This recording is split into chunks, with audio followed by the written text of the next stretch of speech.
Hello, chat.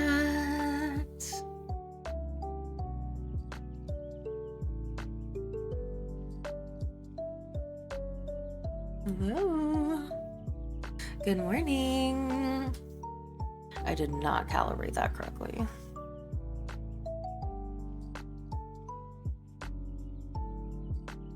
Good morning, good morning.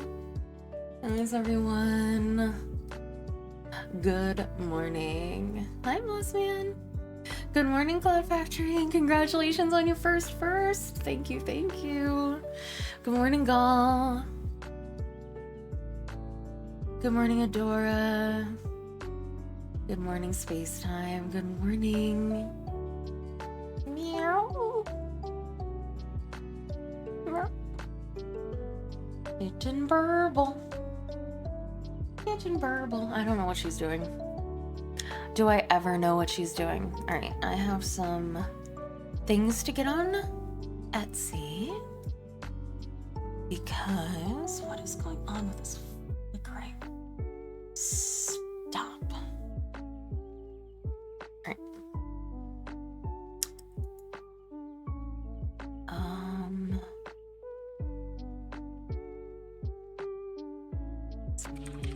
Yep.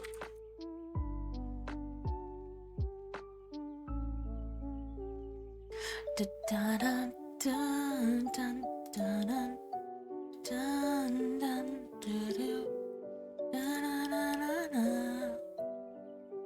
Maybe I'm so terrified if you ever walk away. Never walk Cornelia Street.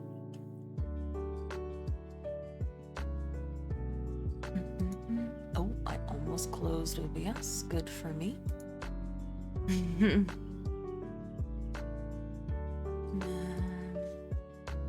Yes.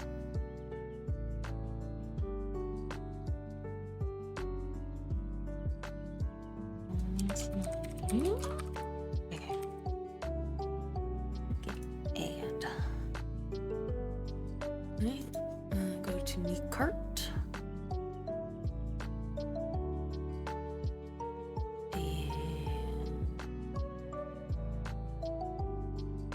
That's all I had, right? Yeah.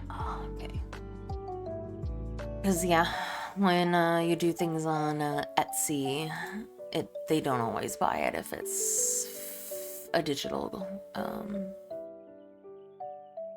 product. So I have to. Oh, she's looking at birds. I was like, "Kitten, are you okay?" She's just chirping at birds.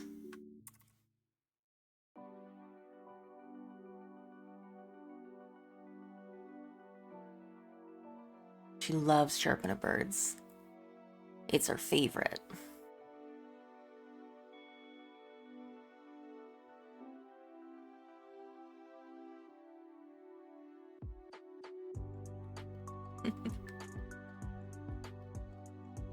She's really chirping, so there must be a bird nearby. Because she's very interested in the bird. All right. Did it. Bought all the things that you guys are so kind to buy me on Throne now that the money has been given to me. All right. Mark is complete. Mark is complete. Mark is complete. All right. Perfect. Perfect, perfect, perfect. I rent a place on Cornelia Street. Hi, son. I'm enjoying the game a lot. It's I'm having a little bit of trouble with it as it is giving me some issues.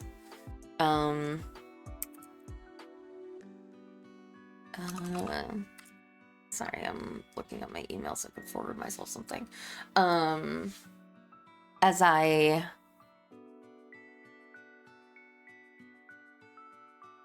sorry, 1 second. There we go. Yeah, I have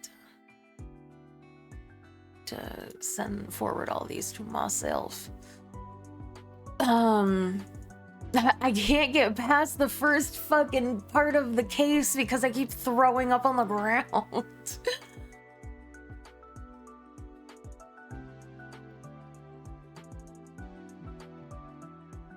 How do I forward multiple emails?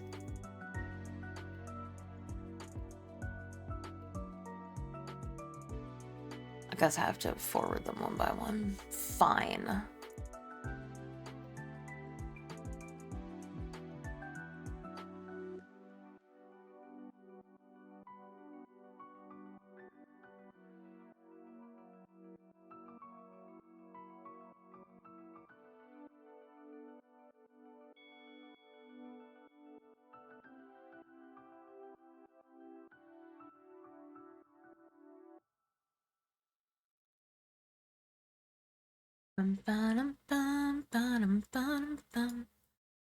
So hopefully I can do that. I can get past the first part of the case because I'm slowly, I think, running out of things to do to give myself experience. I mean, I guess I can sleep until Wednesday, but hi, Planet Popper.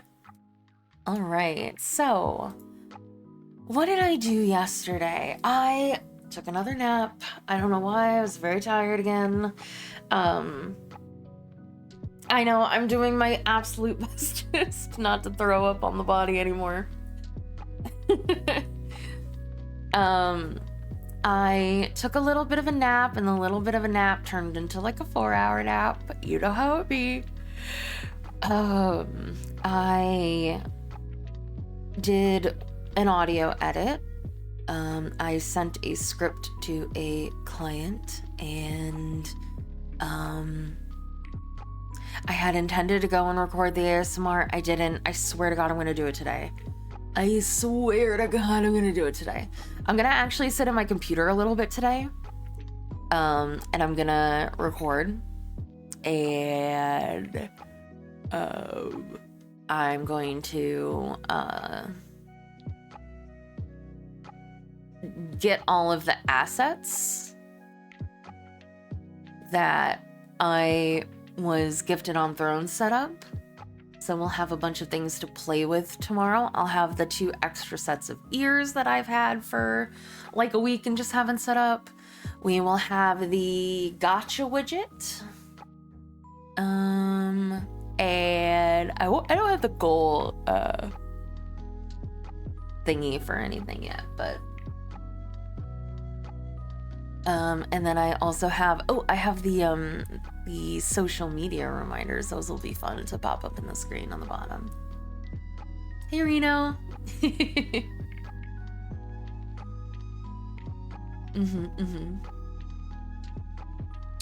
And I think that's it. Oh, and I bought some. I wasn't able to interview Otter. She was busy yesterday. But I'm hoping to do it next week. But I did grab a whole bunch of assets off of Etsy. Hey, Caesar. So that I have like a background and some cute little things for when we do the interview show. So that'll be fun. I read a little bit more. And Gull and I watched the Grammys. Taylor Swift didn't win anything. Sad day. But Chaperone won a Grammy. And I believe Sabrina Carpenter won a Grammy for Espresso. A new episode of the podcast? No. We're not doing the podcast anymore. Not in that form anyway.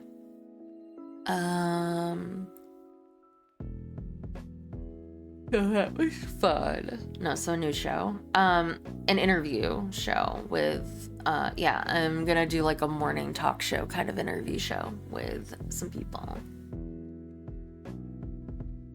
I know, so do I. I really loved all the performances that were done by the girlies at the Grammys. Sabrina's Espresso was amazing. Chaperone's Pink Pony Club was amazing. It's called The Morning Dew with Celine Whitetail, featuring special guest, whoever my guest is. Who else? Lady Gaga didn't technically perform, but she had an entire commercial that was just her new song Abracadabra, which sounded like a bop. Doechii had a great performance. I really liked the solo ones. We were talking. Oh my God, Shakira is 48 years old. She looks exactly like she did a million years ago. Like, it's insane how just she hasn't aged at all.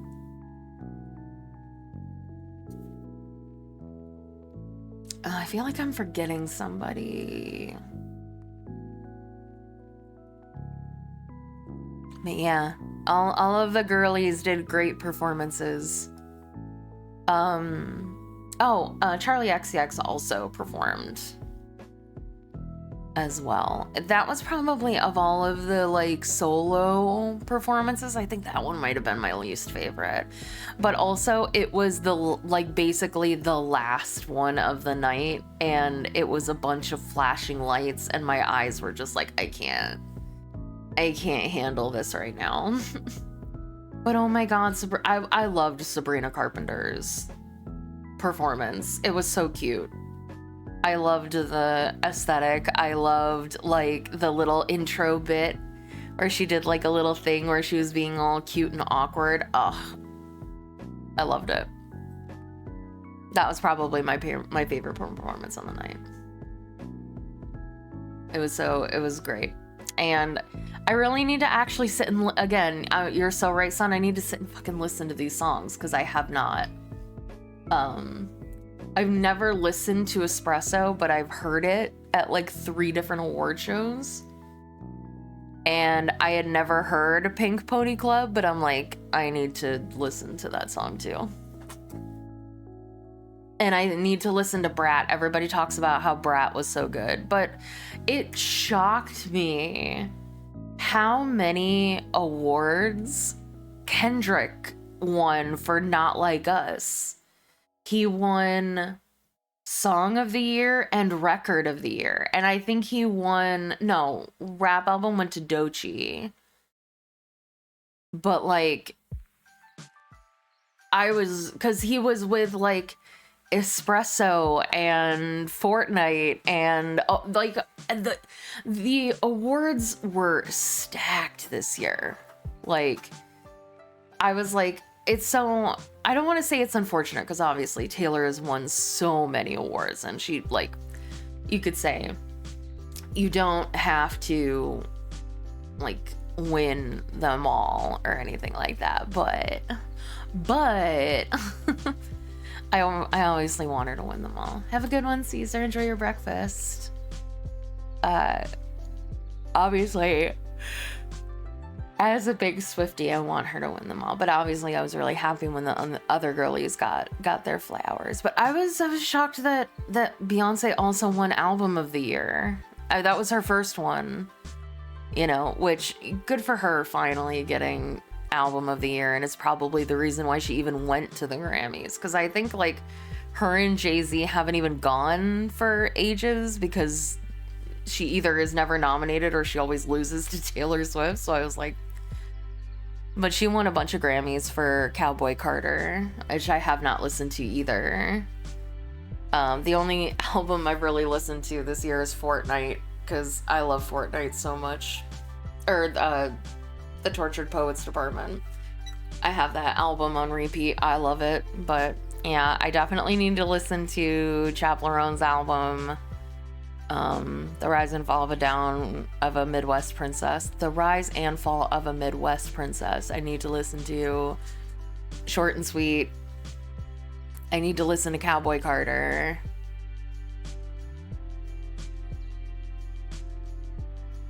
But yeah, I thought that the awards were really nice. I really love their host. Their host. I was about to say, their host is one of those like comedians that can be funny without being mean, and I think that's super important because too many award shows are punched down with their hosts, where the hosts just make fun of people. Like, I remember when Taylor went to the Oscars because one of her songs, I think, was up for an Oscar. And, like, first chance the host got was to make fun of Taylor. And you could tell that she was completely unimpressed. And, like, it was kind of one of those things where, like, nobody was really laughing because he was just a dick. And so I remember we watched the Grammys last year and it was the same host. And I was like, oh, I remember him. He was good. And he was good this year too. Because again, he's so much nicer and more uplifting, but is still funny. And I think that's super important for award shows.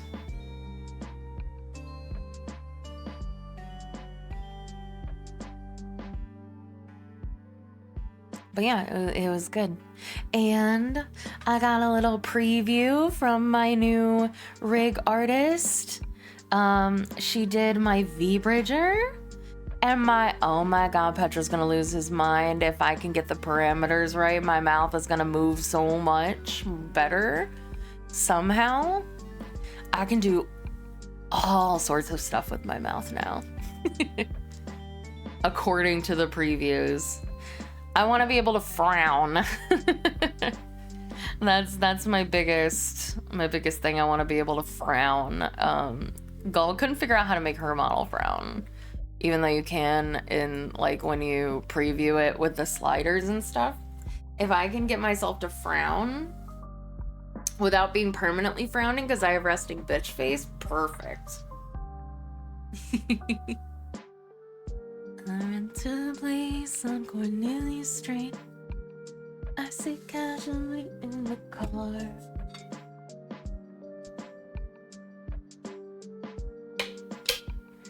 Damn.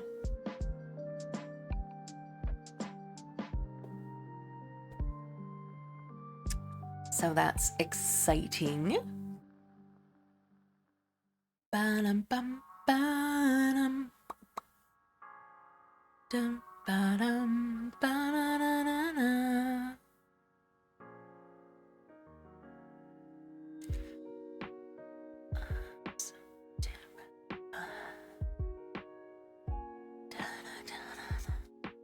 All right. Oh, I need to do my schedule. I didn't do my schedule yesterday again. I'm gonna finally be able to turn on my offline thing. Can you believe it, chat?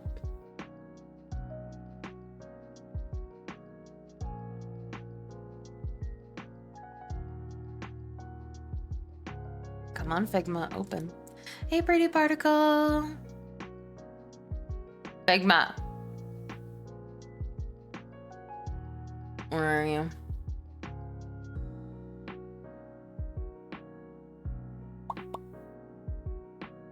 Are you not on?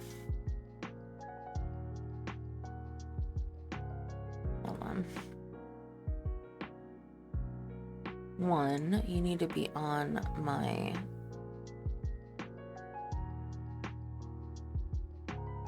I am doing well. Where's the create a shortcut?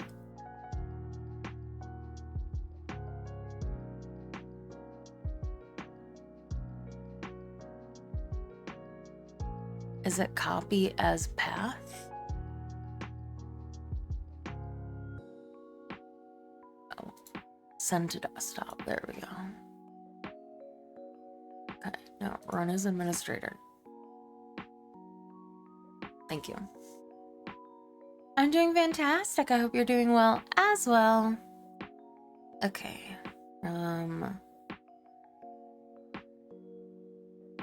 Stop. February 3rd. 3. Beeb. 2. Is it 9? Yeah. 9. Beeb.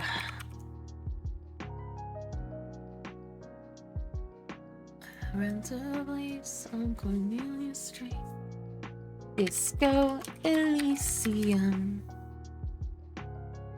Disco Elysium. Disco Elysium. Disco Elysium. Can you guess what I'm playing this week? I rent a place on Cornelia Street. I sit casually in the car.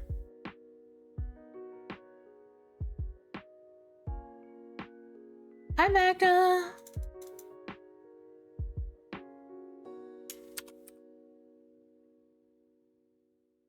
I'm doing fantastic. How are you?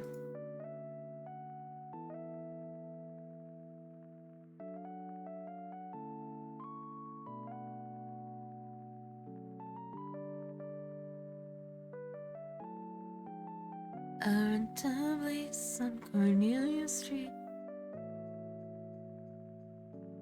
'Cause baby, I'm so terrified. No. Well, have a good rest. Thank you, thank you. Alright. I'm always doing fantastic when I get to hang out with chat. If I ever walk away, never walk Cornelia Street.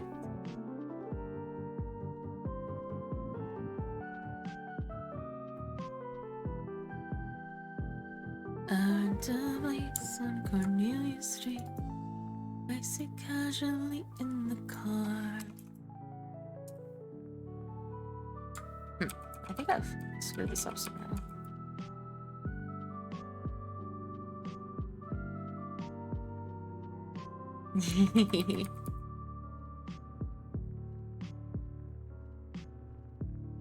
Yeah, I did.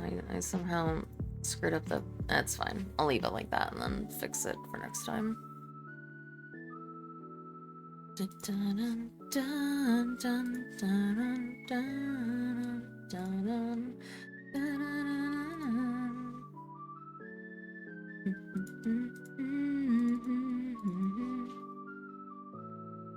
Alright, post that. And then...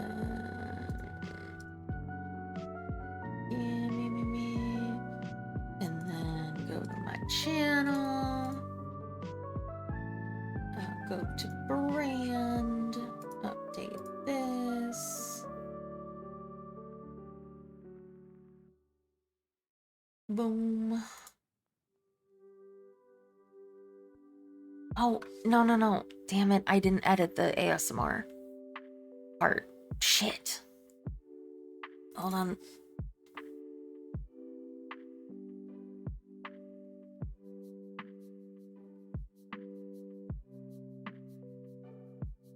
It's because I switched it to offline. Damn it, Figma. Open you.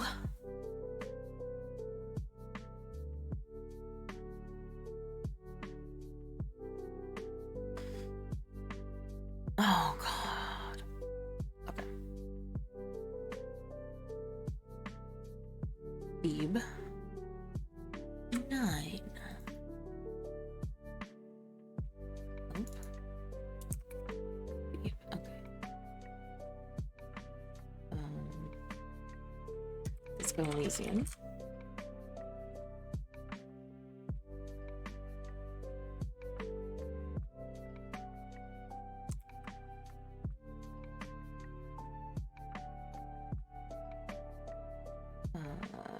Friday is going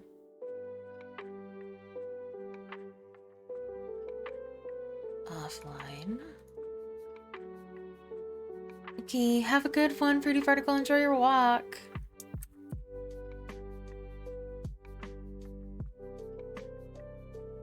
Hey, Zeus.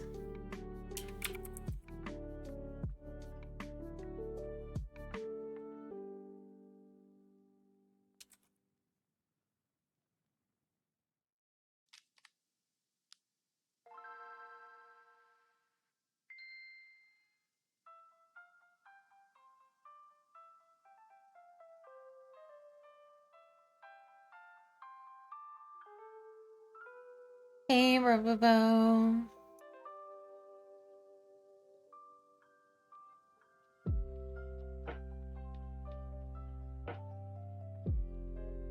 Oh, wait, no, I have an Apex on Sunday. Yes, hello.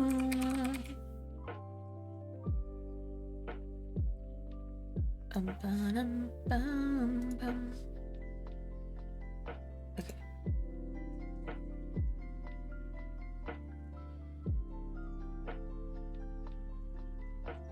Oh, why are you sad? Don't be sad. Be glad. All right, hold on 1 second. Wait, no, I want to go to channel. Okay, and then brand, and then update.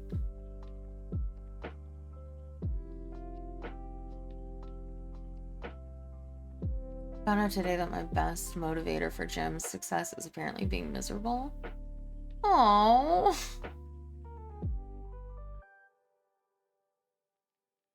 Don't say no.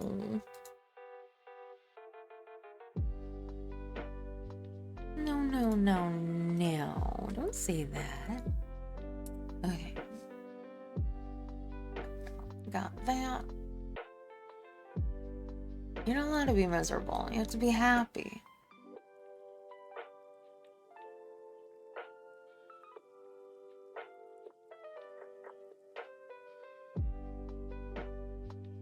You did it. Oh, I'm so sorry that you got hit with some bad news today. But also, yay, personal record. I'm so sorry to hear that. Well, I hope your day gets better from here.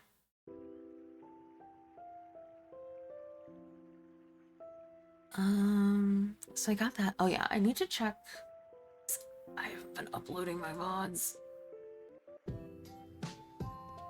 What's the last one that I did? Okay, React, Andy, and Zuma.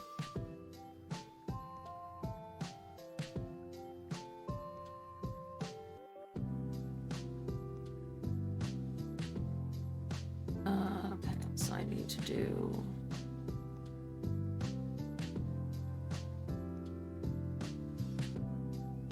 Okay, I need to do these. Okay. Celine Whitetail. Streams.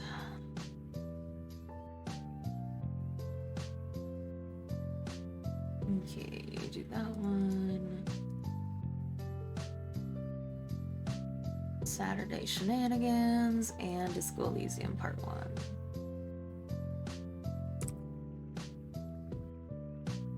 Alright. Got all that. Hey, Aircy! I will take a drink. Thank you.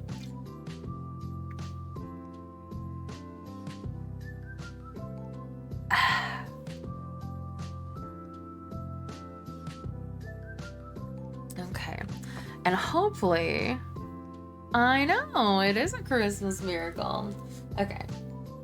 I think my headset... I apparently didn't charge my headset, even though I got the alert from my headset that it was dying yesterday. I swore I plugged it in after stream. I didn't, so I was like, oh shit, I have to charge my headset.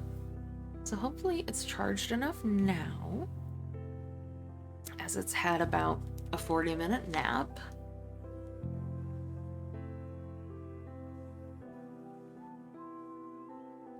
Alrighty then.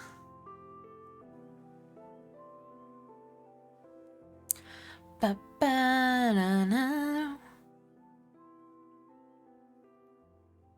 All right. Disco Elysium chat. Nodders, Disco Elysium.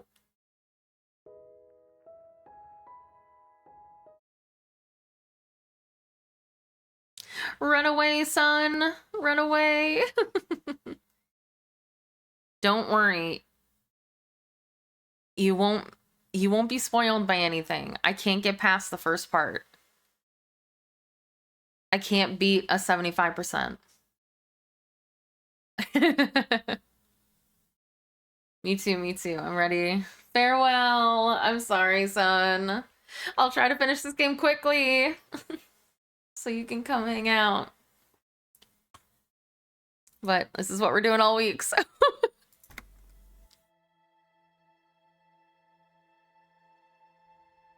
Short on money? Always. Okay, well.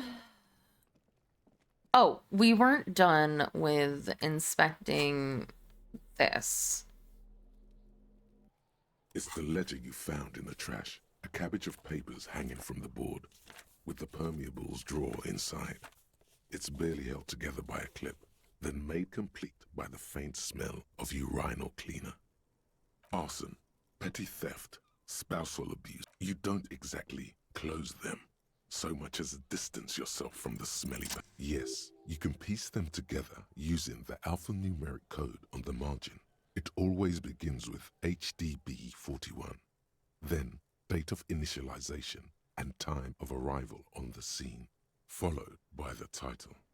For example, HDB 41120111700, the next world mural. I'm guessing that's date and time. What is HDB 41? 41 is your precinct. Ooh, but what is HDB? It's safe to say those are the initials of the officer responsible for the case. Your initials. Oh, I don't know what to say to that. I got nothing here either. Logic really isn't the best faculty to have this conversation with, but it's the one you got. So sorry. Yeah, we're staying out of this business for now. HDB is bad news from yesteryear. It's shit, honcho. How long does it take to read a case? It takes about half an hour to piece one together, using the system you've devised. Where do you want to start? The next world mural. This one is relatively easy to reconstruct. Overnight on 1202, a graffito, nay, a mural, appears on an 8-story tenement overlooking central Jamrock. The building is a sparsely inhabited ghost tower, part of a failed real estate development called Grand Couronne. Cause of failure: rent too high. The mural is enormous. 2 silhouettes, a man and a woman, are kissing. The text cut into their form reads, "True love is possible only in the next world. For new people, it is too late for us. Wreak havoc on the middle class. People call it that thing and that fucking thing. It's visible for miles. In 2 days, the station's complaints desk gets clogged with requests to remove the bummer. You and your partner are assigned to the case. The graffito crew is easy to track down. Only the belles lettres have the literage of industrial paint to cover the surface. One of the graffito artists is rumored to be rich. They take responsibility for the execution, but not the design. The ideologue of the next world mural, as the crew calls it, remains an unknown. Wait, do I ever find out who came up with that? The case files do not show you finding the author of the design. The crew agrees to clean up after themselves. However, your partner, JV, is against the removal, citing public support for conservation. This leads to a debate in Precinct 41, which then spreads to the streets of Jamrock, ending in a rare plebiscite organized by you and the rest of Row 3. The 9,000 people subjected to the mural's message, all of Lakeside, Central Jamrock, and Villalobos, plus half of the eminent domain, participate in the vote. Although the case begins with what appears to be a lot of rambling on the streets as to how juvenile and stupid the mural is, given a choice between two options. I mean, we were given a bunch of complaints, so we should remove it. A staggering 78% of voters choose to keep it. Turns out the opposition were a loud minority. And that love truly is possible in the next world for new people. And it is too late for us.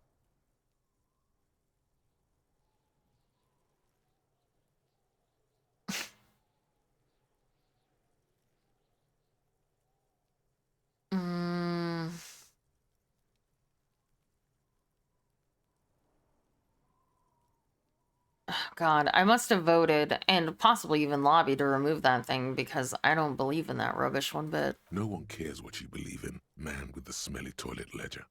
What Shut do you up. want to tackle next? Or are we done? The unsolvable case. AKA Leslie and Burke. AKA the public indecency drunk and the property damage drunk is a cursed case. It has been passed from unsuspecting officer to unsuspecting officer for 10 years. On January 29, the unsolvable case made its way to you. Why you accepted it, it is unclear. Every officer, and indeed most civilians in general, know it's unsolvable. Leslie will always take his pants off when he's drunk. Burke will always trash everything. It's just what they do. It is their nature. You cannot change the nature of a man, and you can't lock them away because public indecency and small-scale property damage are not punishable by incarceration.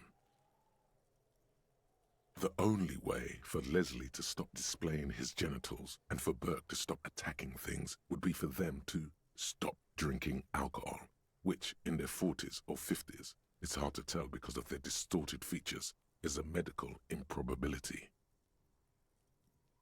What? Couldn't we just keep them off the streets? You would think that, but you're wrong. Where's the fun in exposing your genitals or breaking stuff in your own home? No, Leslie and Burke are on the corner of Main Street and Perdition, because that's where the action is. Can you keep yourself off the streets? Threatening fines, dragging them to the station, locking them up in the hellholes they live in, locking them up in the station, hypnotherapy, even trying to get the local gang of Zemyaki to take them out. The Zemyaki gave them ethanol, so Burke and Leslie would expose and rampage even harder. You tried it all, and still the complaints wouldn't stop, as they hadn't stopped for 10 years. It's plain to see from the files that you, Satellite Officer JV, and Special Consultant TH had more important cases to attend to. You uncover cross-reference to several ongoing investigations, each brought to a standstill every time you drive down Main Street. Because there they are, on the corner of Perdition. And what is Leslie doing? Okay, hold on, wait.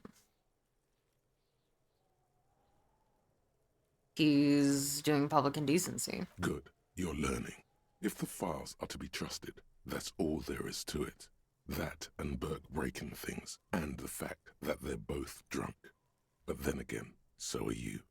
The case becomes considerably less comic one day when Burke takes a swing at your ledger. He must have it confused with the property he likes to damage. But the joke's on him. You're drunk out of your mind on potent Pilsner. You slam the hardened plastic board in his face. Then you proceed to beat him unconscious with it. I did what now? In the process, the ledger sustains damage. The compartment within, reserved for permeable documents, is jammed shut. You stop your assault on the now unconscious Burke to open it, but are unable to do so. The officer began to cry, reports Leslie, who, at this point, is tending to Burke. He came at us, and at us. I think he was trying to kill Burko. While trying to kill Burko, you slowly come around.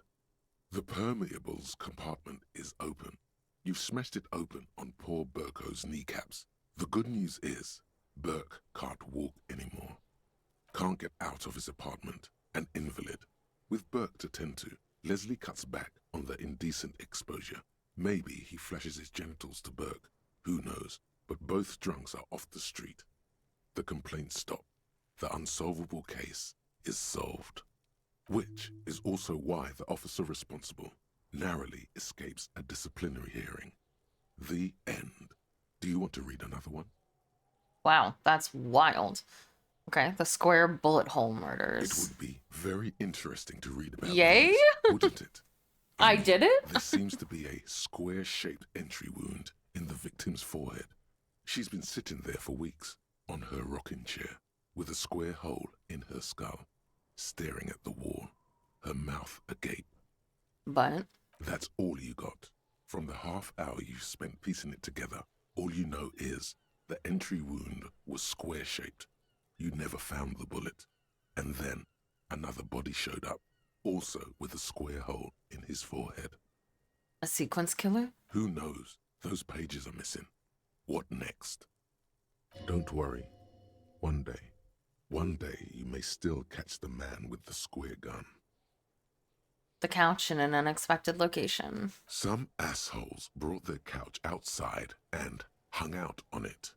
In the middle of the street, on the roof, on the hillside by the motorway.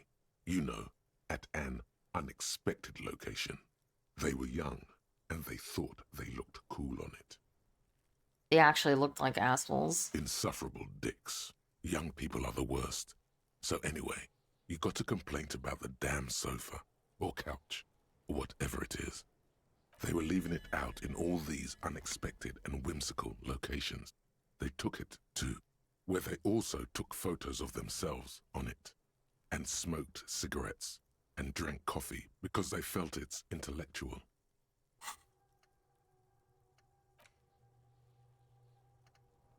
Encyclopedia, temporary research bonus, factual memories return. Let's rewind. Let's trace your drunken steps back home. Jump across the raised channel bridge southwest of here. Fall over. Get up. Get off the asphalt in 20 minutes. Shuffle your feet through the courtyard, scaring little children. Go under the great raised motor track, the 881, until you reach Le Domaine Eminent in North Jamrock. Streets are frozen this time of year, caked with ice. Walk down Main to Perdition. There's a side alley there, and your footprints in the mud.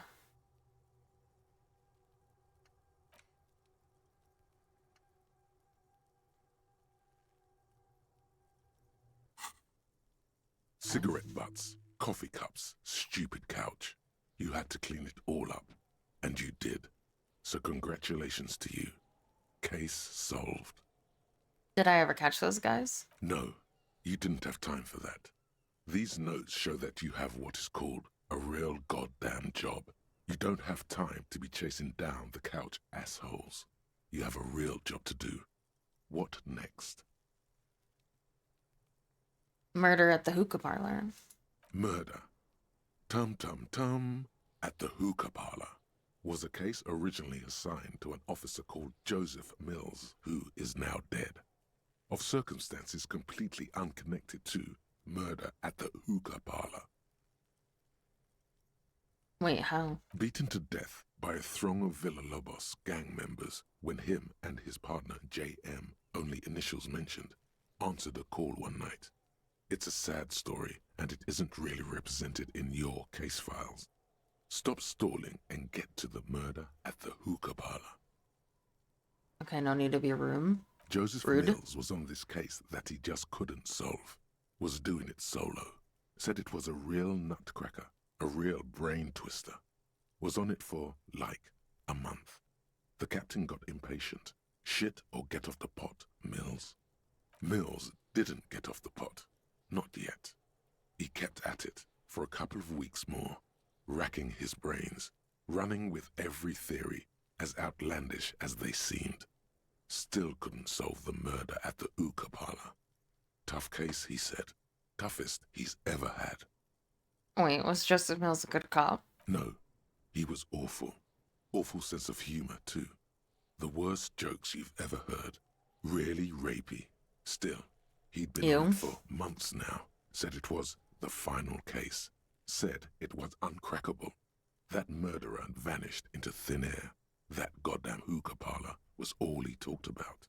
Okay, so the case is handed to you because Mills isn't getting anywhere, and you look into it. Here's the setup. A young man is found dead in a hookah parlor. You know, those places where you go and smoke bubblegum-flavored vapor all day. Can you get high off it? No, it's soot and water vapor. It doesn't do anything. That's stupid. Yeah. So anyway, young man in his 20s found with his skull busted open, right on the floor of the hookah parlor, in the middle of the day. No one else is in there. Only client that day. In perfect health, too. Some kind of movie producer. No one enters. No one exits. He's just sucking on his watermelon hookah all morning, all noon, like he usually does. He's a regular. No calls, nothing. Just sucking on the hookah until 15:45. Then bam, he's dead on the floor with his skull busted open, blood everywhere. What happened? How can it be? Mills has no idea. Invisible assassin, movie deal gone sour. Girl at the counter did it. Nothing fits. Eerie. Man just dropped dead. So you go to the parlor. You see cushions around the table. Tables low, heavy, really sharp edge. He sucked hookah, stood up, passed out, hit his head on the table, and died? See? You can't even read the thing without solving it. Yeah, it was that. Turns out hookah does do something. It turns off your brain's oxygen supply, and you don't notice it until you get up to go to the bathroom.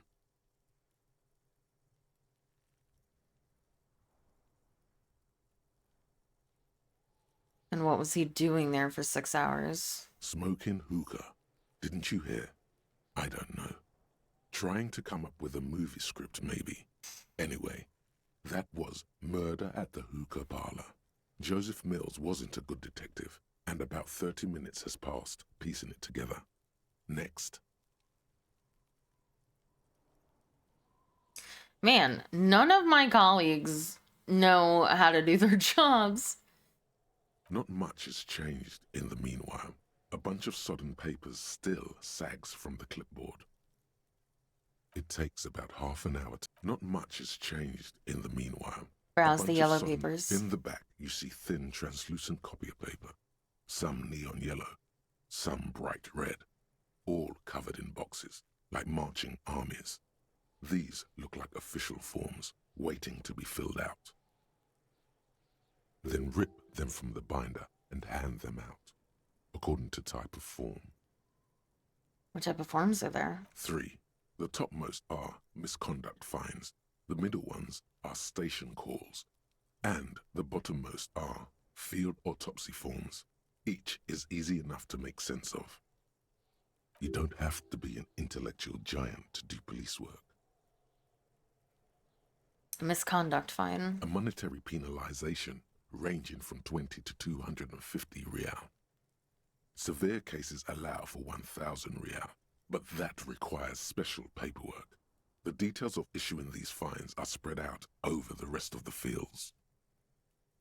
But they appear pleasantly vague. Station call. These are quite sinister in tone. They give a date and time for the person to appear at the specified precinct police station. Below the call are the criminal charges you risk by not appearing. Field autopsy. A dozen pages of thin copy paper, bright red in color. You see the parameters of a deceased human form waiting to be filled in. Age, sex, condition of internal organs. Yes, all that remains now is to fill those forms and hand them to people. Fines for wrongdoers, interview requests for bad guys, and field autopsies to dead guys. The rest of the stinking cellulose is much worse for wear. Being sandwiched between the board and the rest of the paperwork must have spared the fragile copier paper. Look at the clipboard. It's made of dark blue plastic, hard enough to beat someone to submission with. The edges are rounded, however. The U4 size board feels thick and heavy in your hand. Light shimmers on its wet surface. On the back, you see the embossed letters, RCM. What did you say the color was? Blue. The blue heart. Don't look into it. Shake the ledger. Something rattles inside, ever so lightly. Is there a hidden compartment? Permeables. It's not hidden per se. The compartment is made for permeable materials that would get damaged if something happened to it. Peek The inside. plastic shimmers like lapis lazuli, but it is not see-through. You cannot see to its center. How would I open it? With your hands, you 4-sized pages hang from the clip screwed to the top of the board.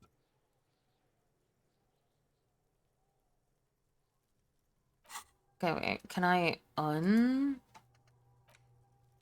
check this? Oh.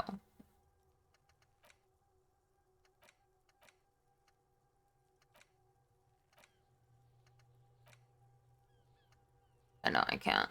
Okay. Well.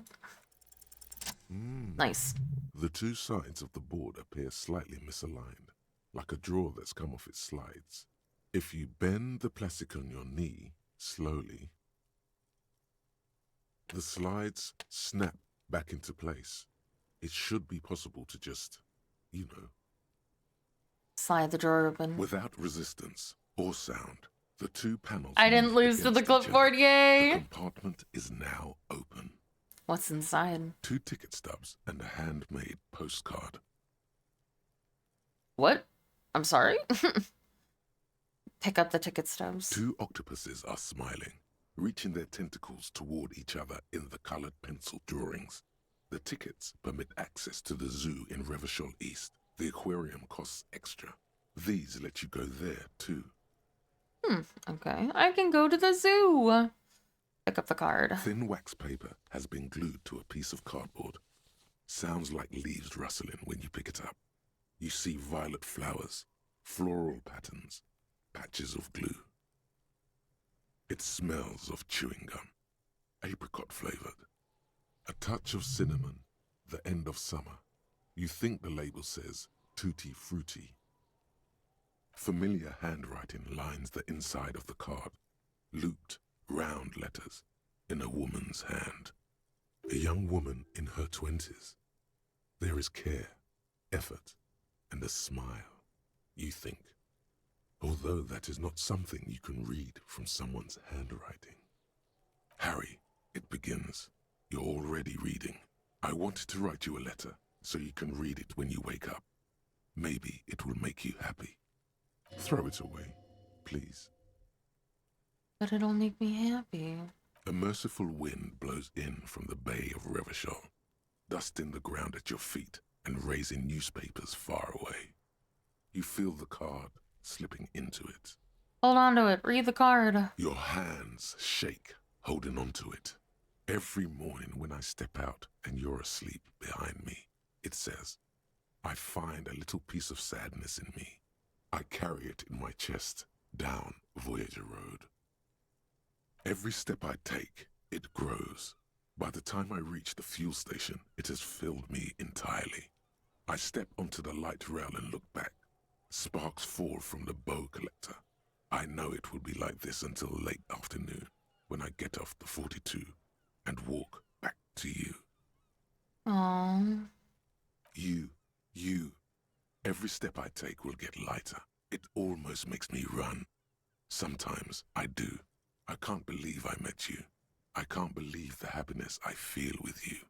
You have a vast, vast soul, and I will always, always, always come back to it. Kisses, kisses, kisses. You feel the air sucked out of your lungs and the blood sucked out of your head. Everything around you gets dark. Small white dots appear. Sparks fall like snow from the bow collector. A streetcar distancing. You feel the ledger slip from your hand. No, hold on. Hold To on. what? There's nothing. Detective, is everything all right? I'm going down. Hope I don't take damage from this. I don't have any healies.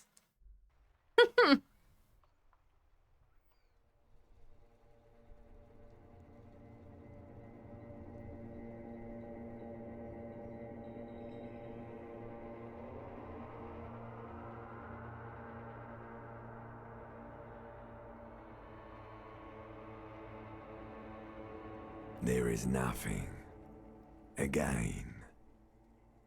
Nothing? Nothing said, brother. No treachery, just blackout. Just lie there, passed out. Well, almost nothing. There is the ground below you, that's still there. And the small light that's on, fluttering, somewhere in the basal ganglia.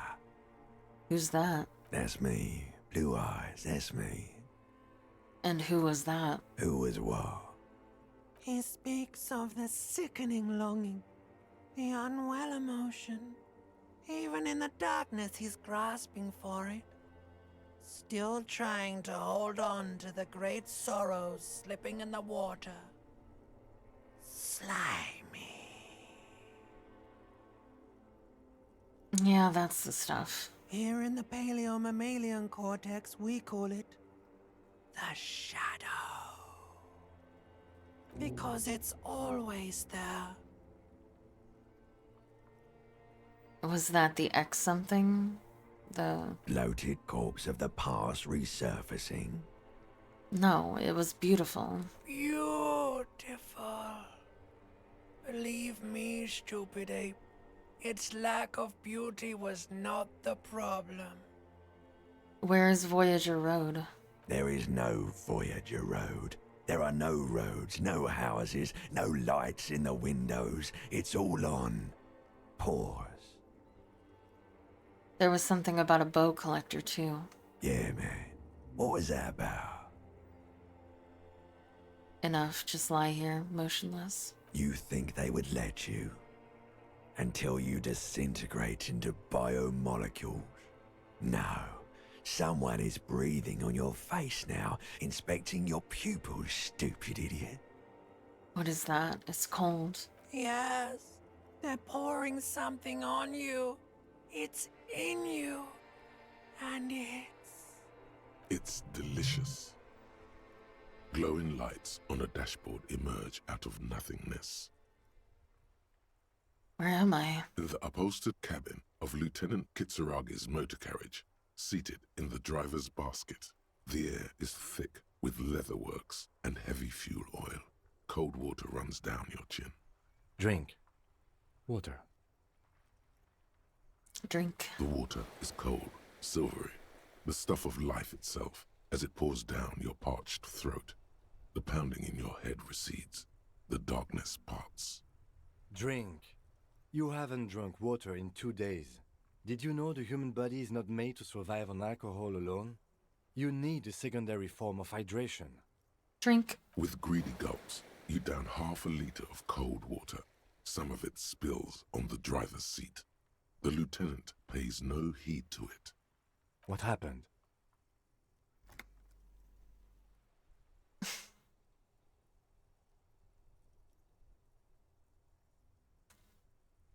I was dehydrated. It won't happen again. Right. You dropped these. Are you okay to proceed? Let's solve this case. Good. The Ledger of Failure and Hatred is a special item that can be used both as an interactable and a tool equipped in your held slot for skill bonuses. Find it under the Tools tab in your inventory. Lonesome, long way home. Here we go. Home awaits. Walk past Station 41 and through the market, past the Boogie Street spearhead to the other side of the lake. I will take a The drink. frozen eye at the center of the district. Then past the video rental store on the corner. There, at the end of a street lined with pine trees, a small house no larger than a matchbox. 11 Voyager Road. You no longer live there. Those times are gone. And so are those people. Why did you come here? Why are you still here? And where's the dealer? You have to get back to work. That's all you have now. Okay, I got learning cap for perception raised to 5. Speed gives 1 psi.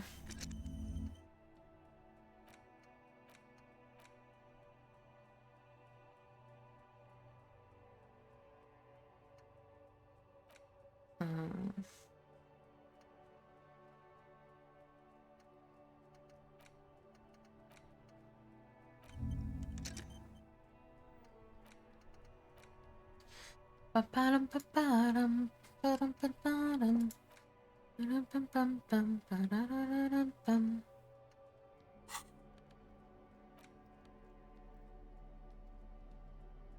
Ledger of failure and hatred. Inland Empire empathy, but -2. Authority. Authority. It's the ledger you found in the trash. A cabbage of papers hanging from the board. The acidic stench of rotting food is rubbed off on the cellulose.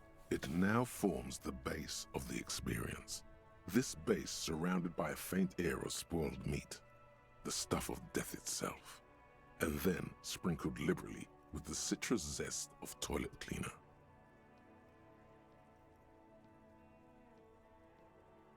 Without resistance or sound, the 2 panels move. It's slightly, ever so slight. Okay. Just wanted to do that. And I can interact with the cup. It's just a racist mug. What's there to read here? Not much. There's quite a lot to read into here, actually. Look at all that content. Oh boy, here we go. What are you going to say about a broken, tossed-away mug that you dug out of the garbage?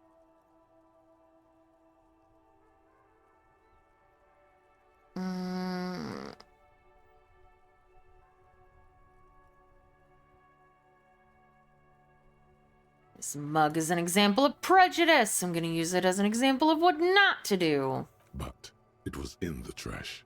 Why not just call it out when you see it?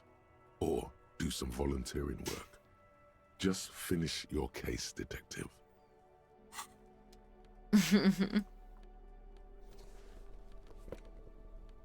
My mug.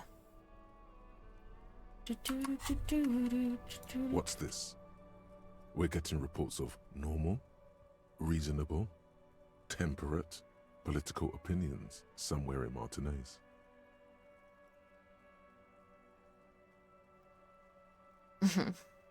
This is because I keep saying none of the above to political stuff, isn't it?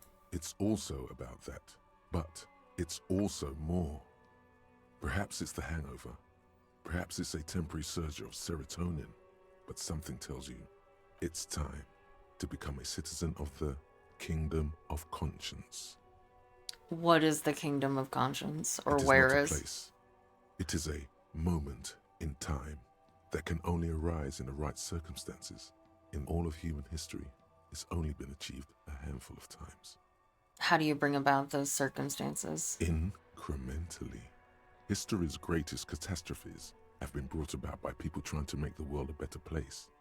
Too quickly. That's the genius of Dolores Day.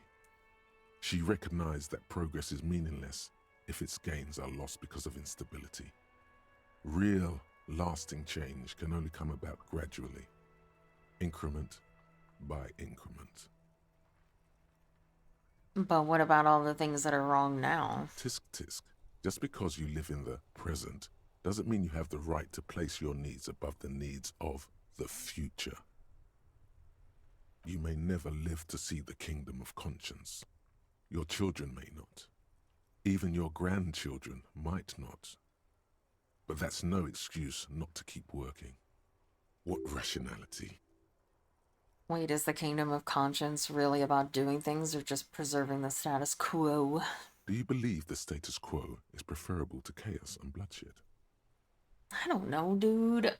I'm not the thinker. I'm a present kind of girly. No. Then you've never lived through real chaos. Sometimes, in the face of great disaster, defending the status quo is progress. Okay, but what's the Kingdom of Conscience actually like? The kingdom is difficult to comprehend, and even more difficult to describe. Partly because humanity will need to discard many of the categories that define and limit it today. The Kingdom of Conscience is post-capitalist, post-national.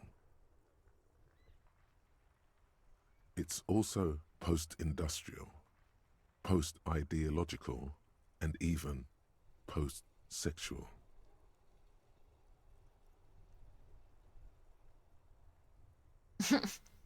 Man, that sounds kind of terrible. I don't think I want to be a moralist anymore. What you want is immaterial. The Kingdom of Conscience is coming, whether you like it or not. Only very slowly. Okay. That's fine. If it's coming slowly, then I don't need to worry about it.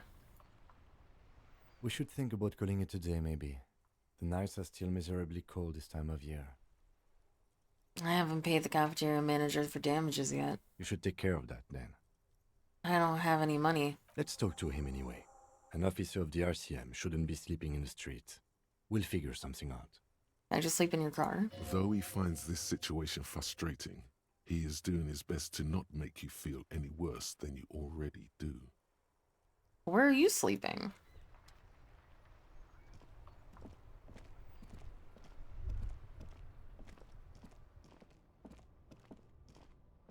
I apparently can't run. Oh, yes I can.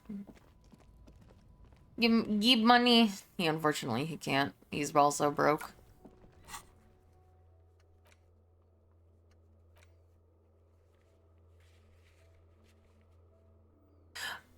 Oh, that's right, that's right. We had watermarks. I forgot about that. Inside, you see a set of steering levers, a radio microphone, a pull-out toolbox, and the soft glow of the fuel preheater gauge. Kim, how do I turn on the headlights? All right. Ready? I turn, you press start. It's next to the preheater. He's downplaying his excitement. The lieutenant is more than happy to show off his precious carriage. Press the engine start. The dashboard lights up with orange glow. The rounds per minute gauge jumps, and the engine of the Caprice Kinema comes to life with a whiny growl. That sounded like a demon.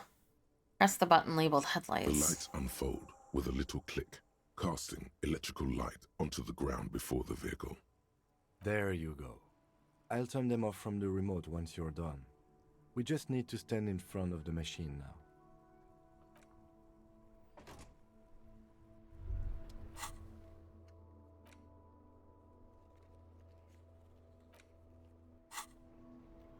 Inside, Oh you see God, a no. set of steering levers, a radio microphone.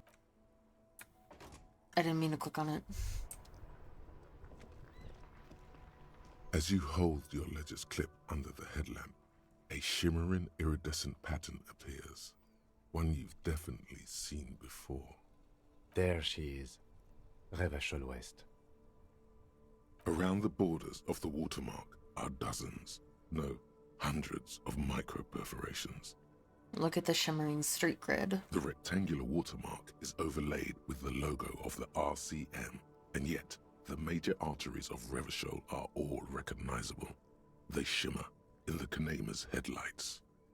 Wait, look around you. You catch a faint glimmer from a broken beer bottle in the distance. Sounds. Two men engaged in a drunken argument, followed by the closing of some distant window. Ah, Martinez at night.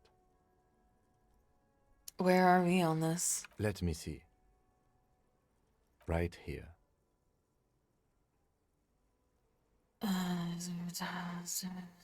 Seems nice. No, it does not. Look at the perforations. There are many of them, and they are divided into 3 separate rows. Tally up the different The rows. first row has 18 dots. What about the next one? The next is the longest. It runs all the way around the border, and then some. Count them individually. You count 216 perforations. Considering that nice, large number, a wave of pride washes over you. though you can't say why precisely. What about the last row? The last row has 3 perforations. 3, that's it? That's it. Hey Kim, what do all these holes mean? Those are perforations. They represent your record as an officer of the RCM. They are your statistics, as it were. I should have guessed you'd keep a record. Officers often do. Let's take a look. Alpha male officers who are proud of their numbers often do. It's meant. The first row represents your years of service. 18 years. Okay, not bad at all. What did you do before you volunteered?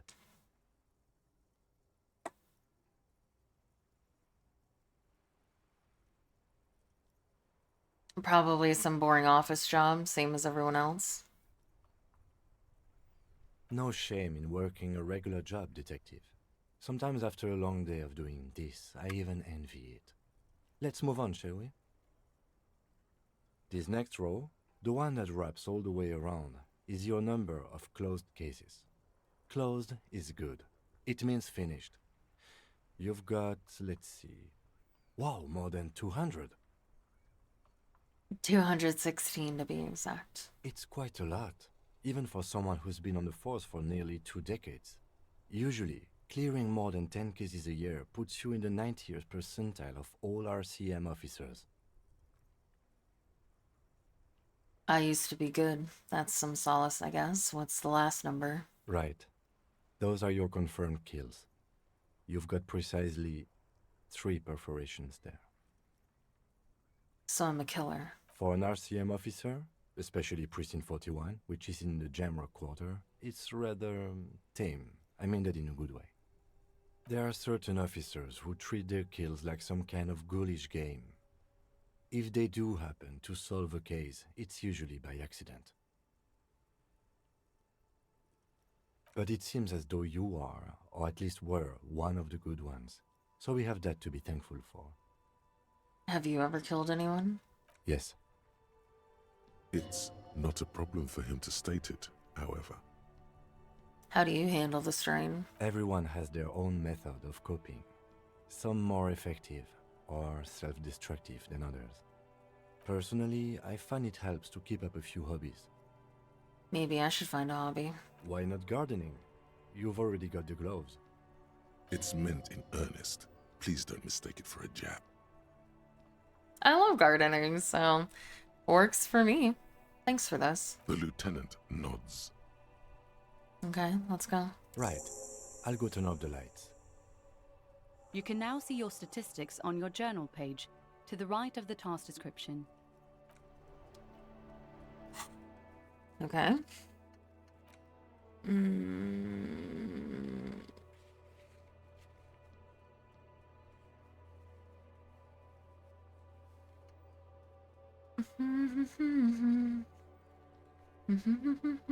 I'm a boring cop. Apocalypse cop.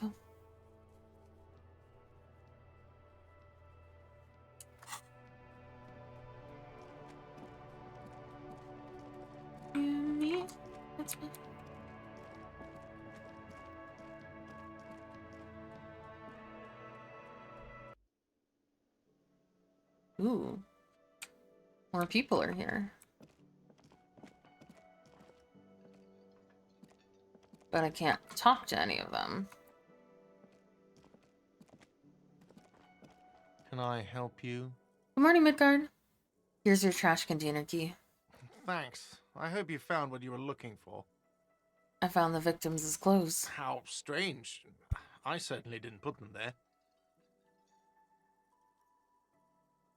Did someone in your staff have put them there? Sylvie had the keys before I got here, and I can vouch for her. I can vouch for all my staff. None of us would tamper with the crime scene. Who else has keys to the trash container? The trash collection service? CS Municipal. I don't see why they would put anything in the trash, though. Ah, the elusive CS Municipal. I doubt we'll be able to track down who was sent here last and when. This will have to be one of those little threats that solves itself down the road. Thank you anyway. Thanks. Let's talk about Yes? something else. 9_Inchwood just followed. Thank you so much for the follow, 9-Inchwood. I saw another thing at the Whirling. Another thing. Great. Oh, Lucky no, I ass. didn't. Okay. So about that money I owe. Yes. Have you got it? I was wondering if we could come to some sort of arrangement for tonight. Does that arrangement include you paying me what we already agreed you owe me? I'm doing fantastic. How are you? He was about to say something. Let him. I understand your predicament as the manager. However, I feel I must remind you that we are here to conduct an important investigation that also affects your business. Forgive me for saying this, but your colleague seems more committed to drinking, and... I mean no offense. It's really nothing personal. I just have to protect the interests of this establishment. This conversation isn't going anywhere, is it? Not until you bring me the money. Okay, I might have something in my motor carriage we can use when you're done here. I really didn't want to resort to this. The man is thinking. Oh, Lieutenant, we're done here. Okay.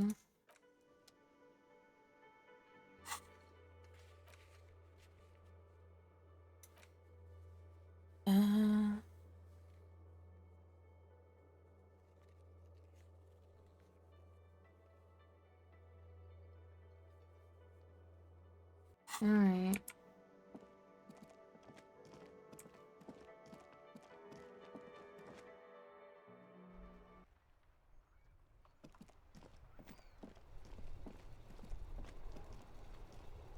Ah!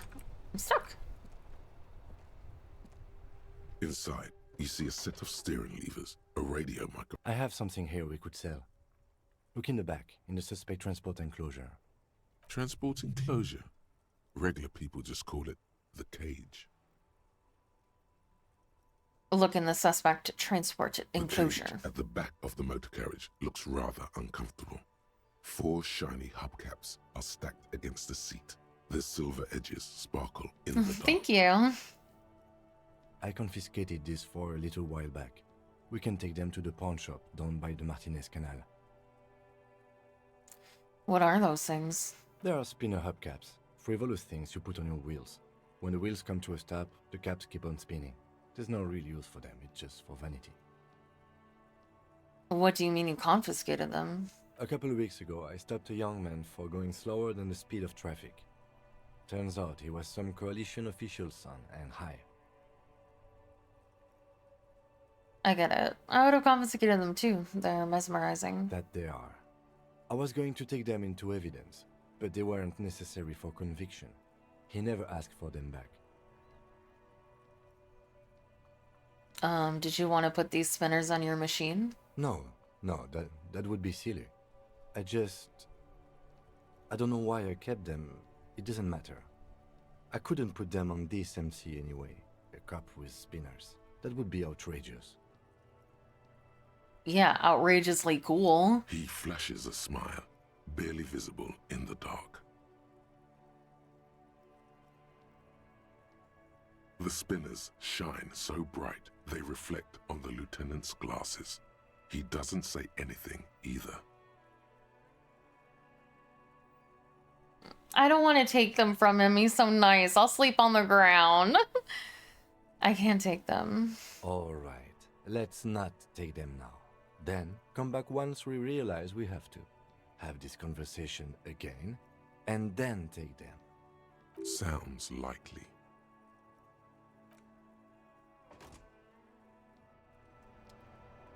I mean, like I said, I got the keys, so I can just go upstairs.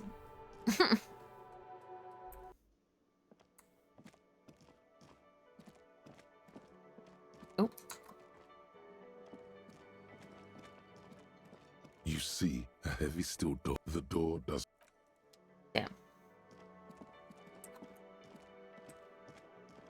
Let's just see if I can just go upstairs and sleep anyway.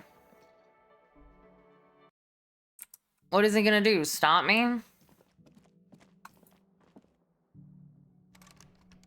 Damn damn it! He changed the locks. What a dick. Alright. Ma'am, can I sleep in your room? The door is still no answer. Still nothing. The lieutenant gives you a quick glance. He doesn't like where this is going.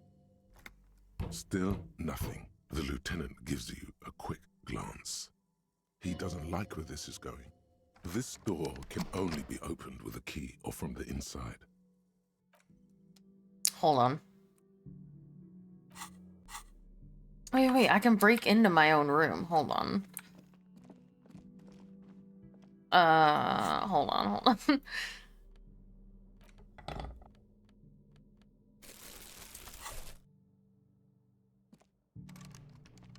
Can I not? Can I not? Damn it.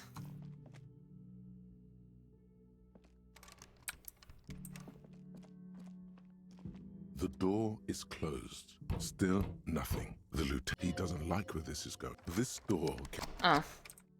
I guess I can't.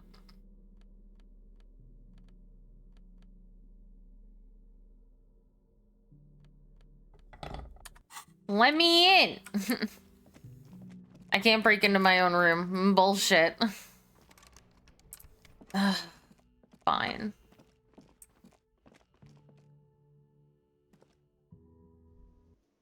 Well, all I know is that there's a bench I can go sleep on. That sugary black rum stain on the counter makes you teary-eyed with joy. It's almost touching how syrupy and sticky it is. How long have you been up already? Not now. Oh, excuse me. Do you have something better to do than lust for sweet syrupy rum and lemonade? With a twist of lemon? Maybe lime. Maybe who cares? Just rum. Quit bothering me. I'm recovering. Alright, let's go find that bench. The dented yellow mailbox greets you with its... The worn and beaten wooden plank. We can sit on benches after we've solved the murder. Let's go. You can revisit the bench if you ever need to pass the time when Lieutenant Kitsuragi is gone. Damn it. No. Don't make me take it from him. I don't want to. Give me a different solution. Why don't you let me sleep on the bench? I'll be fine. Or let me just sleep in the car.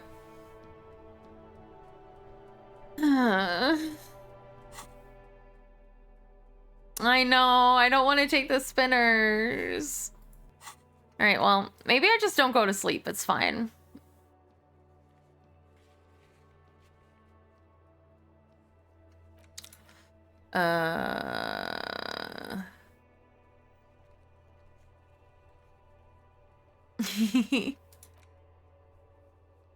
Just find the vehicle. Still don't have that. I just can't do that. I don't want to do that. Okay.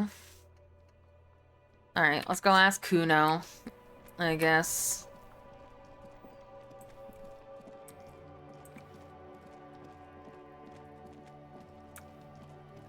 Don't you have anything better to do?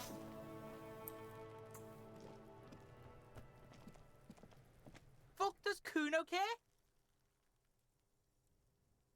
Figure out what's with this kid. He's on your crime scene, bossing you around. And he's been here for some time too. This is where he hangs out. You have to get more out of him. He could be useful. Kuno, listen, I know this boundary pushing thing is new to you, but it's old news for us grown-ups. Get your snout out of Kuno's ass. Kuno knows how hard Kuno pushes it. Kuno pushes it hard level. You should give up, Popo, or the Kun will keep fucking it out of you. You okay, Kuno? That went wrong. He took it as a compliment. Then he had a minor seizure. I want to discuss the body with you again, Kuno. Oh, Kuno, I found your shack. You found Kuno's secret door to Kuno's secret shack. It was closed for 5,000 years, How the fuck did you get in? I phase shifted through the roofing material. Shit. Get the fuck out of here. You can't do that. He can't do that, Kuno. He's trying to fuck at you again. Pigs can't displace. Can't do that teleport shit. How did you like it in there, pig old boy? Kuno's got a lot of cool shit there, right? What was with the pig head? How's that? Kuno decapitates pigs. That's just a Kuno demo tape.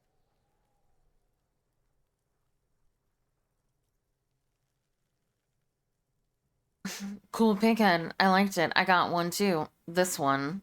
It's shit. What? What is this shit? Fucking on yourself. This is weird level shit. Kuno doesn't go there. Fuck your shit back to normal. What is this? Well played. No one saw that coming. I found a plate covered with powder residue. You know anything about it? That's where Kuno gets his daily hit of electric. Kuno Shazam. Kuno rides the fucking lightning in there, pig. Bet you'd like to ride the lightning too, wouldn't you? No. You feel tired and old, but you could have that sparkle in your eyes. What's with the tube of magnesium? Magnesium? Kuno? It's a vitamin, pig. Don't you know anything? You could use some. It's magnesium, right? Yeah, it's the mag. You fucking need that shit to stay on top of your game. Kuno goes through like a tube a day, rips mag like a motherfucker, and you could use a bottle. Oh, don't teach him, Kuno. He's gonna use it against you, Kuno. I know all about magnesium. I rock it all the time. You're not getting this, pig. It completely takes away the hangover. It's like you didn't do anything. Like you stayed home playing with your choo-choo. Fuck you, pig. Don't do mag. You're gonna OD and you're gonna fucking die. Is that my coat up there? I'm pretty sure it's mine. Is it? You got pretty fucked. Kuno's surprised you've still got your head after all that. After all, what? Don't sweat it, drunk pig. Kuno will keep your nasty secrets. Kuno's not snitching. He's saying you climbed up there. He probably saw you do it. Yep, that conclusively explains how the coat got up there. Did I get into the harbor from the roof? Of course you fucking can. How do you think Kuno made all the docky boys his gimps? Just gotta fly, pig. I tried that. Didn't go so well. Kuno knows. Kuno and C saw you shit yourself. It's okay, pig. Not everyone can face the fear Kuno style. Good call, Pigmeister. Don't come and talk to Kuno about his kingdom. I want to discuss the body with you again, Kuno. The fuck about it? Okay. You're testing. Get lost. I have more questions about the crime scene. The kingdom of Kuno. The fuck do you want with it? The dead man's clothes were in the trash container. How did they get there? Yeah, Kuno doesn't know shit about that. That shit is beneath Kuno. I need to know. I could be a lead. It could be a lead in the investigation. Someone may have tampered with the murder scene. Listen. Kuno doesn't care about this small-time shit. Just listen. Kuno saw what you did there, dumpster diving. Sad shit. Kuno could hook you up with some sweet rags. Shit like Kuno's wearing. Your size, good price. 500 real. Wait, I asked you what happened to his clothes. He must have seen them lying around. Look, Kuno ain't seen shit lying around, except for that up there. Now you want performance gear or not, Grandpa? The lieutenant remains silent, but his expression couldn't say, "I told you so," any louder. No, Kuno, you don't know anything about the tampering I'm investigating, and I already have pants. Whatever. Kuno was trying to help you, but you're too fat for falling anyway, pig. There was also a mug in the trash. The fuck? A mug in the trash? Is this about the fucking clothes again?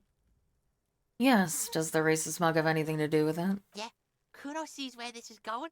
Kuno's got that fast brain. You saying you pigs are after the mug fucker, 'cause he's the clothes fucker? I can't hear you, Kuno. Speak louder, Kuno. That's exactly what I'm saying, Kuno. Someone has tampered with the crime scene, cleaned some of it up. Shit, that's tense. Someone's going to the beat-down basement, huh? Mug guy gonna get tied to the radiator. Kuno doesn't know who put that shit in there. And if he did, he wouldn't squeal. But if you find out, maybe you can... Tell the Kuno who it was. He's curious. He likes putting 2 and 2 together here. Stop turning into a pig, Kuno! They're trying to get you hooked on the snitching! Get away from my Kuno. Yeah? Get your bacon shit away! Kuno doesn't like to be seen with the popo. Get your shit done and out of Kuno's face. We can try again! I have to waste so many fucking points on endurance. The ladder. Ever climb it? Look at that fucking shit! You're trying to get Kuno killed! So you would say that the ladder is unclimbable. Fuck does Kuno know? Kuno's not a fucking acrobat. The lieutenant takes a quick note in his notebook. It's a trap, Kuno! Don't climb it, Kuno! Mm-hmm. What's in the greenhouse over there? Dunno. Kiptas gardener used to work there. Kipt is a pejorative term used to describe people of South Seminese or Areopagite descent. It used to be a common first name among the Areopagites of Ilmara. Not so much anymore. You mean the young woman by Whirling in Rags, that gardener? Look, Kuno doesn't explain shit. Kuno just says shit. Yeah, her. What was she doing in the greenhouse in March anyway? What kind of gardening is done in March? I should ask her about that. Yes, it seems suspicious. You don't like things being like that. Suspicious.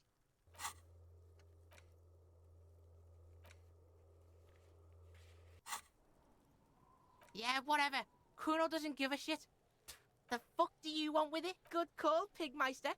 Don't come and talk to Kuno about his kingdom. Kuno doesn't fucking care. Okay, come on, me. I can do this. Please. Please don't throw up on the body again.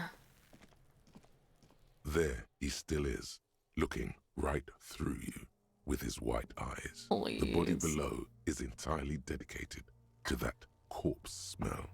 Emitting it is all it does now. As you breathe Oh in, my... the Of odor course I comes get a over. critical It's the success. smell of the mind telling you to run, and your stomach to wring itself empty. With your hands at your sides and your eyes Finally. seized, you stand in it. We can progress. Let's go. It's a puzzle. What's hanging in front of you is a puzzle of decaying flesh, tattoos, and tendons. Do they always do that? They do after 7 days, yes. We are deep in decomposition here. The man before you is naked, but for a pair of underpants and enameled boots. His skin is greenish, marbled with decaying veins, and blotched by lividity. A fading web of tattoos covers his chest and shoulders. The cargo belt used to fasten him to the branch above appears industrial in strength. Inspect the boots. The material appears to be ceramic. Its clean white stands in stark contrast to the decaying flesh above the knee. The man wore thick polymer socks, probably for padding. A fine array of interlocking plates covers them. Delicate and fragile, they feel alien to the world around you. Out of place somewhere. I know, right? These are clearly not boots. They're armor, possibly part of a larger set.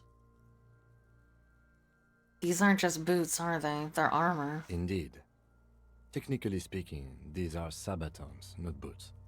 What kind of armor is this exactly? Ceramic plate. Zirconium dioxide, most likely. This is where the make would be. Where? Under the heel. Fair weather. Fair weather model T500 VE. I'm guessing that's vitreous enamel. This is advanced stuff. What happened to the rest of it? The locals probably scavenged it. It would be odd if he had more on after 7 days. We should keep a lookout for this species. The armor could yield information. This is one thing he might actually know. Maybe he was just wearing these boots and there's no rest of the... that's dumb. Understood. The sabatons dangle off the man's decaying form, ageless and synthetic. The material looks out of place here. It is. It's expensive. We've requested similar material for our tactical units for years now. The constabularies deemed it too costly. In that time, we've lost 6 men to semi-automatics. How much are we talking about? For a full set, about 4 years of wages. For the northwest region of Revachol, an officer's average yearly income is 5,500 rial, unadjusted for rank.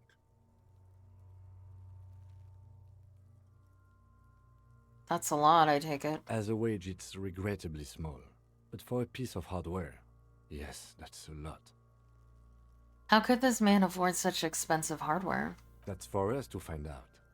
My initial report on the area suggests he was a security guard for the harbor company. But that's just hearsay. Initial report? Just something I scraped together from my station. An area report on Martinez. I'm sure you did the same. He's not actually sure of that. He's just being tactful. These look pretty advanced for a security guard. I agree.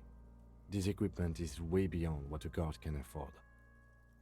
A small bell-like sound fills the air, like tapping on the side of a porcelain cup. Sounds fragile. It's anything but.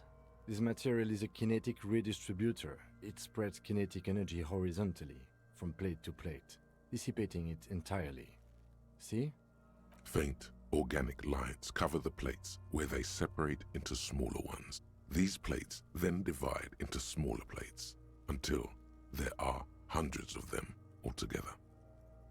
Like whirls of floorboards, the design looks organic, influenced by highly resistant wood materials, like lignum vitae and ebony perhaps. What does this remind me of? If trees were made of porcelain, this is what their cross-sections would look like. The smooth, glossy surface fractures into ever more intricate interconnections, peaking on the right sabaton, where you notice. The whirls are in the shape of a letter and number combination, E50, 100, 1000. Looks like there's a serial number on the right sabaton. Good. Can you read it to me? X5415 6745 678222. Let's lie. Shut the hell up, drama. We have a make and a number. That's something. We can use the radio in my kinema when we're done. Either station can chase it for us. This feels dangerous. Are you sure? Yeah. The stench fills your nostrils. As you push downward, an ominous creaking sound comes from above. Stop! Pig's gonna pull his head off. Brutal! What's wrong with you, asshole? Why is he letting go, Kuno? I don't know, baby. I don't know why he's such a... What is with your language? Officer, if I may ask, what were you trying to achieve by putting on the deceased foot? Don't worry about it. The cadaver slowly twists on the cargo belt. I understand His what was torso gonna covered happen. in tattoos and extremities blotched pink and blue. The hangman's knot is pulled tight by the weight of the corpse below. Yellow, hard-edged polyester cuts into his neck. Above, a sliding buckle ties the belt to the branch. This is a steel-reinforced cargo lashing belt, big brother of the regular cargo belt. It's used for tying cargo under 6-rotor airships. Don't ask me how I know, but this is a lashing belt used for airlifting cargo. Airlifting? I thought it was used on lorries for strapping cargo to them. Apparently, this is the reinforced kind for air transport. My brain tells me so. The local harbor uses 6 rotors to shuffle containers around. I get the sense they use whatever was on hand without paying much attention to not incriminating themselves. We're assuming dock workers from the harbor did it? The brief suggested as much, politically motivated by the ongoing strike. Did you not get a briefing? Yes. Then you should ask me the first moment we get. They sure wanted him to stay out there. The rope is reinforced with steel wiring. I was afraid it would be. Thin steel wiring, parallel strands. This makes getting him down more problematic than I had assumed. How did they even get him up there? A noose is one of those things that's easier to use one way around. Did they climb up using the kids' ladder? That ladder can't carry a grown man. I didn't see any splintering either, did you? I think they lassoed the branch, then pulled on the belt to close the buckle. Could be. The shape of the branch supports the theory. The cadaver hangs from the cargo belt, limbs limp and torso covered in tattoos. An intricate web of blue lines stretches across the torso, from the right shoulder to the solar plexus. Each time they intersect, a small white star is formed in their crossing. Hundreds of fading asterisks riddle his skin. Their concentration is highest around his heart. His corpse is marked by stars. What will mine be marked by? Alcohol and heartbreak. Who fucking asked you, Inland Empire? Hey, Inattentive. Is this a map of the night sky? A map of the stars. I do see some similarity to astronomical charts. Great Century Messinian, maybe. But this seems more particular. Customized somehow. As if someone left out most of the night sky, filtering it through personal choice. The principle of this filter remains unknown to you. The thought dissipates, and you feel as though you were only half right. I'm missing something here. So am I.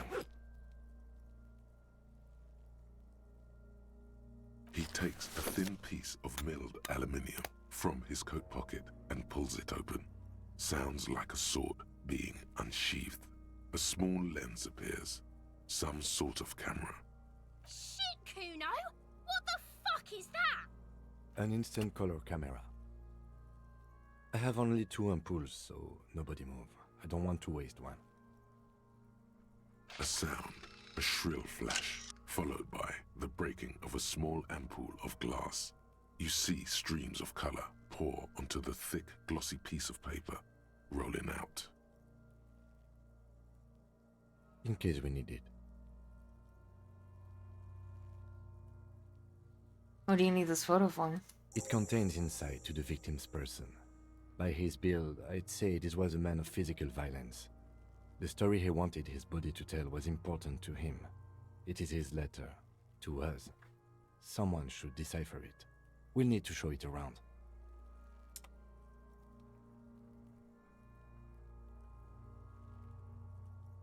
Can I have it? I should look at it later without the corpse smell. Sure. Just don't lose it.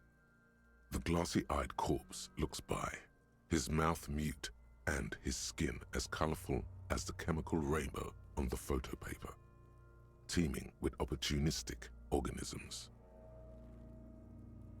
Look him in the eye. His eyes are milky white and blind to the world, protruding comically from their sockets. There is no one home, just subaquatic terrors there. Dark brown hair grows on his head. His face is ready to explode from the organic processes inside. The death's head grin has passed. What remains is an unrecognizable mess. Tell me who you are, dead man.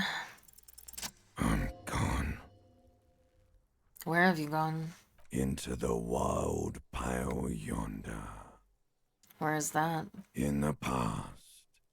Way out in the west. I can see you're gone, but who are you? I'm a joke. Look at me. There's nothing funny about you. There is nothing funny about jokes either. Who were you when you were alive? A killer. A motherfucker. And a killer. Go ahead, Cobbo. What's happening? What do you mean? I'm talking to you. It's the power of your imagination. Imagination. Go ahead. Ask me more questions. You fucking love questions. Why do I love questions so much? Because you're a copperoonie. Look at all of them go. Do you want more questions? Give me a comical amount of questions. Coming right up, Rooney. This is getting upbeat now. Is my name Rooney? Fuck no. You're no Rooney. Rooney's absolutely not who I am. Between you and me, your name is probably Harry. I feel like I've been getting a lot of Harry lately. You might be onto something there. Why do I feel like I've forgotten something terrible? Because you have. Who killed you? Love did me in, Brother Copo. It was love all along. Can you ask me a question? Sure, Lobo. I can ask you a question. Why are you doing this? What? Looking at my face, motionless. Looking into my eyes, standing here. Why are you investigating my murder? I don't have anything else to do. This case is all I have. I am all you have. Then you truly lost it all, brother. Let the world drag it all away from you. And what it left, you pissed away. And here we are. Come back later, Corpo. Amuse yourself with my frank manners and my memento mori features.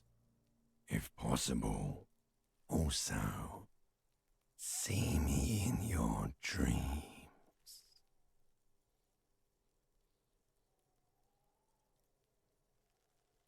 That's not what this says, but okay. Of course. Oh, whoops. You have questions, don't come back later, Corpo. See there, now it says Amuse that. yourself Weird. with my frank manners and my memento mori features. If possible, also, see me in your dreams. As you narrow your eyes, the monster before you blurs into a violent mess of green and pink. This is a trick. You've done it before. Pink is where the blood settled in the first hours post-mortem. You can use it to see if the corpse has been tampered with. Does his position at the time of death match the discoloration? Only the lower extremities are pink with a dash of blue. His fatted hands, thighs, and his neck, just above the noose. The rest of the corpse appears dark green in the cold spring air. His face and hands are pink, thighs too. I see it. His neck too. The lividity goes right up his chin. We have good, well-pronounced discoloration here. The monster comes back into focus, an explosion of color, coursing with dark marbled veins. His stomach appears pregnant with something. Black liquid streams down his thigh and onto his boot. So, what do you think? I think he's dead.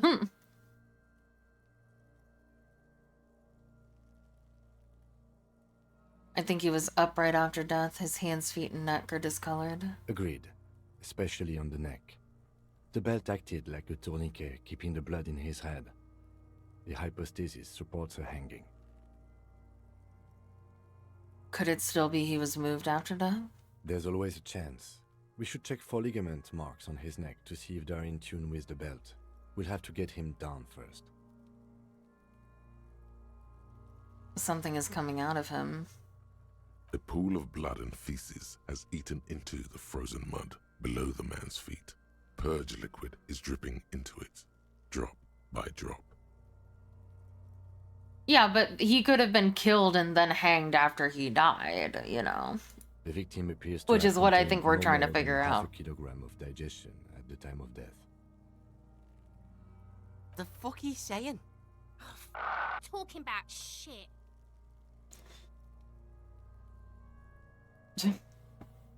We got lucky. Did we? I don't feel lucky. He's beaten up. See the bruises? I do. Most of them are post-mortem. Maybe even all of them.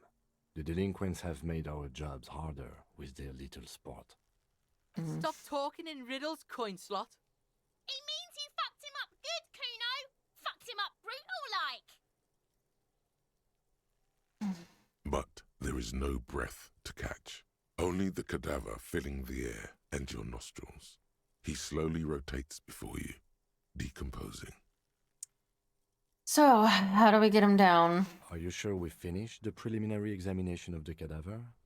We might miss some of these things once he's done. The cadaver slowly twists on the cargo belt, his torso covered in tattoos, and extremities blotched pink and blue. Yeah, the preliminary examination is done. Let's get him down from there.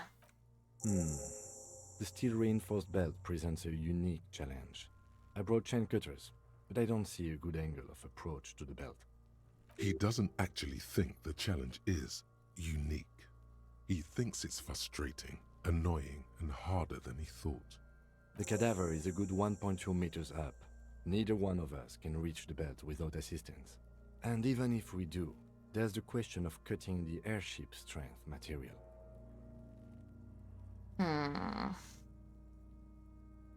Maybe we can ask for help from the harbor? I was really hoping we wouldn't. The Union appeared to be suspect in this case. It seems like a dangerous route to go down. I would really prefer if there was another way. These people might have an agenda. Okay, let's reconsider. But what other options?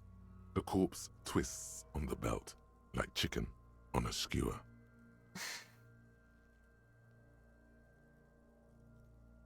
Can someone else do it? Someone else? You mean like the police? I mean someone who's below detective. Someone like a paid garbage man? Or a cleaning crew? I have bad news for you. That is a detective. I know it's hard, but I assure you, the others won't come to help us. And we have a growing sanitary concern here. We need to get him down, fast. We could saw the bench. Climb up there and saw the branch? Branch, not bench. Yeah, it seems dangerous. There has to be a less risky way, with less falling down of trees. Seems like a lot of hassle. Let's not do it. We are not getting him down already. Not getting him down is a task that's already accomplished. Sadly, it's not our job to keep him up there, but to get him down. I don't really want to pull his head off. How do you plan to get him down then? With social sensibility? Are you going to educate him down? Shut the fuck up, half-light, whoever you are. Maybe we could shoot him down? Yeah! Bang bang time, pig! Shoot his head off! How? Where the buckle ties the rope to the branch. That's a good spot to aim. There, the buckle holds the belt together. Where? Ah, yes, I see. If the shot hits that, there might be a chance to release the belt. Yeah, now we're talking. Entertain the Kuno with some shit. They'll miss! The pigs will miss Kuno! Silence. With his elbow sharp, the lieutenant unzips his jacket and produces a lightweight firearm. He drops a paper cartridge in the barrel, separates the scouring stick, and gives the cartridge 5 tucks. That's a Kiel A9090 Armistice, mass-produced muzzle loader, ascetic, frugal, one of the most common firearms in the world. He then steps back and assumes the fellow's test position, taking aim. The corner of his eye twitches.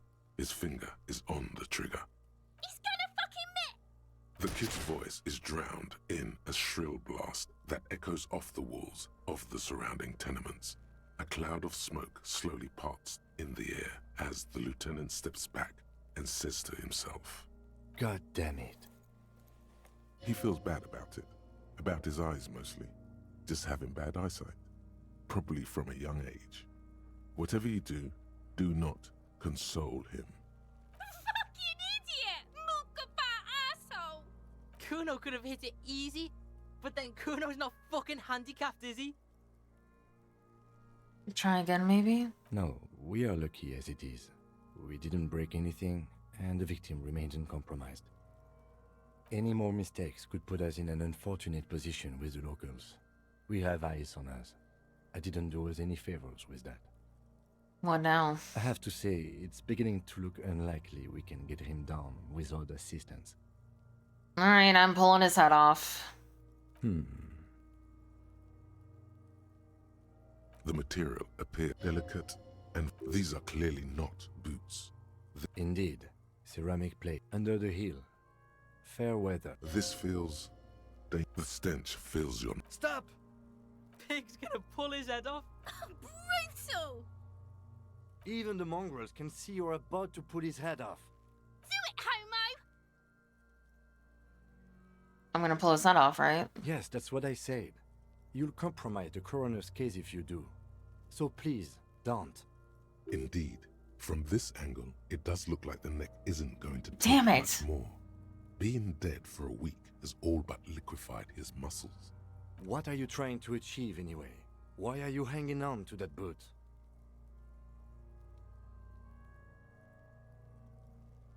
Try what exactly? If you can't experiment, how will you learn?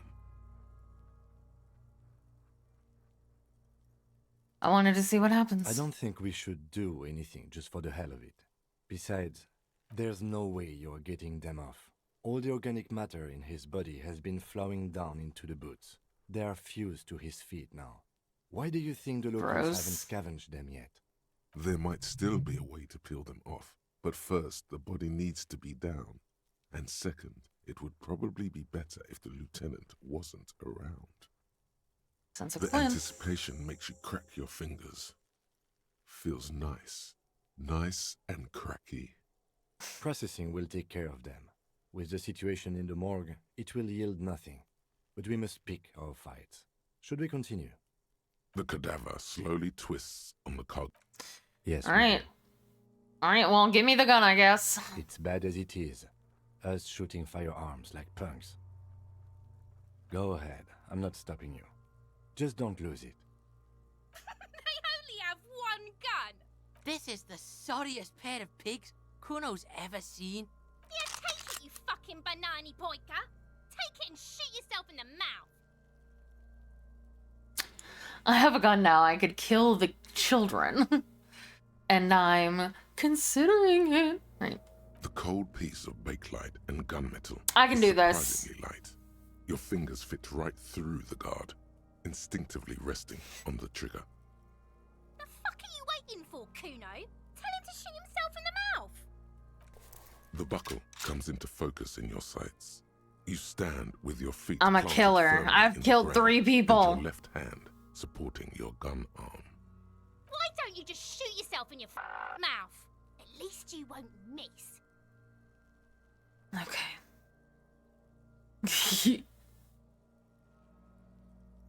I can do it. We could make it 5. Alright, close my left eye Your first. field of view narrows. The branch slowly moves, becoming entirely two-dimensional. The metal buckle glimmers as the corpse slowly rotates.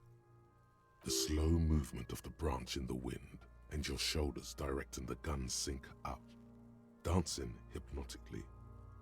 Look, he's crying! You gonna cry now, fucking faggoty? Do it! Set me free! You feel as though it would be dangerous to set this creature free to roam about the cosmos. Don't. Do it!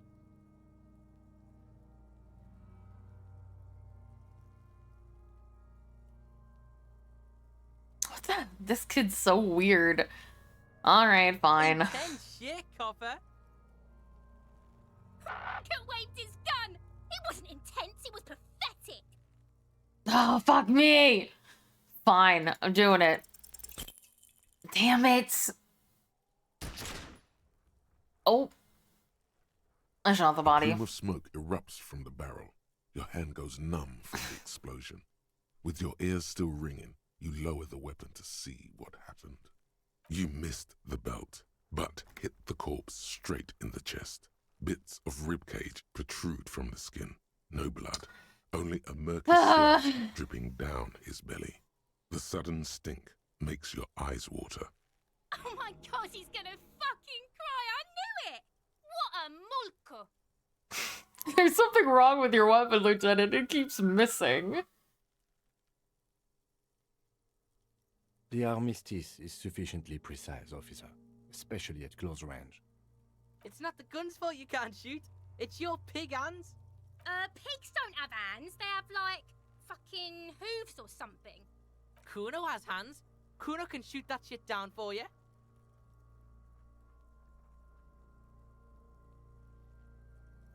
What's the worst that could happen? Fuck it, everything else has gone wrong today. Let's do it. Does not dignify that with an answer. He Damn slaps it. the button on his holster and says, We still need to get him down somehow. But how? The bad way. The way I didn't want us to. By asking the harbor for help. They have the tools and the men. If they put him up there, they can take him down too. But we can't get inside the harbor. From the gates. By negotiating or fighting. Or we can try the secret route we found, where your cloak is. It looked doable.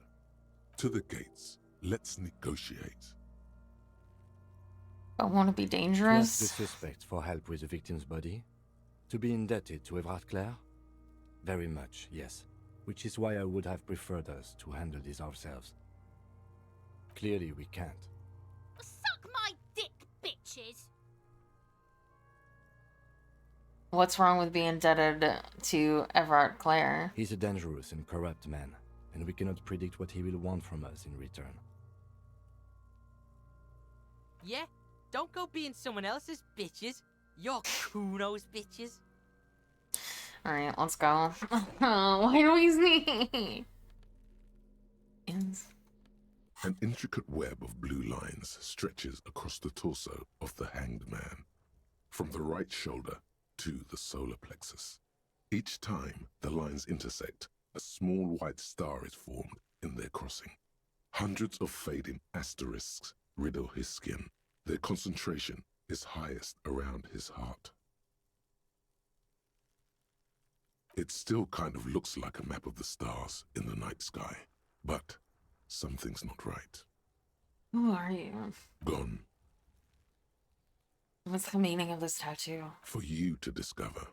You've gotten as far as you will without assistance. Someone who knows about history could tell you.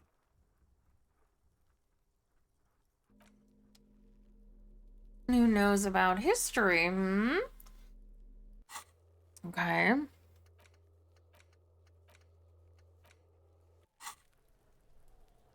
Oh, I'm so glad I did that. Alright, hold on. I don't know if I don't remember what skill I used to jump here, but hopefully I've leveled up enough that I can do it again.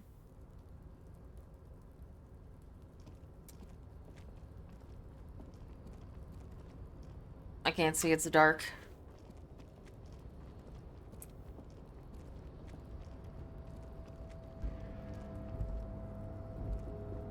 A tarpaulin cloak is still caught on the railing. Nope, I need No one has claimed it for their own. savoir-faire. There are plenty of side quests to get the XP. Yeah, I know. Savoir-faire. Alright. I know, but Union Box Thursday. The vehicle. not doing that. Track down the badge. It may take a while. Call Sylvie using Kim's shortwave to ask whether she made the call. Okay.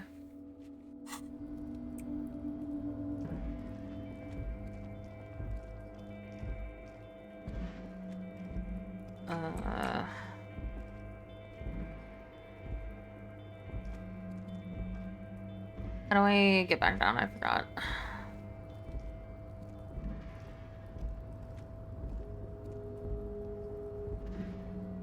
Okay, there we go.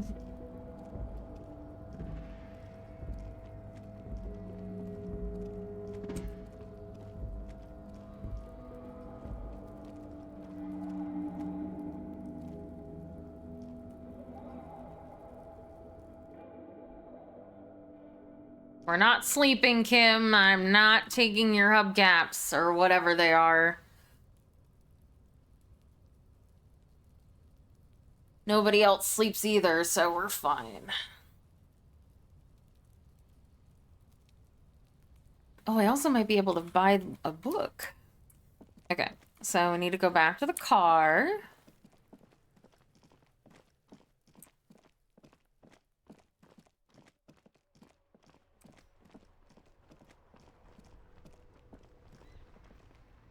Inside, you see a set of steering levers, a radio. I have something here we could sell.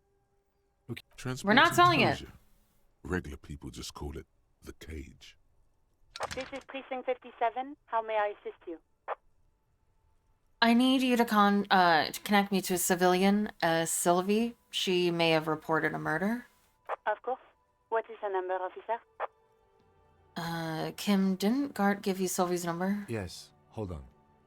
Her number is 005 1944 298. Received.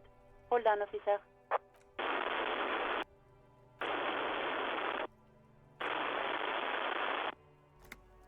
Lieutenant Kitsuragi slowly begins to tap a little rhythm with his right foot. Quite a lot of time has passed.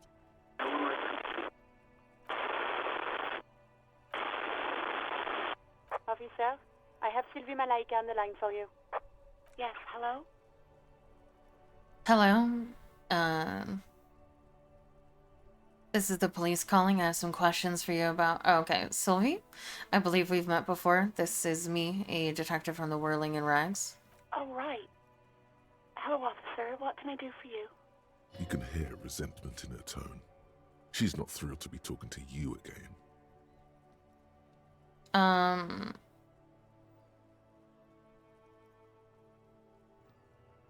Was it you who called the police? No, not me. Do you know who made that call? No, sorry. I don't. Not a lot of people have phones around here. Copper thieves take the wires. People don't have the money to have the cables put in again. They use the Union's phone, or the one on the coast. So the Union has a phone, and there's one further down the coast. Got it. It was someone else. We'll find them sooner or later, officer. It just might take a while. But why didn't you call? Didn't a corpse behind your workplace bother you? What? Of course it bothered me. But I thought the Union already knew about the corpse. I meant us. You should have called the police. No one calls the police. The Union would get angry. What do you mean by that? You know, what the Union says goes. People listen to them. Because I can't sleep because I can't get... I got locked out of my room. So we're just staying up all night. Wait. Is she speaking the truth? The Union's the law around here? Legally, no. In reality, yes. Martinez is de facto policed by the Dock Workers Union. Words are not necessary to feel the lieutenant's discontent for the situation.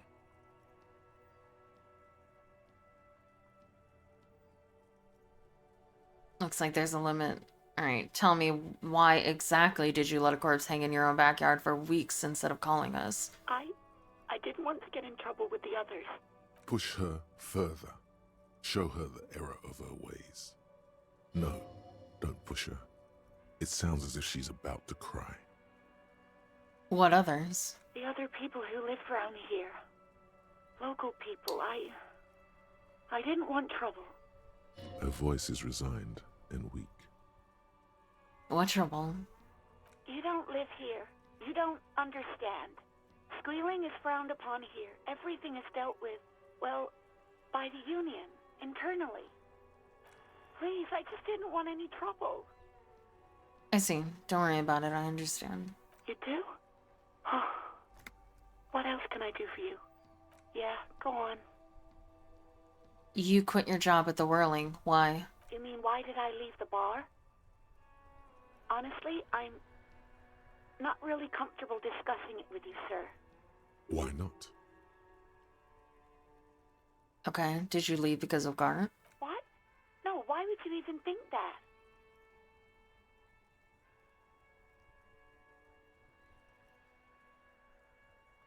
He told me he asked you out. Are you saying it didn't happen?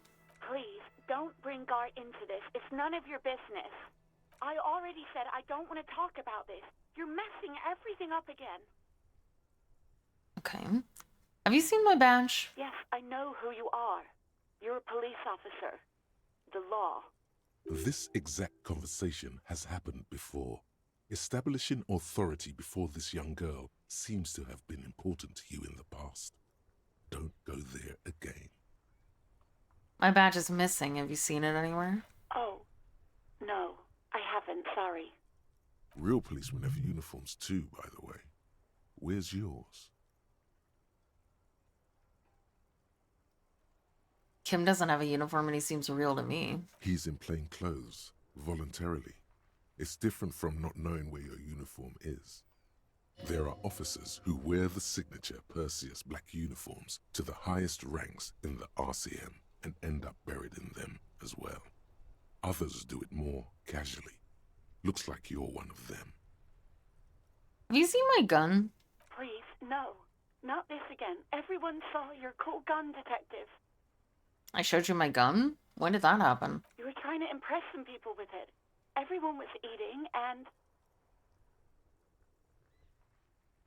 And what? What did I do? You were waving it around in everyone's face, begging them to describe it.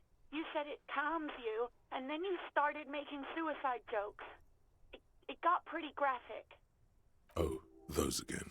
I have been trying to wean you off them. I mean, I haven't been making any jokes. You know, when you put your gun, your actual gun, on your temple and pretend to shoot your brains out, off of that, people don't like that. Yeah, I can get why people wouldn't like that. I remember this. You were screaming things like, "My brains are all over the wall, painting them red. I won't be seeing it, 'cause these are my brains. I can't see without my brains." Very nice visuals there.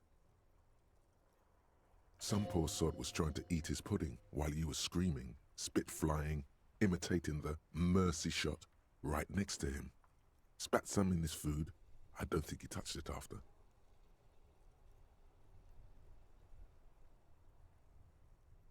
Okay, I just don't know what to say. Me neither. Yes, but what happened to my gun? No idea. All I know is next you were waving around money instead, saying things like, "Big bucks cannot lie," and "Guns can't buy money, but money can always buy guns." It almost looked like you pawned it, but believe me, I did not ask. Have you seen my police uniform? Uniform? I never saw you in any uniform. You had your things on, the disco things. Do you know how my paperwork ended up in the trash container behind the Whirling? Well, you tried to jam it down the toilet, sir, clogging it completely. After I had unclogged the toilet and retrieved the paperwork, I threw it out in the trash, thinking you didn't need it. I am sorry about that. Anything else, detective? Yay! No, you helped immensely. Savoir-faire.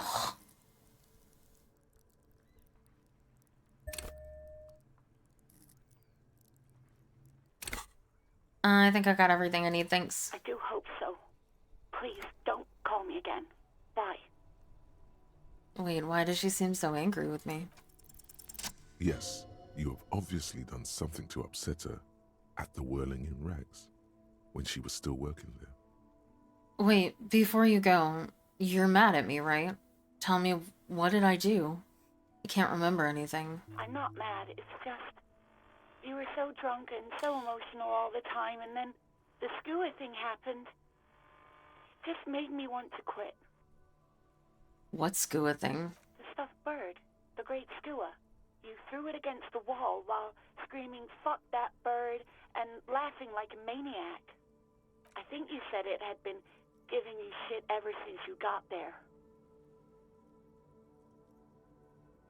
Why do I always end up screwing everything up? It was a pretty bird.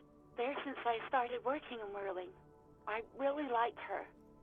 We call her Scotty. There's genuine sadness in her voice.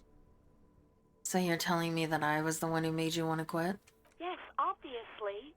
You were the worst client I've ever seen. And I have seen so many assholes in this place. Awkward. I'm such a dick.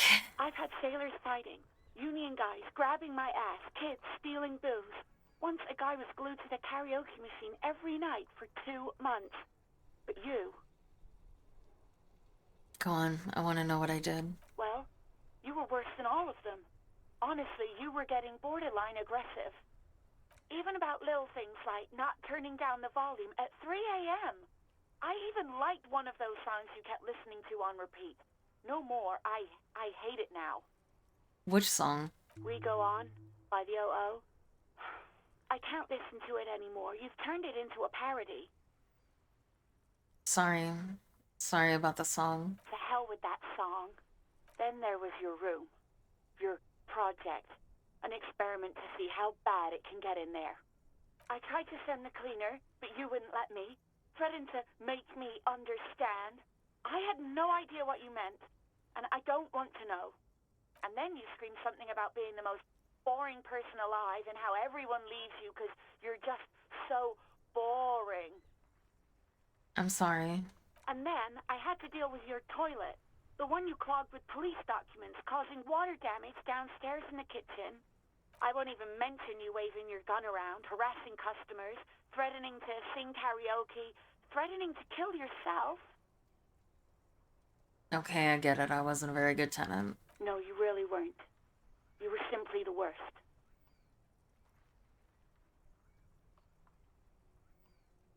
I'm truly sorry for everything, Sylvie.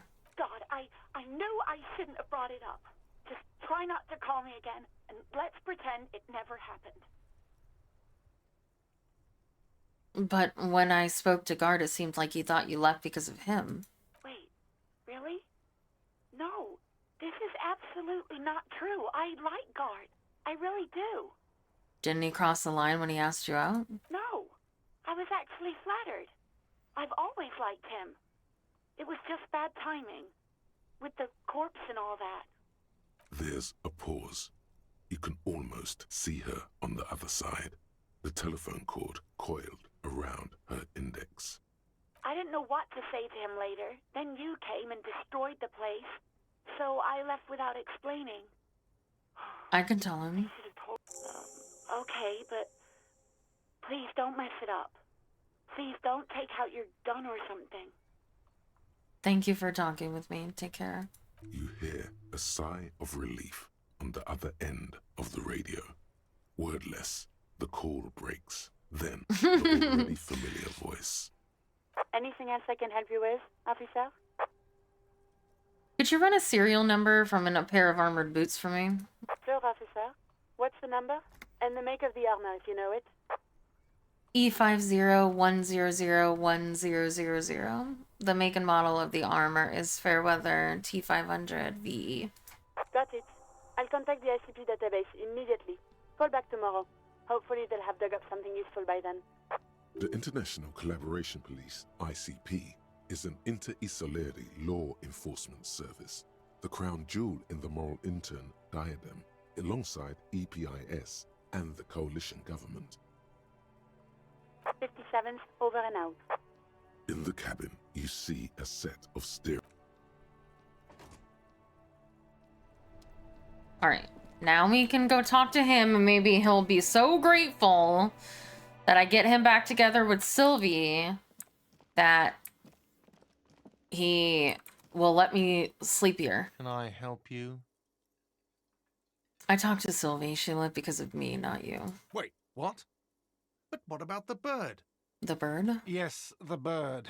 I found it lying on the floor with a broken wing the morning she left. She didn't break it. I did. I threw it against the wall. You broke the skewer! I assure you it was him. It's as if he can't decide whether to be angry or relieved that it was you. Again. Why on earth did you have to break the skewer?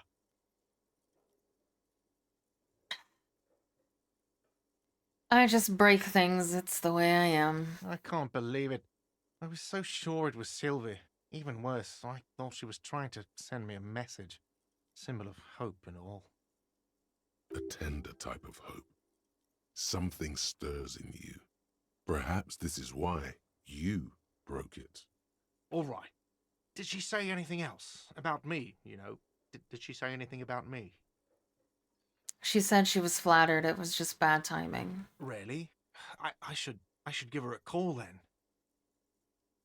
Thanks, I guess. Was there anything else you wanted, or...? So, can Yes. Have you got it? Does that arrangement include you paying me what we already agreed you owe me? It's cold out and I'll freeze to death. Game?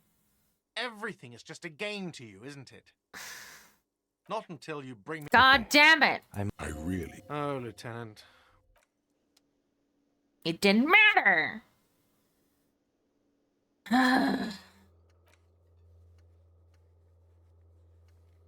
Fuck me. Fine. This is what you get for doing something nice for people. Alright, I'm gonna try to get into the harbor. Through jumping over the fence.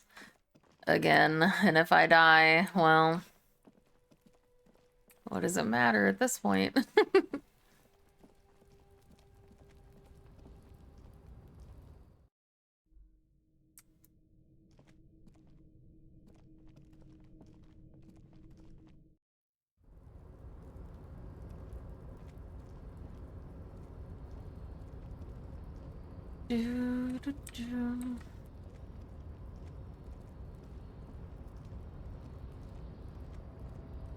Alright.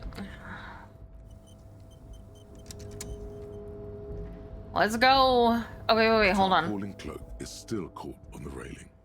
Hold on. I can change my clothes so that I don't have the... I'm taking my pants off. I don't know why this helps me.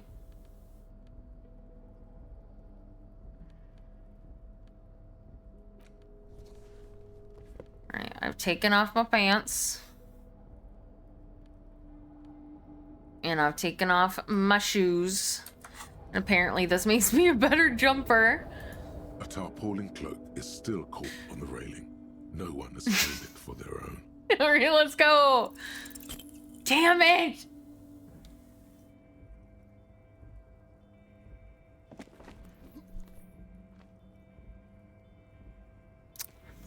Nope, no. That's still too high. What were you thinking? You're not a gymnast. You're a boxer. And you've climbed way too high up here. You could have died there. Shit. I'm failing you. This wasn't part of our deal. Hey, what happened? I understand. We can always come back when you are feeling better.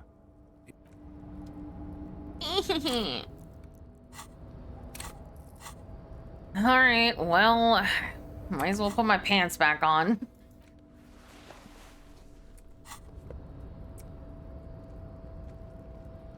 Okay. Well, what can we do now? Union box, can't do that till Wednesday. Can't... oh, wait. Oh, we done the initial inspection of the body. Can I talk to Kim?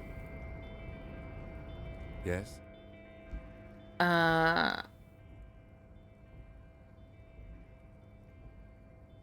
What do you want to know? Now that we've inspected the scene, I want to know more about this pissing competition you mentioned. What's there to say? It's just stupidity. What kind of stupidity? The cop kind. Our precincts can't decide if Martinez is part of Jamrock or the Industrial Harbor. Yours or mine, as if we somehow own parts of the city. Typical street gang mentality. So we've let the Union make a mockery of law enforcement here. And now it's come to its natural conclusion. Ah, so this is a struggle over who runs the Martinez. Well, sort of. It's less a matter of who gets to police Martinez than who has to. It's an orphan district, in other words. I think the dispatch desk just told both our stations about the hanging. There was quite the brouhaha at the 57th, I can tell you that. Time to settle it, they said. Cop off. But I assure you, I am not their finest or toughest with 102 cases solved. What I am is least interested in a pissing competition. So, he volunteered to represent the 57th, but not out of competitiveness. On the contrary.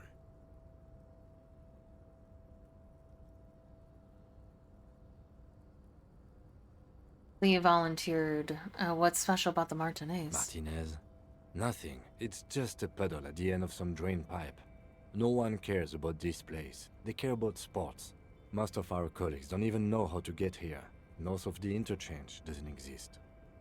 So you volunteered to spoil it? Yes. I'm an unrepentant spoil sport. I wonder what this says about me, that I was sent by my station. It's all part of the master plan, you see.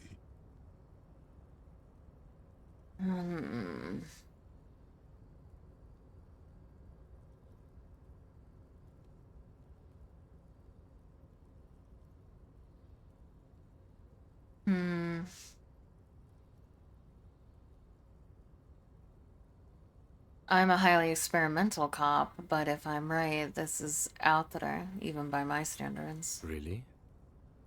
I arrived at the scene 3 days early, drink myself to oblivion, fully re-immerse myself in this reality, and then work the case from an angle so crescent fresh it produces never-before-seen results, not only for criminology, but for the human mind. It can't be that.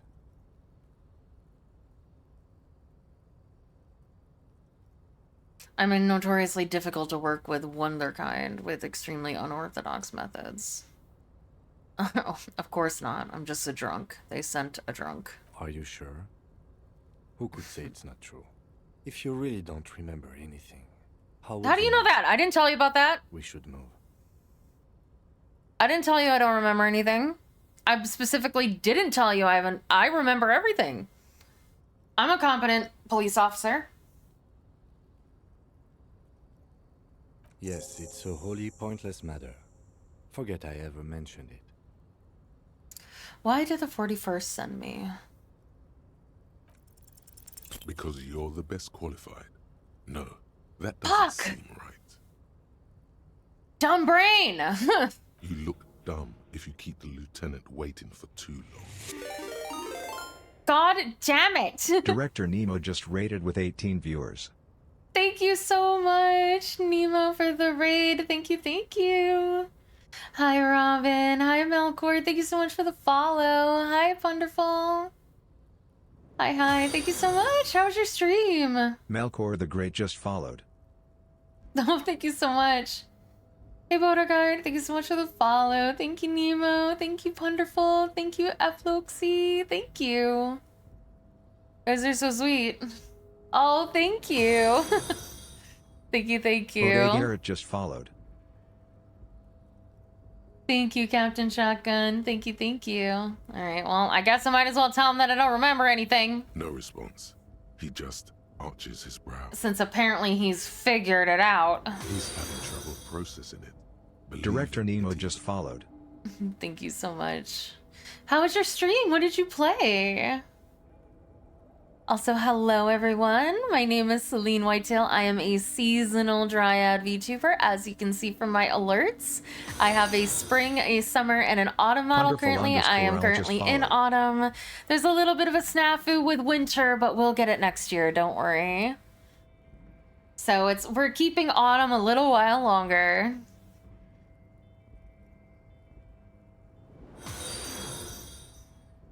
And I F-Luxy play just a followed. variety of games. We're currently playing through Disco Elysium for the first time. I am a shit detective. Have you tried concentrating on something other than your personal affairs?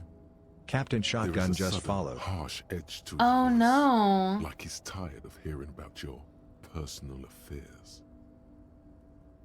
What's wrong with my personal affairs? Not a fan. It's just the nature of lieutenancy. The RCM deploys a self-styled structure called the Decomptage as its chain of command. Every lieutenant is responsible for 2 sergeants and 8 officers. That means the average lieutenant has to deal with quite a few personal affairs. Even you know this. So what should I concentrate on? Try work. The case at hand. It can work miracles. All I've been doing is the case, my man. It's 1 o'clock in the morning. I can't sleep. But I'm completely lacking in basic information about even this organization we're in. Can you help me? Fine. We should get through this day first. Off hours begin at 9 p.m.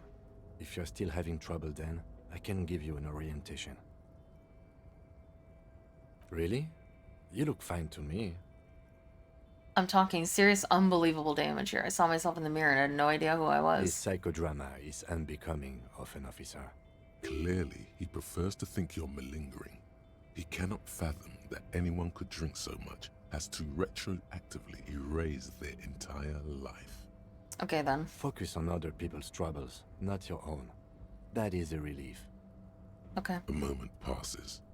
The lieutenant glances at the sports watch on his wrist. You seem to be following me. Excuse me? Nothing. What if I want to work this case alone? Detective, if I may be frank, you seem to be in a deranged state. I'm You not have trouble deranged. remembering things. You've misplaced your badge. I cannot let you act in the name of the RCM without supervision until you've regained control of your faculties. The RCM, or the Revachol Citizen Militia, is I know what the police. RCM That's is. But what if I need some me time? Some you time? This is a police investigation, not a journey of self-discovery. I'm not deranged. You still have your evening. I didn't just point a gun at a child or anything. A moment passes. The lieutenant glances at the sports watch on his wrist. They were provoking me. Yes?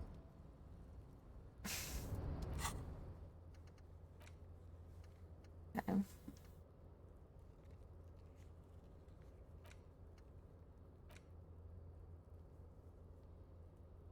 One was trying to turn me into a racist, and the other one was calling me a slur.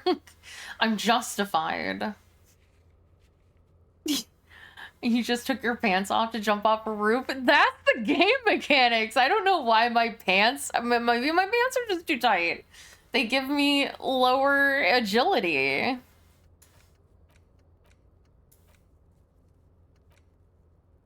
Keep searching for the caller, find a way into the secret passage, track down my gun, ask the gardener. Thank you, wonderful. It was cute. Yep.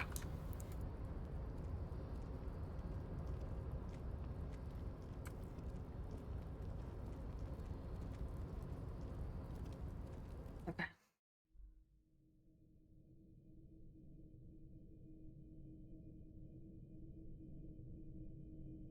I know, right? Okay, I guess we can go talk to the gardener and see what her answer to why she was in the greenhouse in March. was... She's not here. Fuck. Probably because it's 1 in the morning. Where's the rest of the armor? Oh, armor, not armor. All right, Kuno. Where's the rest of the clothes?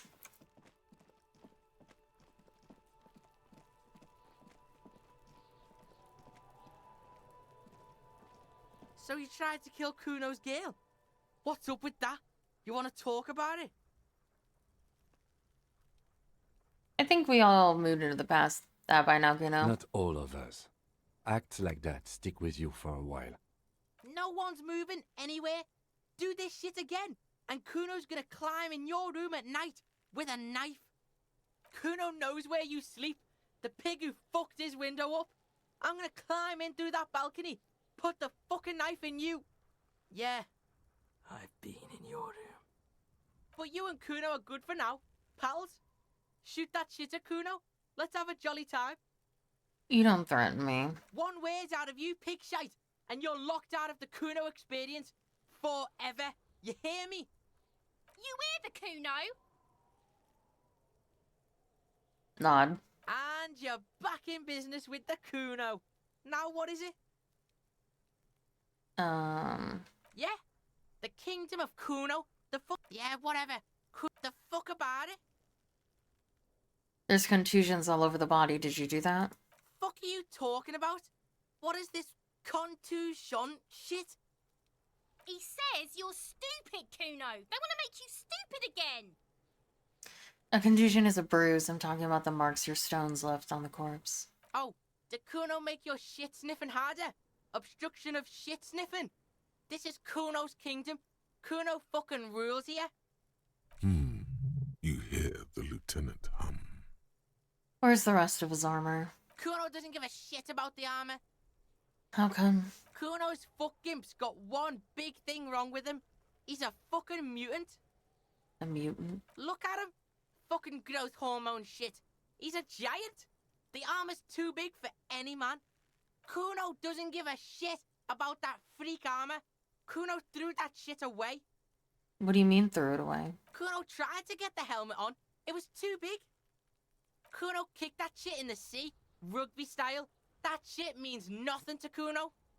You threw it in the sea? Yeah, that shit means nothing to Kuno. Kuno doesn't give a shit about material shit. Kuno's a fucking monk. You wanna fuck on someone about that armor? Go fuck the mustached union fuck. The jolly troubadour shit at the gate. What do you mean, troubadour? Yeah, cock and boot. You know that jolly union cow fucker? Came around talking about cows or some shit? Came around pretending like he cares about cows? Yes, you met him at the gates. The one with the boots and the jolly smile. You mean Manana? Yeah, he's the one you want to talk to. He's fucking crazy about that armor shit. Coming here pretending like he likes cows. Trying to catch a peep at Kuno's armor. Curious, my liege. Why did Kuno feed you this information? And you're just telling this out of the kindness of your heart, Kuno? Yeah, Kuno's doing charity today. Kuno Day. Kuno feels sorry for you two loser pigs. Kuno's doing pity now. Still, seems suspicious. He may have it in for that guy. Or you may be Have a paranoid. good one, Wonderful. That is also a possibility, sire. You're testing Kuno's patience here. Get lost. Kuno doesn't fucking care.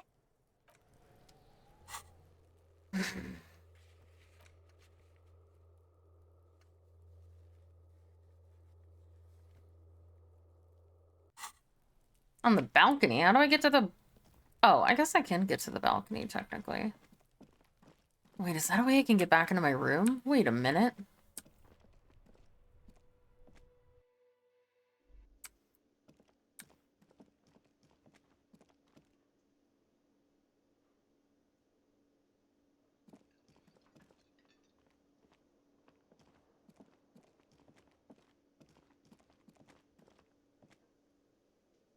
Is there... Oh, there's a door there.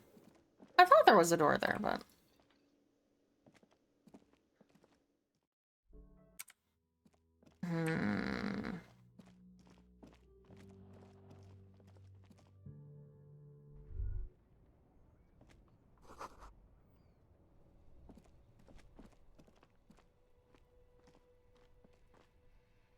Damn it.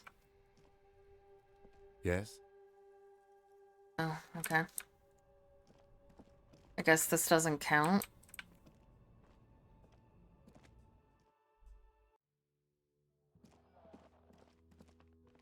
I'm still so mad.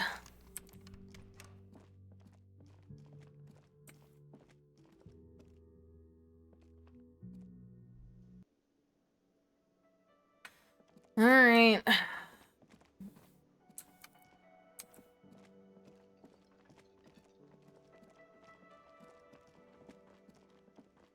Let's see.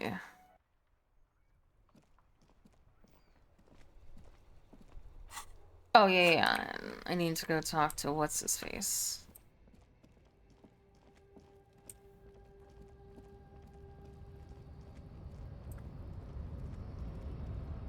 Oh, wait, is he still here?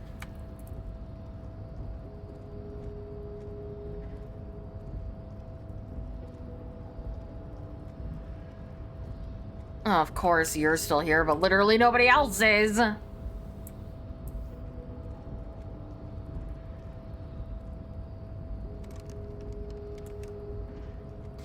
What is the point of this crowbar? It does nothing.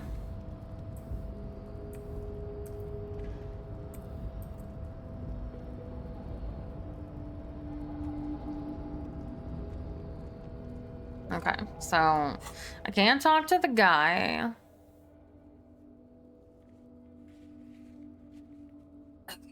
Not there today. Yeah, because I'm not progressing anything. I need to, like, do stuff in order for it to progress. Like, talk to people and investigate. Okay, yeah, try down, blah, blah, blah, blah, blah.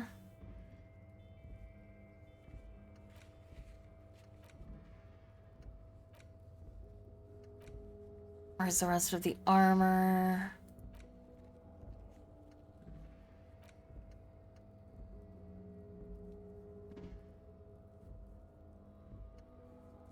Okay. Someone can decipher them. Getting the body down, get boots off. Damn. I don't have anything else I can do, so I think I do have to take a subcaps. I'm sorry, Kim. I tried. I'm sorry. I did everything that I could. I literally Inside, tried you see a everything. set of steering levers. I have some. Transporting closure.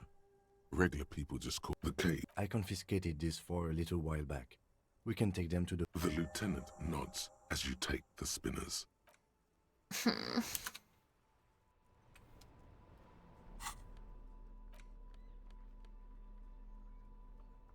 I'm sorry.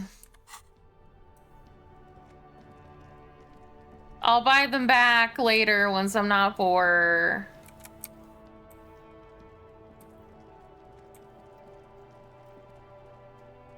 I promise.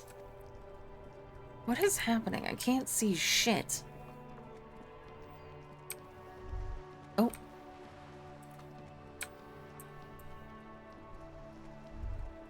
The sight of bullet holes stirs something in you, making you forget the lieutenant's surname. Look closer The first. faded marks are too degraded to draw any forensic conclusions. Just chips in the sandstone. They look pretty ancient. Kim, look, bullet holes. Where? Point at the chips in the wall. Someone has been shot. We're cops. We should solve it. There? Those are old. What do you mean old? These bullets were fired during the Revolution, over half a century ago. They do not warrant investigation. Okay, what can you tell me about the revolution? Not much. I don't have a fresh perspective on it. Shall we go? Me.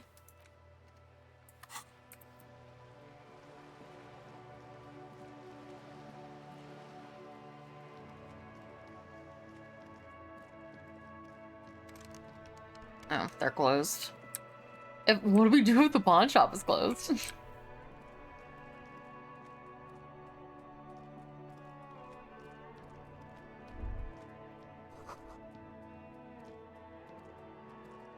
It's probably can't be closed, but it'd be funny. If it was.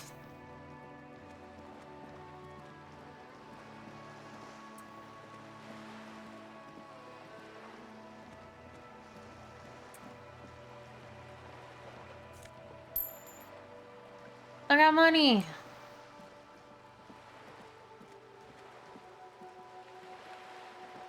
This coin-operated viewer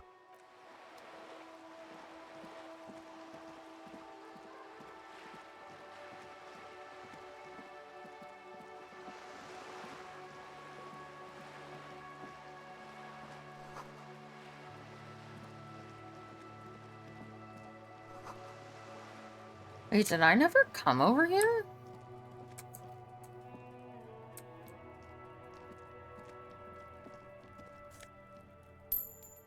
Wait a minute. I never came over here. Hey, you little shit. Finally strangle you. I can't believe you didn't take the shot. Fucking coward. Waved a gun like a clown. Next time you point that shit at me, you better take the shot.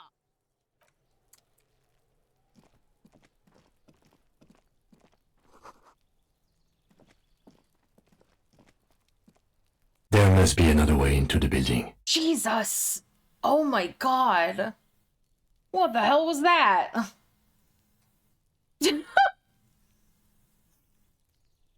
Sir?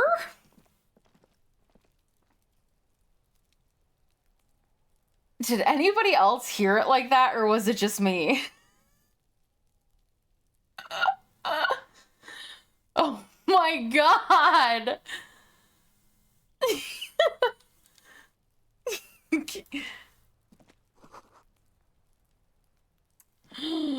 Oh my dear lord. Hey, Pedro.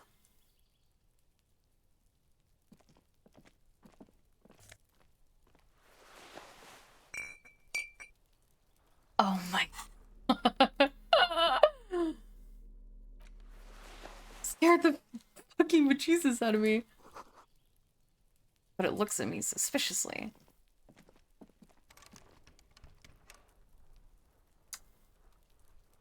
No, I'm scared. I know I'm scared too.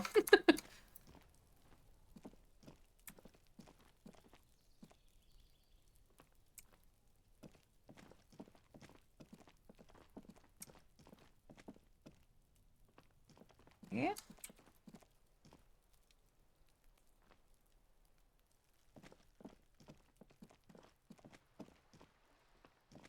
This is a wall on the side of an apartment building. Wow. Okay. Why am I looking at this wall? You have no clue. It's just a wall. Okay.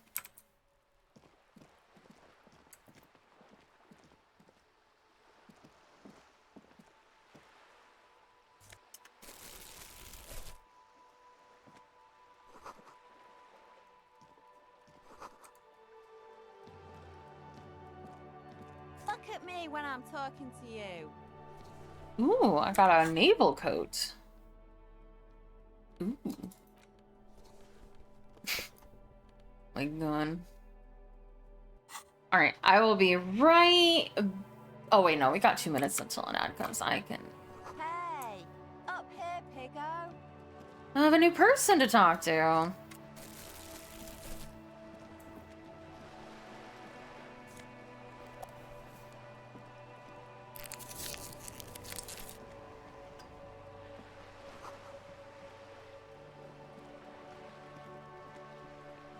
Yeah, there's a thing.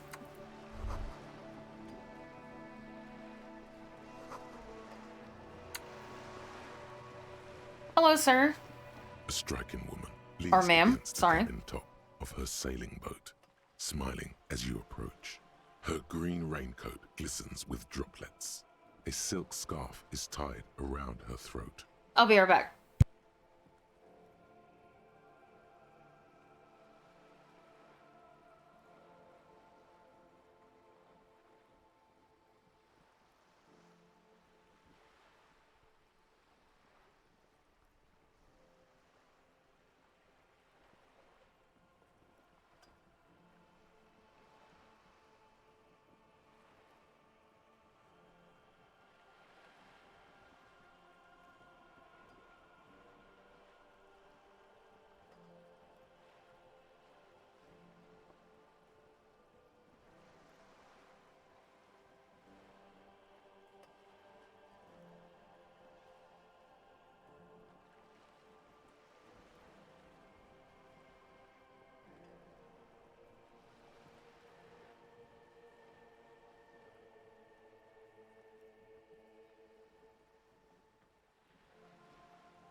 back.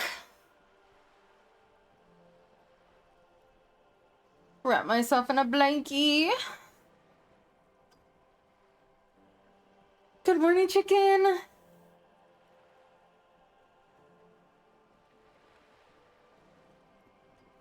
Good evening, officers. I'm Joyce. Joyce L. Messier. I represent the board of Wild Pines, the owners of the harbour. You gentlemen must be from the RCM. Joyce L. What does the L stand for? Phaeton, my maiden name. What exactly, what gave us away? Nothing, honestly. I've said it to every drunk in town, and you're the first one who's responded. Relax. She meant it in jest. Shake her hand. I'm glad to see you here. I was dispatched to handle a strike, not a lynching. Anything I can do to assist the RCM in this matter, I will, gladly. That is good to hear, madame. My colleague will take the lead on this interview. I should let you know that he is recovering from an unusual medical episode. Very unusual. But I can assure you of his ultimate competency. There's a trace of irony in his voice. Mischief, even. The lieutenant is hatching some scheme.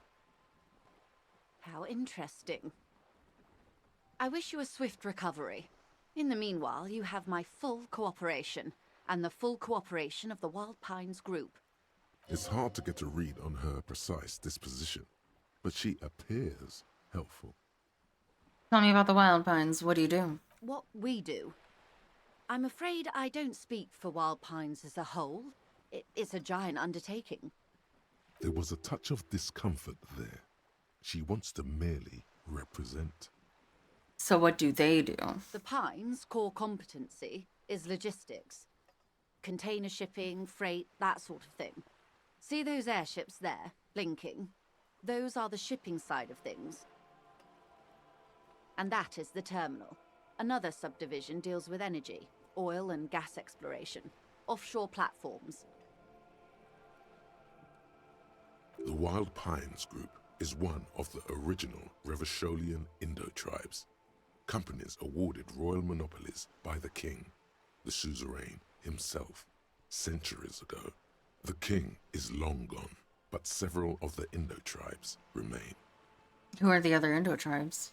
Saint-Baptiste, Elysium, an unknown entity known as Brightest Star. You're in good company, it seems. Why, thank you. How much money does Wild Pines have?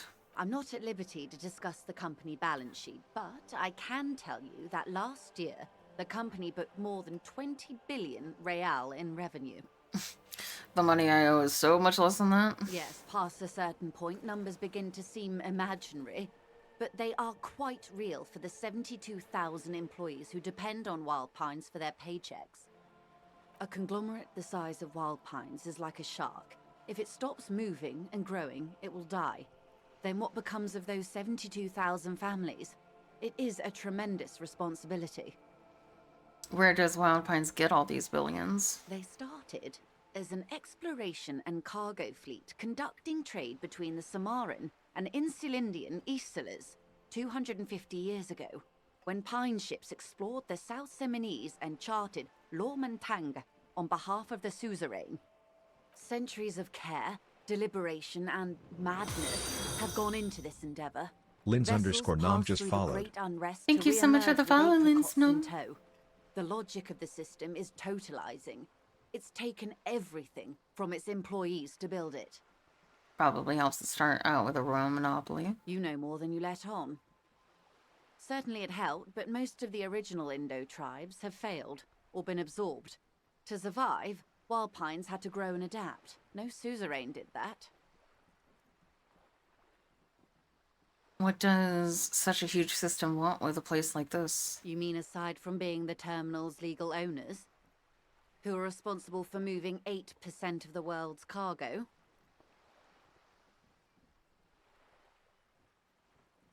8% of all cargo in the world? That's quite the endeavor indeed. There are no minor cogs in the system. Each terminal must be accounted for, lest the entire system break. Every hiccup in such a system means thousands lose their jobs, the world over. I'm here to assure that doesn't happen.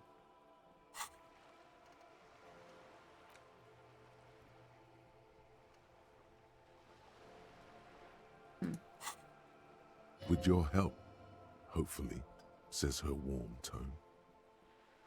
You're on a boat. Why, yes, I am. Does she have a name? The boat? No. It is called Cordelati 19 because that's the type of sloop it is. Okay, but what kind of boat is it? It's a pleasure craft, a 19 pacer. It also happens to be rated for Category 1 racing. Though these days I mainly use it for business. How do you like it? My sloop? I like it a lot. It's the eel's hips, baby. I'm enjoying this part of the interview. It has so little to do with the murder we're investigating. I really do, the lieutenant thinks. Is she thrown off yet? He's looking at the woman, assessing her. Not a lot of people on boats, are there? Of course there are. We're on an archipelago. How else are you supposed to get around?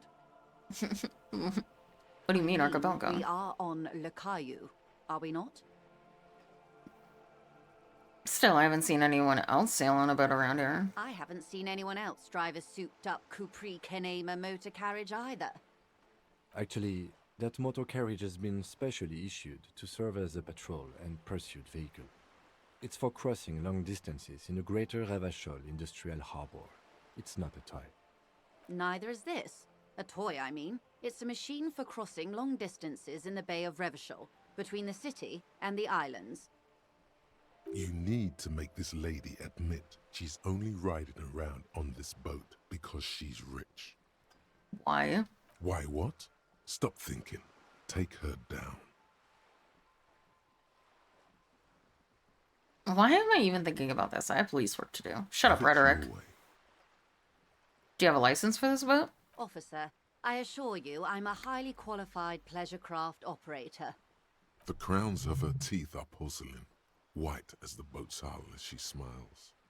Her nonchalance might be related to something called the Wayfarer Act, a law that says she doesn't need a license.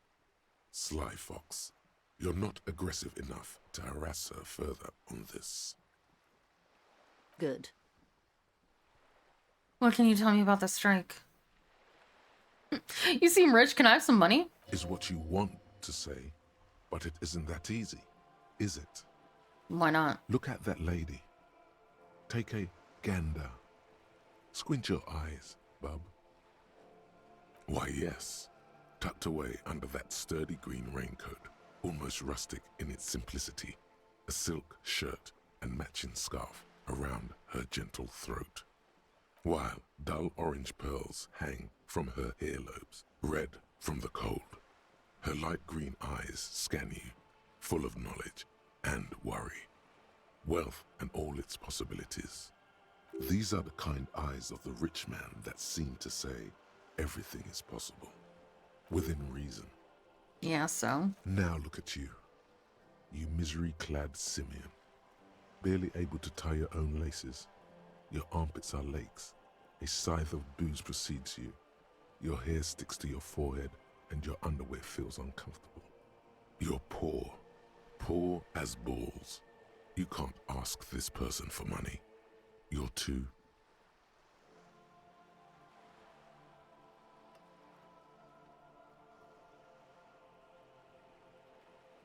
But I'm poor. I'm not ashamed. Oh, but you are. Too ashamed to ask this person for money. Too scared to belittle yourself in her eyes. Those half-precious stones of Eau de Nil. As I was saying, if there's any way I may be of assistance, please don't hesitate to ask. Can I have some money? Voila, you're doing it. Can I have some money, ma'am? Of course. How much do you need? She's surprisingly nonchalant about this. Could it be that she somehow knows more about your predicament than she's letting on? I need 130 real. That's a good sum. Not too small, not fantastically large. She removes a few Hell notes yeah! and hands them to you. The paper is cold and oily to the touch. Whoa, whoa! Did you see how easy that was? Ask her for more. Toot toot, train to Moneytown. Shut the hell up, suggestion. Can you eat honor? Are you an omnivore? Give me a break. So, I hope I didn't just bribe you, officer. It may not be technically illegal under the Emergency Act, but still. I'm still getting my head around this whole money concept. You were just helping me out. I'm an honorable policeman, one of the few good men in Ravishal. You're right, ma'am, that donations are permitted under the Emergency Act, unseemly as it may be, as long as they are properly logged with the precinct. Which he most certainly will do. Now, how else can I help the RCM today, besides supplementing its salaries? What can you tell me about the strike? Everything. Right up to, but not including, trade secrets. Wait, what if I want to hear about the trade secrets? First, you'd have to repeal the Emergencies Act of Trade in Aliments. That gives me the right to silence. It's quite the octopus. How do I repeal it then? Why? By throwing off half a century of foreign domination under the Coalition. Unfortunately for you, the Coalition also leases you the right to police West Revachol. You'd be shooting yourself in the foot, in other words. But I am derailing us. You wanted to know about the strike. What is your role in this precisely? I believe the official title is Senior Labor Negotiator. In practice, I'm a grocery clerk. I relay the union's demands to Wild Pines and return with Wild Pines' counteroffer. And how are the talks going? They're not. That's the problem. The union stopped all negotiations a week ago, after that awful lynching took place. Now they won't even let me into the harbour. There's a 2-meter-20 racist behemoth blocking the gates. Oh, you mean Measurehead? Yes, Jean-Luc Measurehead. How were the talks going before the lynching? Let's say I was not making the kind of progress I'd hoped for when I first arrived. And when did you first Hey, arrive? Hachiman. I arrived 3 weeks ago. Yes, in the middle of February. The bay was still partially frozen then. I prefer to do these things on site, like the RCM. But the strike began in It December. is. I wasn't the original negotiator here. I took over after Mr. Gaumont hit a wall with Mr. Clare, the union boss. Mr. Clare refused to speak with Gaumont despite concessions he'd granted the union in prior negotiations. This isn't the first time the union has gone on strike? Heavens no. There have been 2 prior strikes. Both times the union won significant concessions, including overtime pay and a medical plan. This time their demands are more, I guess you could say, aggressive. Ludicrous even. It's meant. What happened to this Gaumont? Mr. Clare told him to... how did he put it? Fuck off, midget. Gaumont is short of stature, you see. Okay then. Yes. Keep in mind, this is a negotiator Mr. Clare has worked with before, and who was more than fair with him and the union. What are their demands? There are leaflets everywhere, and banners. What did they say again? Oh yes. Every worker, a member of the board. Most of the workers probably don't know what that means. I don't know what to think about that. Fortunately, they explained it.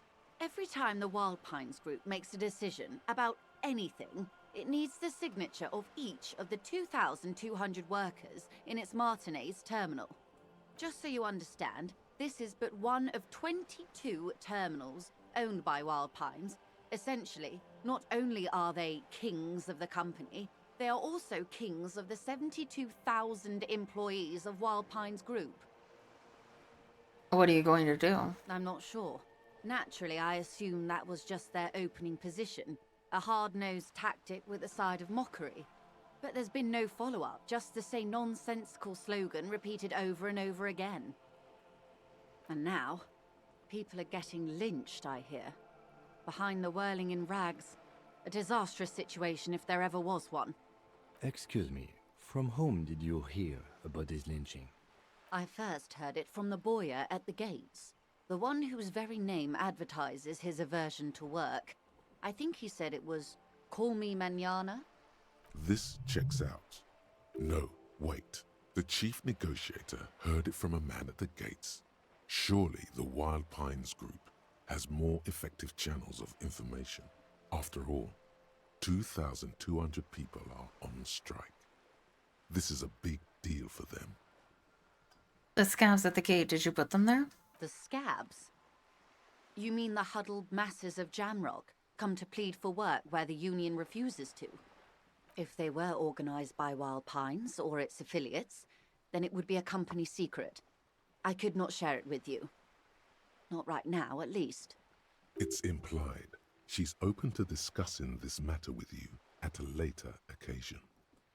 Telling me about this Union boss, Mr. Clare. Mr. Clare Clare. is a man of the utmost integrity. If you can say one thing about him, it's that he always puts the interests of the workers first. Really? Of course not. Everard is fantastically corrupt. I imagine he has a thick, viscous goo where you and I have blood. Is he that bad? He is the most corrupt individual I have ever seen, and I deal with men like him for a living. If there is anyone more venal, more irredeemably nepotistic, then it's his twin brother, Edgar. Wait, there are two of him? Yes. Edgar looks exactly like his brother, except for that lazy eye. He also talks exactly like Everard does, and when one's term as foreman is up, the other takes over. It's how they circumvent the term limits, you see, with a funny little switcheroo. While in office, they've embezzled God knows how much of their workers' dues. What about the Union itself outside of the Brothers Clare? The Débardeurs Union was once a perfectly normal institution. 20 years ago, anyway. It must not have been easy to establish under the Emergency Act, but they did it. I can respect that. Organized labor at its best, as they say. Then something happened in the local chapter elections. The Brothers Clare came and transformed it into a... how do you say? A mob. The Débardeurs are a crime syndicate. Sad as it may be, I suspect we'll be forced to cooperate with them. Refreshingly honest, officer. The company has tried appeasing in the past, but I'm afraid our concessions have only emboldened Everard and his brother. And your opinion, Detective, if I may ask? I'm a curious and talkative person, you see. Would you say the Débardeurs Union is... I prefer not to have an opinion on these things. Of course, officer. One more thing. You said something happened in the elections. I'm glad you asked. There was a woman, the previous forewoman of the Union. She disappeared. Disappeared? Yes. On the last day of the local chapter elections, her daughter phoned in and said she wasn't running anymore. Or coming to work. Ever. End of story. Some kind of extortion, probably. Indeed. The company suspects foul play, but there's nothing they could do. It was a Union matter. The point of the presentation is, these kinds of things happen around the Clares. Watch out when you're dealing with him. Thank you for your concern, ma'am. We'll be just fine. Of course. How else can I help? What can you tell me about the lynching? Quite a few things, I'm afraid. The information I'm to share with you includes sensitive trade secrets. For the sake of my employer, I have to ask for your names and badge numbers. Of course, ma'am. We should have introduced ourselves. I am Lieutenant Kitsuragi, from Precinct 57. And this is my colleague from Precinct 41. I'm afraid he doesn't have his badge at the moment. I hope mine will suffice. How curious. Why is that, Detective? Awkwardness washes over the conversation. The woman doesn't like this turn of events. Remember when my partner told you I'd recently suffered from an unusual medical episode? My lost badge is related to it. I see. So, are you saying you lost your badge during the course of this episode? Yes. I can't hear you, darling. Speak up, please.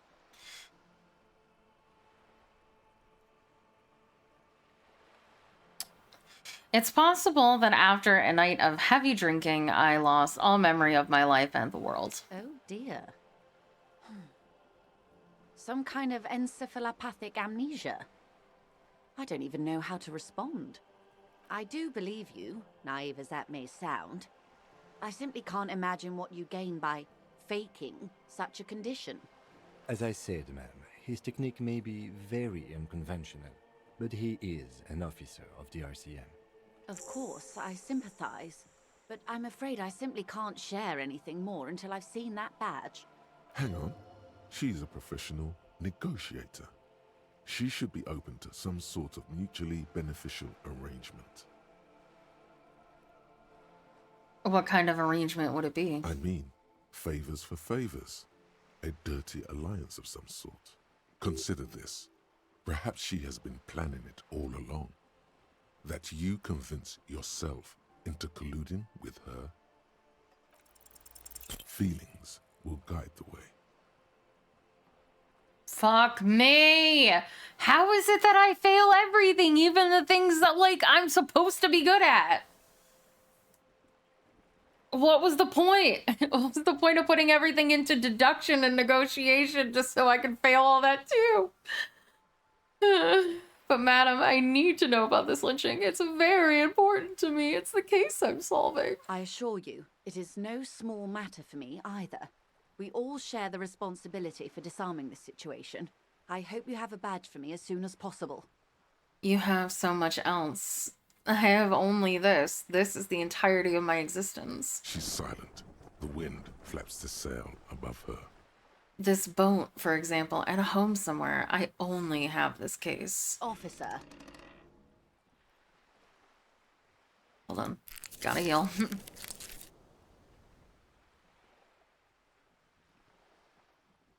I don't remember anything except this lynching. There's only this coast and this lynching. You know, I don't mean to sound cold, but if you want something, you have to give something back. More than just guilt. You're doing it. Despite your own best efforts, you're still getting in. Somehow. I'll be frank with you. If I'm going to break protocol, I need to be able to justify it to my superiors. They're going to want to see something tangible. Like what? The Union is conducting drug trade out of the harbor. It's an open secret in Martinez. Surely it must not come as a complete surprise to the RCM either. Perhaps it's time to look into it. Or you can find your badge, which honestly seems like a lost cause. Detective, a word in private before we continue. Excuse us for a moment. This is not going quite as I hoped it would, Detective. Yeah, well, I'm sorry, my dice rolls suck. Honestly, I was expecting you to use your unorthodox technique to keep her off balance, and not volunteer us to be her henchman. Really? I thought it was going so well. This woman is running circles around us. She might have known about your misplaced badge all along, or she's simply an adept improviser. Either way, we've played straight into her hands. He doesn't let it show, but there is a limit to how much the consequences of your unprofessional behavior can cost the investigation. Maybe this is all her plan. She might have heard about you.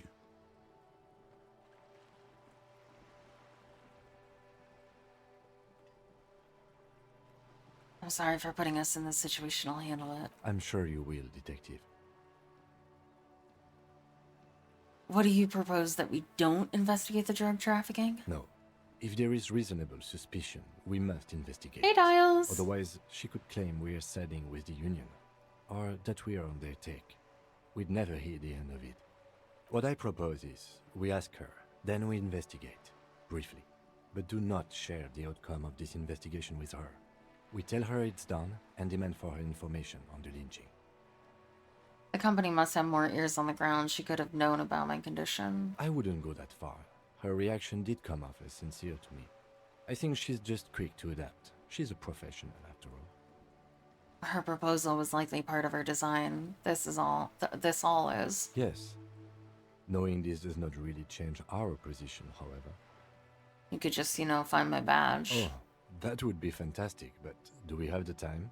The world is large, and your badge is 8 by 6 centimeters. Shut the fuck up. The situation. Whose side are you on? Drastically by the time you locate it. Time is of the essence. You could request a new one from your station, but that would literally take months. Fine.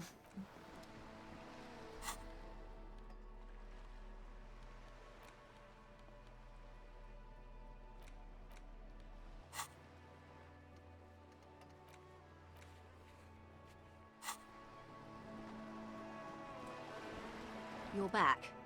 Good. What can I help you with at this late hour? It's night. Don't you ever sleep? Matter of fact, I don't. Why is that? I have a medical condition of my own. Nothing unusual, though. I'm old, you see. No, you're not. You look young. Thank you. I do what I can to remain presentable. Now, ask me some questions. It'll help us pass the night. Tell me about the alleged drug trafficking. It's quite straightforward. Someone is using Terminal B to smuggle raw ingredients from the Samaran Isla into Revachol with the Union's blessing. Wild Pines has suspected it for years. Ingredients for what, ma'am? Meth and dextroamphetamine, GBL, and various synthetic psychedelics. Honestly, it might be quicker to say what you can't make from the stuff. Let me get this straight. The materials come from Samara to Revachol through the terminal? Yes. After they clear the terminal, we lose track. The actual production is taking place at various sites in and around Jamrock Quarter, north of here. Wild Pine seems to be well apprised of the local drug trade, ma'am. Do you mean to say the Union also produces the product? Sells drugs, I mean? We're in logistics. It's our business to know. And no. As far as the company knows, the Union does not produce it. They transport the ingredients for a cut. And you want us to investigate? Yes, but you won't get anything out of Evrat and the Dock Workers Union. Still, every chain has its weak link. The handoff. The motor lorries at the roundabout. The lorries. Precisely. Someone needs to move the ingredients from the harbour into the city.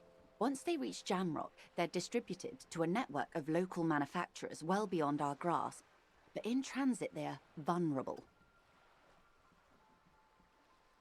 How convenient that they're stranded like beached whales at that roundabout. Perhaps you've noticed that a number of lorries are tangled in a traffic jam at the roundabout just now. Interview the drivers who are still hanging about. One of them might be waiting for a crucial shipment. I'll be explicit. If you find this driver, I will share company secrets with you. Uncovering Union secrets could also give you an upper hand when dealing with them. Why didn't you come to the RCM earlier? We did. On more than one occasion. Apparently, there's some sort of inter-precinct disagreement about whose jurisdiction this area falls under. We know the company has launched its own probe into the Union's alleged involvement. We also know it's come up empty. It's not just the RCM. No one's been able to find any hard evidence. Well, here's your chance, officers. It's no coincidence that the lorries are stranded there like this, is it? No. We asked East Motor Track to raise the drawbridge. The road company is a partner of one of our subsidiaries. However, this is a limited time opportunity. Once the complaint has been processed by the Trade Committee, they'll have no choice but to lower the drawbridge, and the operation will continue. Thousands of litres of raw ingredients will pour onto the streets of Revachol. Not the east across the river, but the west. The vulnerable, the weary. Well, at least this solves one mystery. What is that, Lieutenant? Why I had to call East Motor Track and beg them to open a drawbridge for me. I'd wondered since I first drove in, on my motor carriage. I am sorry for the inconvenience, Lieutenant Kisaragi, but we need them trapped here. This is a unique opportunity. I'm sure you understand. What proof do you have that the Union is involved? How do you think they're financing this strike? There are thousands of unpaid dock workers going strong for the 4th month straight. There was a shakedown of local businesses preceding the strike. Many were squeezed to bankruptcy to fund it. With all due respect to these desert cacti, the contents of a few cash registers cannot provide for 2,000 men. The local businesses can scarcely provide for themselves. So you think the strike is being funded with source ingredients for drugs? Precisely. Smuggled out of that very gate at night, most likely, then loaded onto lorries and driven to Jamrock. You simply need to find one driver who will open up to you. It sounds like she tried looking into it herself, though she's clearly not the type your typical lorryman would confide in. You already have some suspicions that one of the drivers was present at the lynching. The two might even be connected. Or not. Though, if you have evidence to the contrary, I'm eager to hear it. As eager as I am to share it, Lieutenant, once the job is done. Okay, I made up my mind about the smuggling investigation. We will take this case, probe the driver, see what it yields. Excellent. According to my reports, there are at least 3 lorry drivers lingering near the roundabout. Hopefully one of them will know something. It may come to nothing, or it may just blow the case wide open. I can keep the drawbridge up for a few more days at least. You should have the time you need. In the meantime, let me know if there's any other way I may be of assistance. Do you know anything about these tattoos? That's the man who was killed. I'm afraid this is a discussion for once we've cleared the lynching question. So you know something about the tattoos? Better not tie the forestay to the backstay on this. I hope there is something else I can help you with. She wants to answer the question. Protocol keeps her from it. Of course, Detective. Take care. Okay.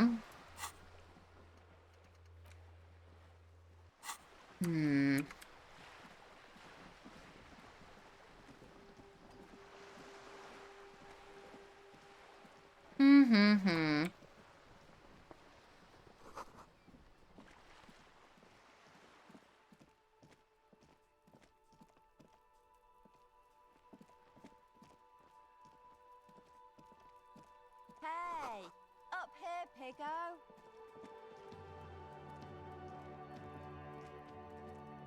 The streets will flow red once more. A great torrent rushing down Rue d'Esperance. You wait and see. The streets will not flow red with anything. Who are you? I'm Cindy the fucking Skull. What else do you want to know? Date of birth, blood type, the last time I was tested for Hep C.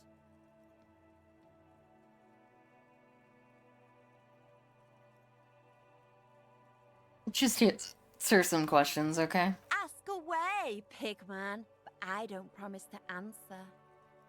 A brush, an artist. The red splatter is urban expressionism. You keep looking off to the side. What are you looking at? The lieutenant is desperately searching for another handkerchief. What? Hatred, disgust. That's it's not... difficult to tell which of the two is more present in her girlish features.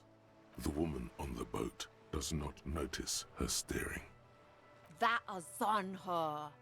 Someone's got to keep an eye on her. Ozon is an archipelago 2 days' travel away from Rivershore. Its moneyed residents, used to posh restaurants and upscale boutiques, rarely have reason to visit Martinez.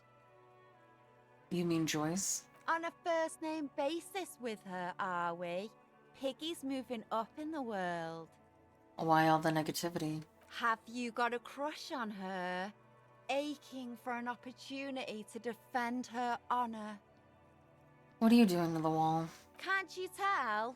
I'm painting a beautiful mural, an aereo graffitio visible from low orbit. I haven't really started it yet. I'm waiting for the right words. So you don't know what to write? Have you ever tried your hand at graffitio? When faced with a blank wall, most people write unimaginative stuff, like pigs go home and Mona was here. We rarely see pigs round here, though. Just union cats. And my name's not Mona, so... She wants it to be something true and total. Why are you so committed to defacing the building? This place is severely lacking in havoc. Not even the occasional trash can fire to break up the tedium. I thought I'd mix it up, you know. Summon the forces of crime and social chaos with a wall-sized invitation. I have an opinion. Want to hear it? Yeah? This is hooliganism. Actually, I don't have an opinion. I'm gonna have to stop you. This is hooliganism. Let's be realistic. What are you going to do? Climb up there? Maybe. You heard your partner, Piggy. I'm unstoppable. Do you know anything about the recent murder? I ain't no snitch, Pigstein. go forth and forage in someone else's shit. No shortage of squealers in these parts. Actually, there is a shortage of people who Exactly. propose in a Take normal, off my pants calm, and climb up there. informative manner. We weren't put on this earth to make your life pleasant, fucko. Watch your back, Ungulate. You've got eyes on you. Wow, so someone's been a little boring. What? Yes, my standard liege. Someone's seen all sorts of wild ideas pop off and thought, I'll take the boring one. The regular, please. The brown. Kim, am I boring? You? I wouldn't worry about that. See? You're so regular and vinyl brown, he doesn't even want to talk to you about it. Look, I'm just trying to do my job. Of course you do. Let's get right to it. My lord's copotype is regular cop. I'll let everyone know. I'll send out a telefax. Why not? Send out the telefax then. I'm not ashamed. Done and done. No actual communiques will be sent, of course. That would be too dramatic.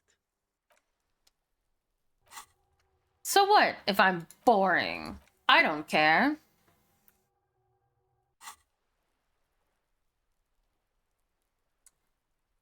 Nobody asked your opinion, brain. A sturdy metal door guards the southwest entrance to the apartment building.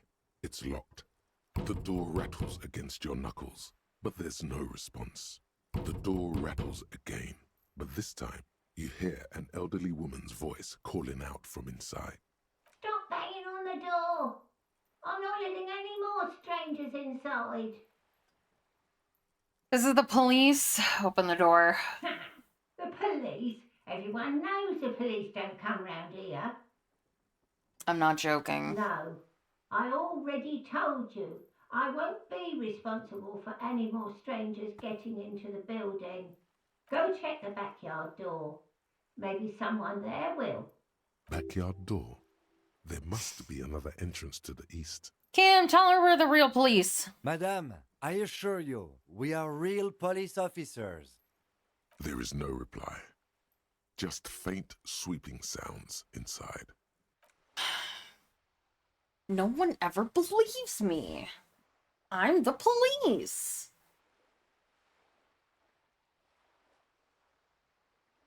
Damn it. I have a crowbar. Why can't I use it for anything? Ugh. I know. All these people are so unhelpful. I'm just trying to solve crime. Just an ordinary wall. Nothing to see here. Yeah. Why? It's a wall. An ordinary wall. Why must we stop to look at this wall every time we pass by? We have business to attend to. I'm doing my best, dude. Fine. Well, I don't have to take your hubcaps. Can I put them back?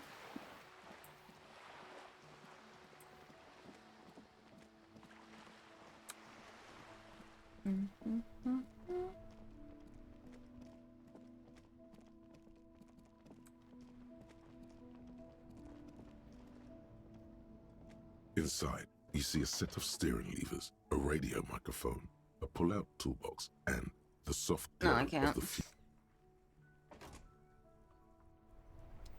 Alright, I'll just keep them in my inventory.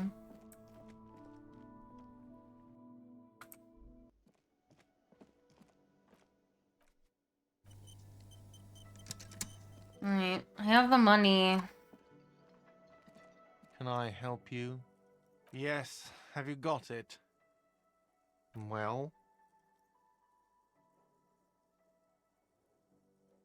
Here it is. Sorry for the trouble. Great. Thank you, officer. That's all I wanted. Payment for services rendered. If you continue to stay here, I just ask that you please pay your nightly bill in advance starting tomorrow. He's not sorry about his behavior for your sake. Now that you have money, he really wants to make sure you're not angry with him. I'll unlock the electronic lock to your room. All the doors lock automatically at 9 p.m. Please pay for each night in advance starting tomorrow. 20 real per night. I'll take a room here too. Of course. Always happy to have officers from the RCM as guests. Anything else I can do for you? Hey, so we've been monitoring you internally, and now we know your Copo type. Okay. Guess. I was kind of thinking I'm the regular cop. No, you're the sorry cop. The cop who's sorriest. Let's make it official then, shall we? Huge lack of enthusiasm going on in here.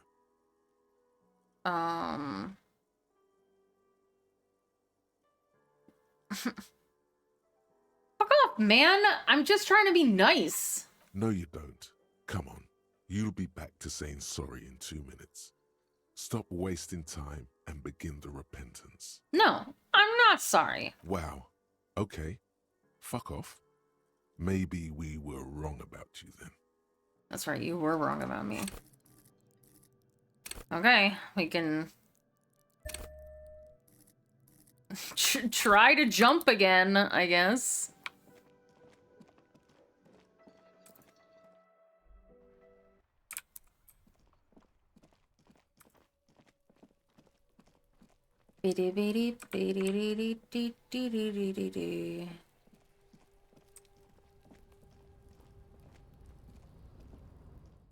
Sorry, Gump. I'm trying to apologize for being a dick to people I've been a dick to. Why is that so bad?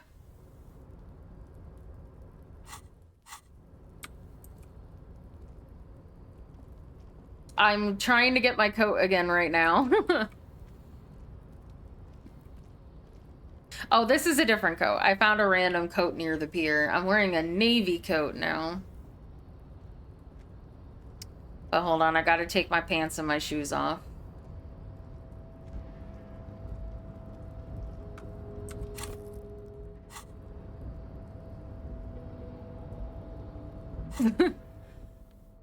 Because apparently I can't climb with my pants and my shoes on.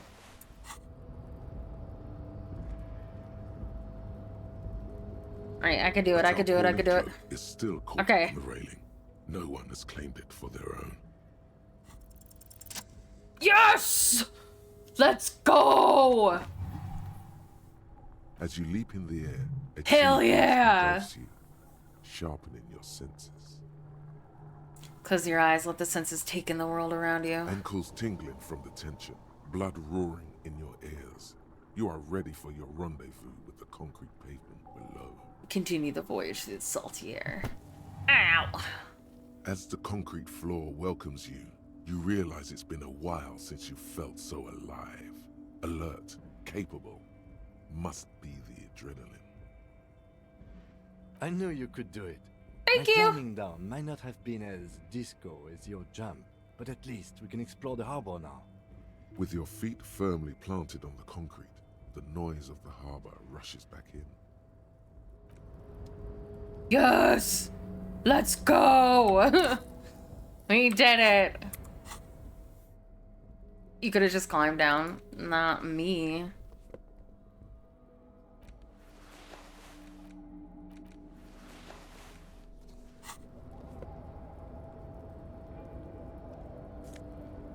Hell yeah!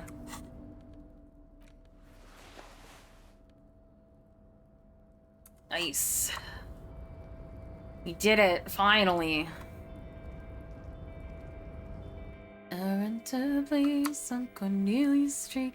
I sit casually in the car.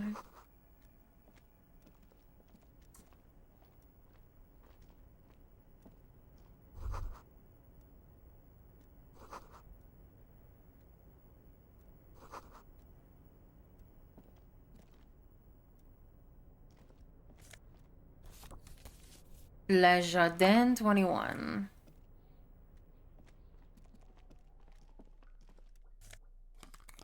Neat office shades. Hell yeah. Visual calculus, but I suck at drama. I sucked at drama anyway. I'm not very dramatic.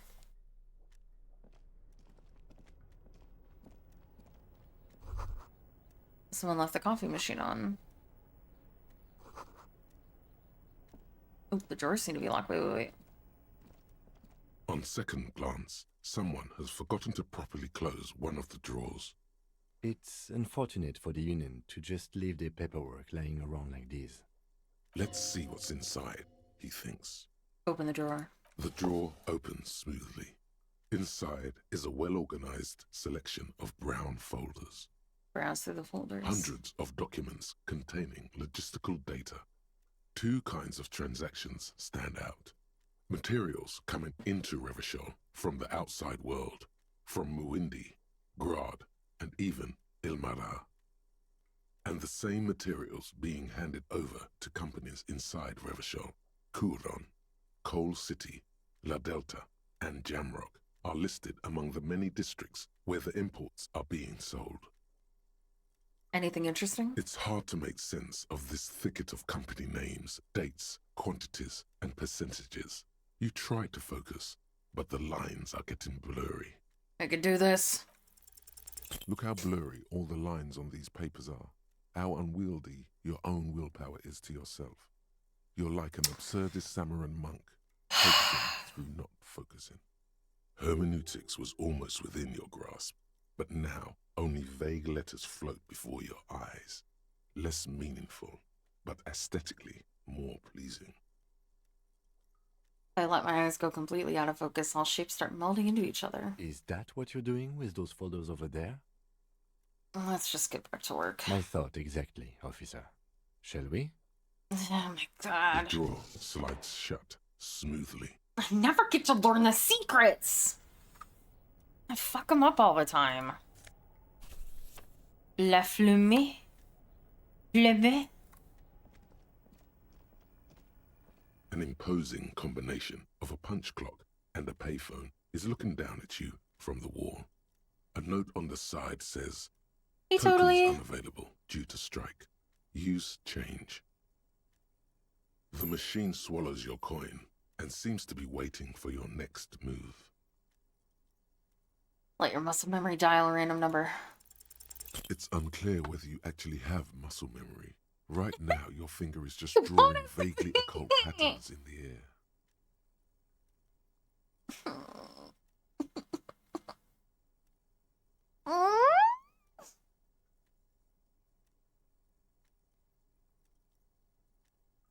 I can't do anything.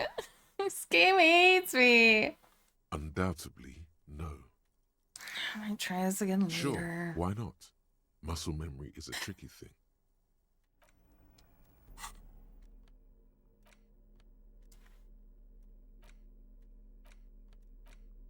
The front of this quarterly journal features a large satirical portrait of the late King Friesel.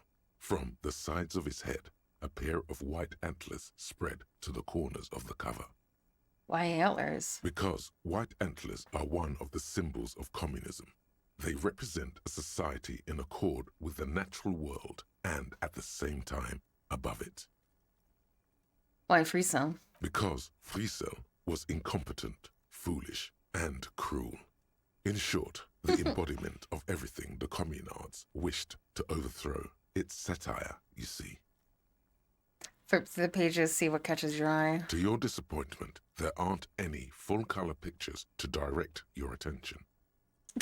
Just column after column of closely set text, interrupted occasionally by little doodles in black and white. After rifling the pages with your thumb several times, you return to the table of contents. The magazine is divided into several sections. International development, Awkward Chain Kun just followed. Kunst und Kultur, and local concerns. Just inside the cover, there's also an editor's note. Thank you so much for the follow, Awkward Chankun. Read the editor's note. Comrade, as you know, this journal takes its name from Mazov's immortal expression, du cristal à la fumée. This was his way of describing the way the rigid, crystalline structures of capitalist ideology turn to smoke under communism. But, like the structures of capitalist ideology, we too are at risk of going à la fumée. Unlike many publications which are content to spoon-feed their readers reassuring drivel, La Fume is committed to telling the radical truth, even when that truth may drive away potential subscribers. Only 4 issues in, and it sounds like they've already alienated their readership. So please, if you value our radical Mazovian perspective on contemporary politics, culture, and international affairs, please consider subscribing today. Yours in struggle, the editors. You might think this is a communist magazine. What do you expect? It was laying around the office of the Debarders Union. They're probably bankrolling the thing. You flip back to the front of the magazine. The table of contents unfolds before you. What is international developments? This section includes a long, tedious critique of the latest round of free trade negotiations between the EPIS nations and the Free State of Semenine. You also skip over an article about heavy fuel oil smuggling along the Messina border. Something about... Oh, can I have the Samara, chippies? I'm book hungry. riots in Yugograd. Face it, you really aren't interested in foreign affairs. You're not even sure where most of these countries are. You flip back to the front of the magazine. The table of contents unfolds before you. What is Kunst and Kultur? It takes a moment, but gradually it dawns on you that Kunst und Kultur must mean arts and culture. Why they decided to title this one section in Volda is beyond you. It evokes a sense of recognition and fellowship among those privileged enough to understand. As you leaf through this section, you come across several reviews of recent radio plays, as well as a brief artist spotlight featuring a local artist identified only as CS. The main feature, though, is a long essay titled Tip Top Tournée, a critical Mazovian perspective. The Tip Top Tournée is an inter-Isolari racing series, mostly known for its high speeds, ludicrous sponsorship deals, and high death toll. In Revachol, it's held quadrennially on the prestigious Zero Carousel racing circuit. Read the profiles, yes. This so-called artist spotlight is really just a brief Q&A, made all the briefer by the subject's evident hostility to her interviewer. All right, let's see what these communists have to say about Tip Top. You think you're settling in for a relaxing recap of the most recent season, maybe sprinkled with some nice anecdotes about a few of the more colorful drivers. Instead, you find yourself skimming a 10,000-word feature about all the politically problematic aspects of Tip Top Tournée. Wait, what's wrong with Tip Top? Where to even start? For one, there's the crass commercialism of its sponsorships, and then there's the practically criminal emphasis on deadly motor crashes. So, all of it, basically. Hang on, who wrote this stuff? Oddly enough, this article has 2 bylines: Nasteb Encolada Bernal and Exilus Buka. There's no way those are real names. Wait, why aren't they real names? Have you ever met anyone named Exilus? Come on, they're plainly pseudonyms. More than that, they're likely anagrams. What's so bad about sponsorships? Under capitalism, the article says, every pursuit has its price. Every pleasure, even one as elemental as the joy of racing others around a track, is reduced to an advertising opportunity. Thus, the so-called tournée becomes a competition between increasingly meaningless brand signifiers. Your discount laundry detergent racing against a pack of Astra cigarettes, or even a Fritta. Right, but then you get to see them crash. And that precisely is what's problematic about it. Were it not for the promise of random, spectacular violence, audiences would quickly lose interest. At the end of the day, it's the destruction of these 750,000 real races that you're really watching for. Wow, you're right. I really am just in it for the violence. You see, one cannot avoid the conclusion that Tip Top Tourney is simply the apotheosis of spectacular entertainment under capitalism.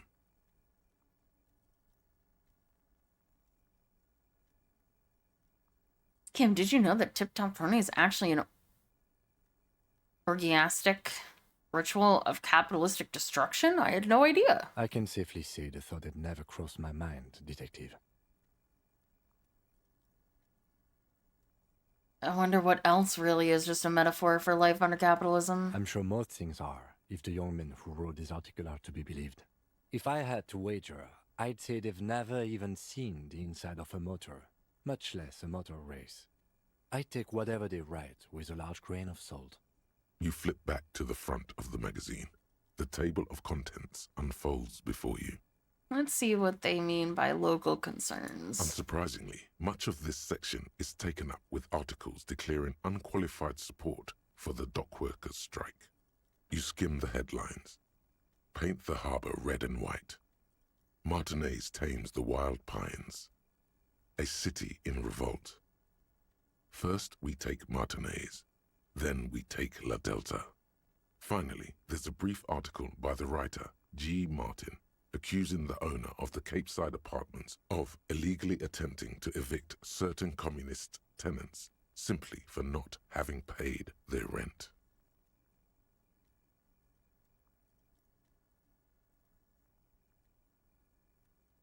Wouldn't it be better for everyone if labor and capitalism could reach some reasonable accommodation? According to these editorials, there can be no accommodation with the forces of international capital or their mucilaginous allies in the coalition.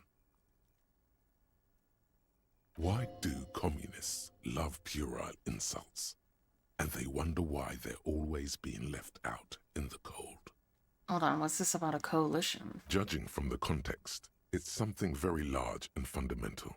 You should probably know about it already, honestly. You flip back to the front of the magazine, the table of contents.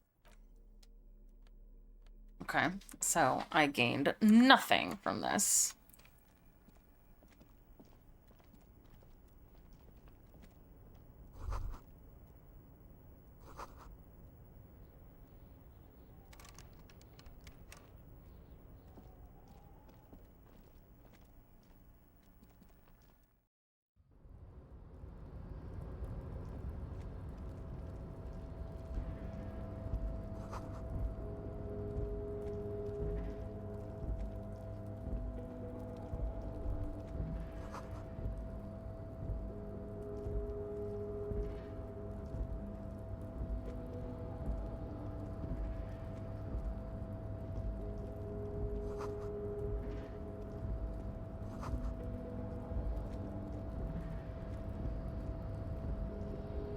No, I didn't, I wanted to...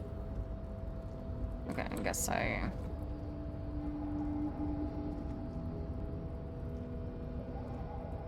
A rusting control panel with several knobs.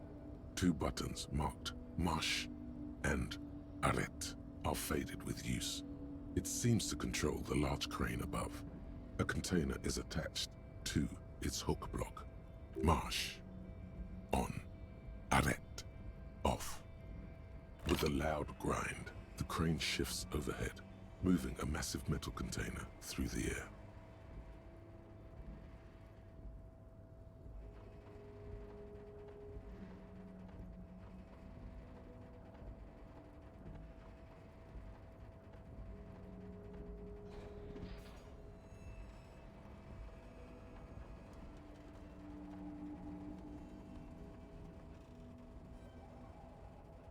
Okay. And, with a surprisingly quiet thunk, the crane places the container down. The harbor sleeps as the strike rages in the distance. The crane can rest again, now that its purpose has been fulfilled. Its purpose? What do you mean? Moving this container, of course. For this purpose it was built. For this purpose it has acted. And now it will rest. I can't see how that was worth the wreckers, except for seeing the crane in action, which I admit was satisfying. The crane does not return to its original position. It does not move at all. You never know. Could have been something.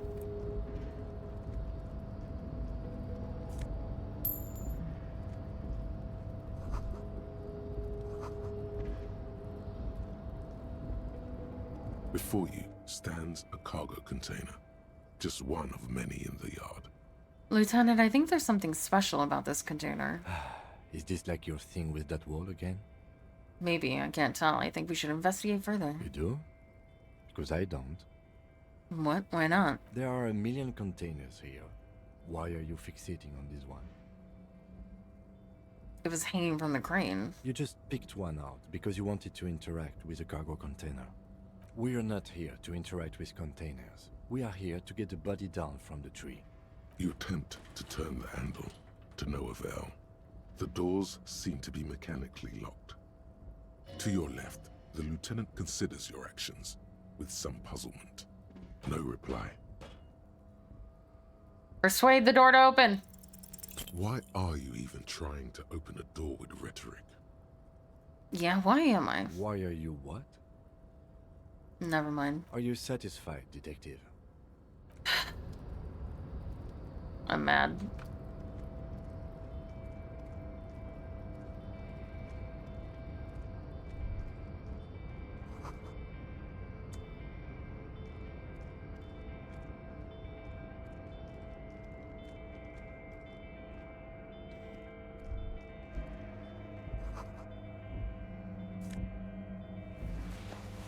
Ooh, got some gloves? Half-light. Interfacing. I feel like I don't use half-light that much.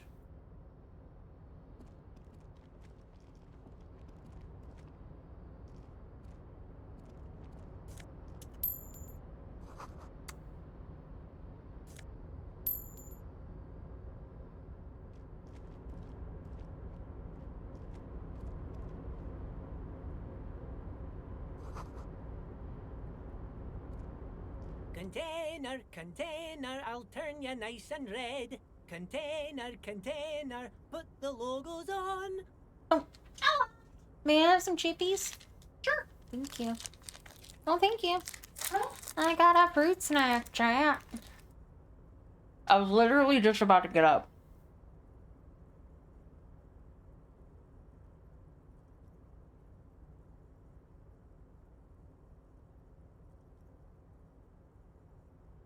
Whatever's there.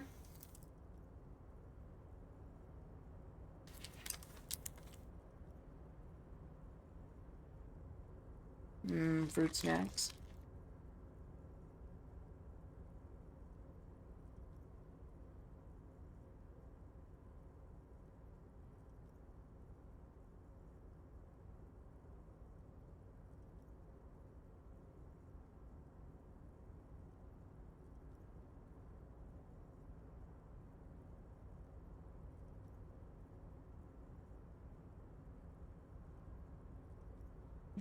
Oh, thank you.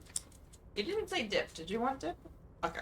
I mean, I would take some if you had some. I didn't give you dip. Okay. I wasn't sure. I was like, I don't know.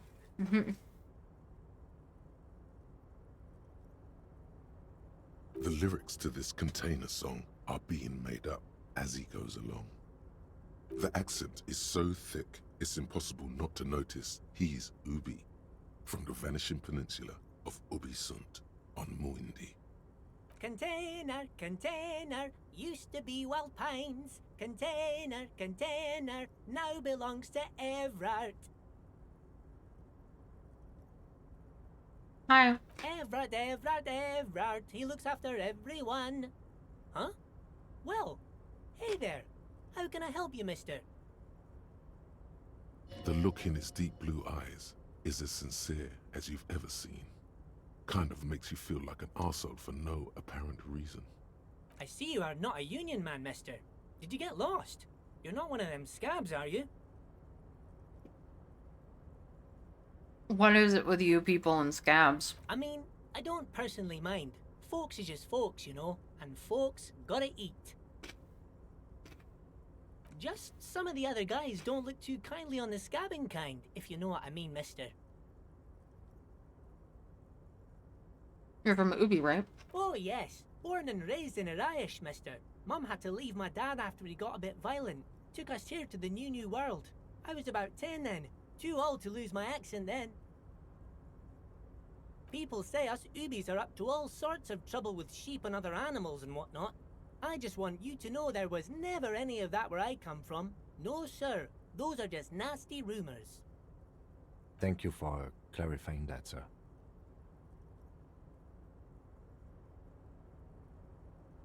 What are you doing with the containers? Oh, I'm just making some covers for them containers here. Yes, I am. Yes, I am. So it's easier for the crane operators to spot them. Everything is so pretty and red. You and Leo look like brothers as you glance around with similar childlike wonder. I want to die!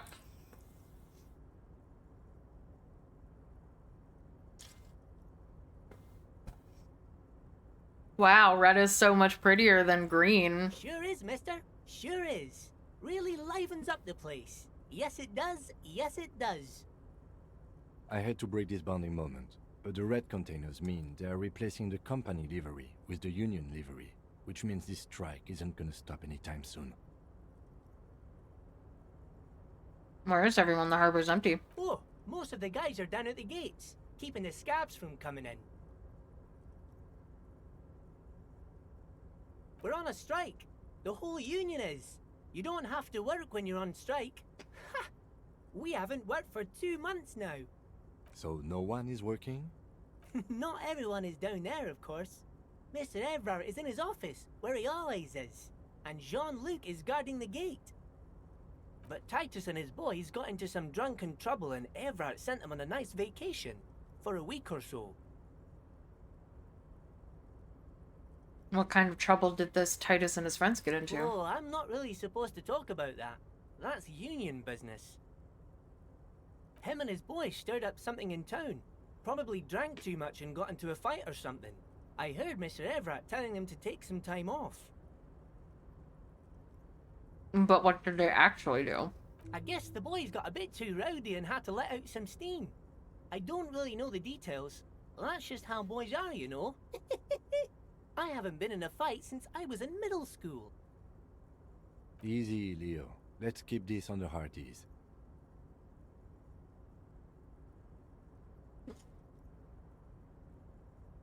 Look at him. It's not going to be anything useful anyway. Don't fight it. Better to go with the flow. Okay, Leo, let's hear about this fight you got into. I remember I was the runt of the class. The bigger boys always used to pick on me.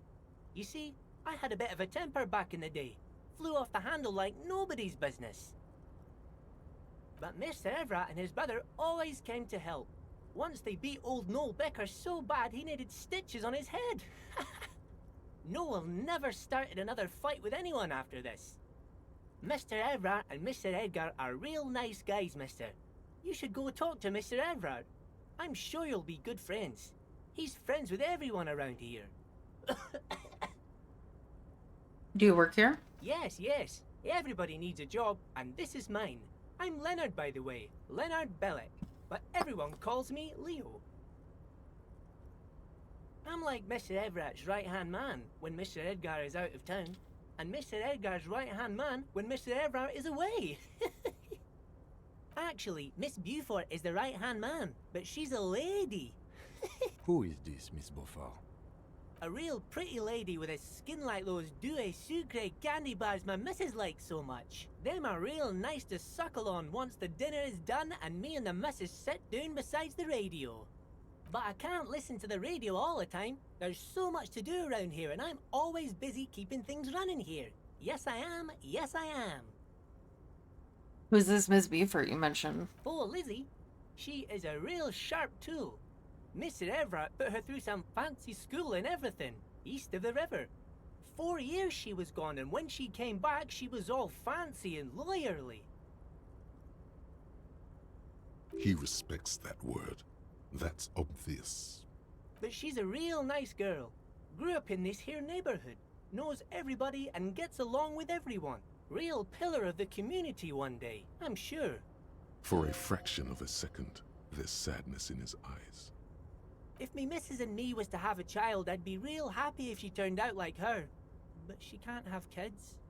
Dr. Lemaitre said so, and she knows about such things. Been a doctor for almost 50 years, she has. So Evra trained a lawyer named Miss Buford. Interesting. I think you're doing a great job here, Leo. Yes, this place really seems to run like clockwork. Keep it up, Leo. Ooh, goodest of the good cops. Really get Kim to trust you. Well, thanks a lot. Coming from you, it means a lot, really. Got an achievement. Sometimes I feel some of the guys don't really get how much I bust my ass for them here. But you guys are alright. The white rectangle on your clothes might not mean an awful lot in Martinez, but the recognition from an authority figure made Leo's day. What's in the container over there? Oh, that one. That should be empty as far as I know. Lots of containers here have nothing in them. They're just waiting to be loaded up. Told you. Shut the hell up. I'm looking for the leader of the dock workers union. Oh, you want Mr. Everett then? He's an awfully nice fellow, he is. Him and his brother are both nice fellows. They've lived their entire lives in this here neighborhood. Guys like Mr. Everett and Mr. Edgar, his brother, are real good guys. Made Martinez what it is today. Mr. Everett and Mr. Edgar and I went to the same school we did when we were boys. Easy now, Leo. I just want to know where I can find this man. Oh, Mr. Everett is usually in his office, of course.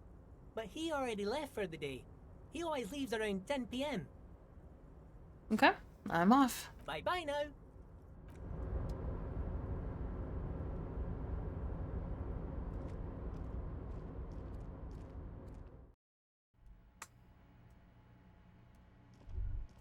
A large table with two huge vacuum-insulated thermal coffee dispensers. Someone has forgotten a small plastic card next to the stacks of cups. You snatch up the red plastic card. It features a black contour of a crane lifting a container. The name, Etienne Hogarth, is written in the middle. Below it, in smaller text, member of the board. It comes with a magnetic strip meant to open electronic doors. Maybe I can get into the thing now.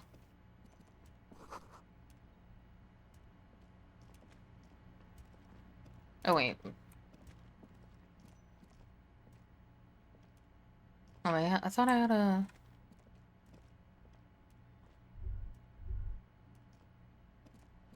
Okay.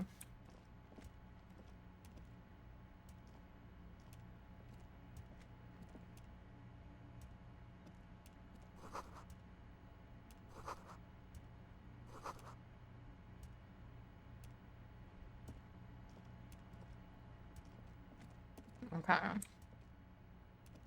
Yep.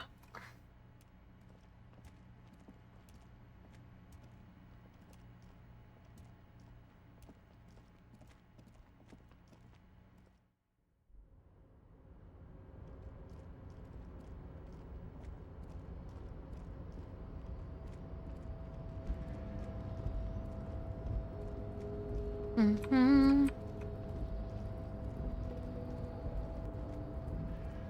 You're back before the cargo container. Its drawer has not lessened since you were last here. Oh, okay. I thought I could open that door.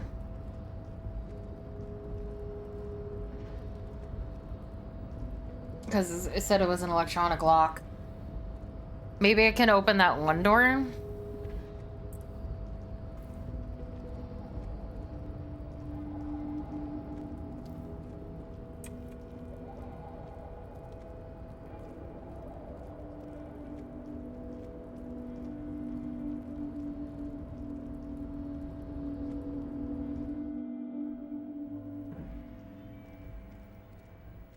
Hell yeah. Okay, well, I can get in and out of that easier then. We love that for me. I'm making some progress, but I'm also not advancing the timer, so I should probably go to sleep. Or...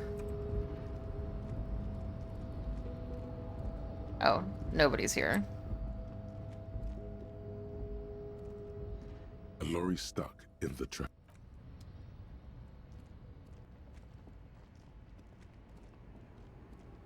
Alright, let's go to sleep. Everybody's gone.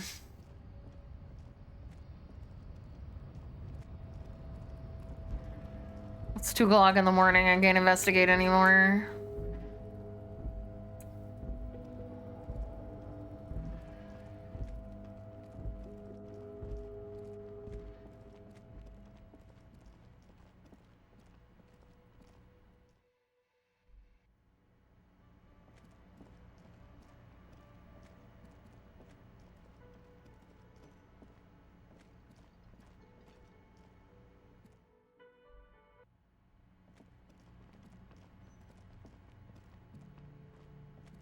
This is the door to the room you redecorated. Good night, Lieutenant. Just a moment. You had some questions earlier, I believe. And besides, we should discuss our progress on the investigation. Let's go out to the balcony. Alright.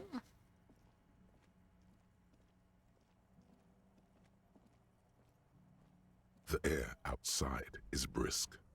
The lieutenant is silent for a moment. He listens to the traffic hum. Then, where shall we begin? We should talk about the investigation, first and foremost. But I also remember you wanting to discuss the RCM? I didn't know you smoked. I have a cigarette every night when You I can go see over me. my notes. It's something of a ritual. oh man, he looks so devastatingly cool with that cigarette. Alright then. Yes. It's I'll been a do my long and best. eventful day. How do you think today went? Well, we inspected the victim's body, so that's good. It was not easily approachable in that state, but we did it. I would say our initial inspection was very thorough, and we have solid leads to follow up on. Then you shot him in the chest, which wasn't ideal, and we still have to get him down from the tree. By not ideal, he means he can't believe he let you try that trick and would be angry if he didn't feel the outcome was partly his responsibility. I admit I'm a little out of practice. Being sober also tends to help with precision. But moving on to the interviews. I am sober. I haven't drank at all today. We didn't get to meet Eva Claire, but we did get into the harbor.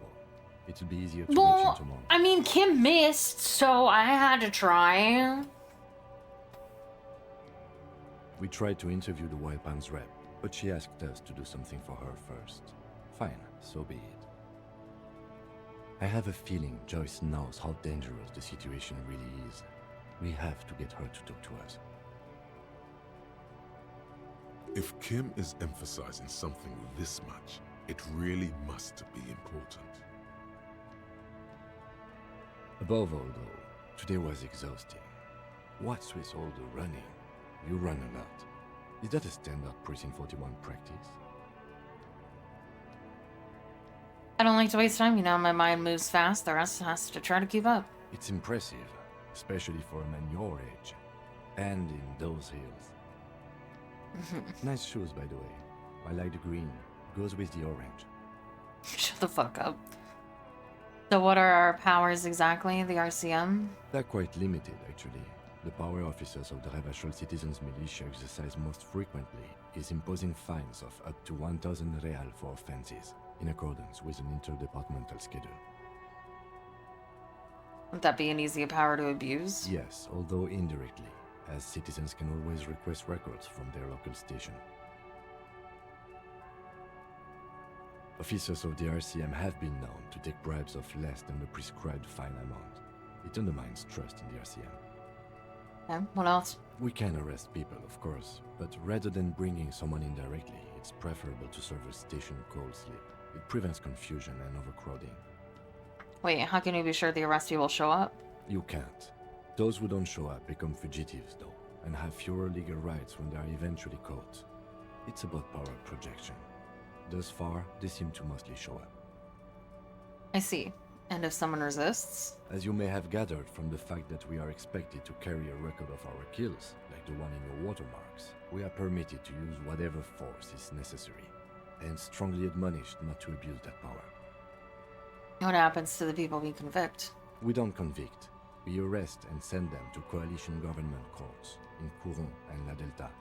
The prosecution works off our testimonies and records, which is why it's paramount to keep them. And who makes all the rules? The coalition government and the moral intern more broadly. The RCM was formed by the coalition government to restore order in the international zone after the revolution. So we did. Now we attempt to maintain that order. No more, no less. Or perhaps it is better to say we were allowed to form. It's a point of contention whether the citizens of Revachol or the coalition government founded the RCM. Silence. A great comment to such a conundrum. The moral intern, what is it? The Moralist International are the world's largest political organization. You know who they are. They have been running this place after the revolution failed. If I didn't know, how would you describe them? They're a union of center-left and center-right parties across the Real Belt. Our coalition government is just one of its many projects.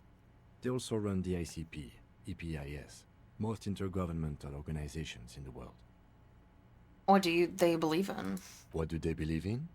They are Dolorians. They believe they continue the humanist project set forth by Her Innocence Dolores Day 4 centuries ago. Others say they are just technocrats. Those others say they continue the humanist project set forth by Dolores Day. What is their symbol? Interesting question. It's a blue forget-me-not. Their motto is love, compassion, self-discipline. I think you can gauge what they want you to think of them from that. Something kind and usual. Something almost self-explanatory. Something ominous. Who is Dolores Day? A historic figure? The author of the modern age? You will have to look elsewhere for opinions. The subject of humanism is too abstract for me. What do you think of them? The moral intern are a fact. I try not to have opinions on facts until they change. And it doesn't look like that's about to happen. It is more than that. There's some kind of affection in him. You like the moral intern? Yes, I did, when I was younger. In my 20s, I considered myself a moralist. A blue forget-me-not, a piece of the sky. They're not all that bad. That's another leitmotif associated with moralism. But the years have changed that. I don't know what I believe in now. No, I believe in the RCM. That's enough for me. Do you? I don't have an opinion. My kind of police officer. The dying lights of the city shimmer below. Slowly, like luminous clouds, they pass on his lenses. The lieutenant looks at his slim cigarette, contemplating the next drag. This soldier is the highlight of the day for me, he thinks. This little stick right here. An aerostatic passes overhead, the whiskers of its floodlights on the ground below. Kitsuragi's glasses light up as he looks to the sky. 2 glowing circles. They really don't like us here. And the mouth on that kid, Kuno. It's different inland, in Jamrock and the GRIH. It's our fault for leaving this place to the dogs, to the Union, to the company, not daring to come here more often.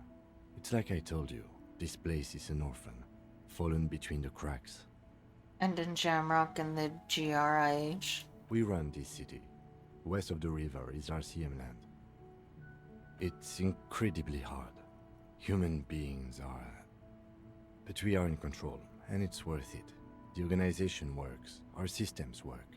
If they didn't, the city would disintegrate. I hope our investigation will help improve the situation here, at least do some good. Me too. But I wouldn't count on any drastic changes in our lifetimes. Thank you for this. Yeah, it's getting very cold now. Let's go. Nice. I don't know what to level up, though. So I think I'm gonna leave it. I'm gonna see what, like, checks I have to do. And then what ones are, like, super important.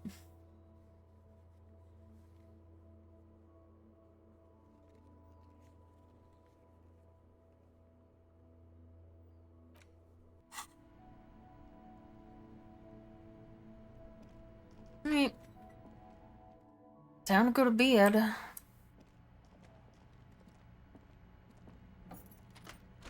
See you in the morning. Hopefully you don't die.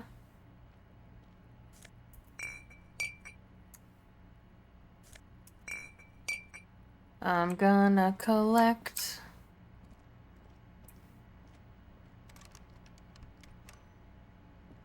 A mirror hangs on the bathroom wall.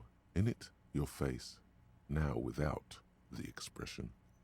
It's just hairy.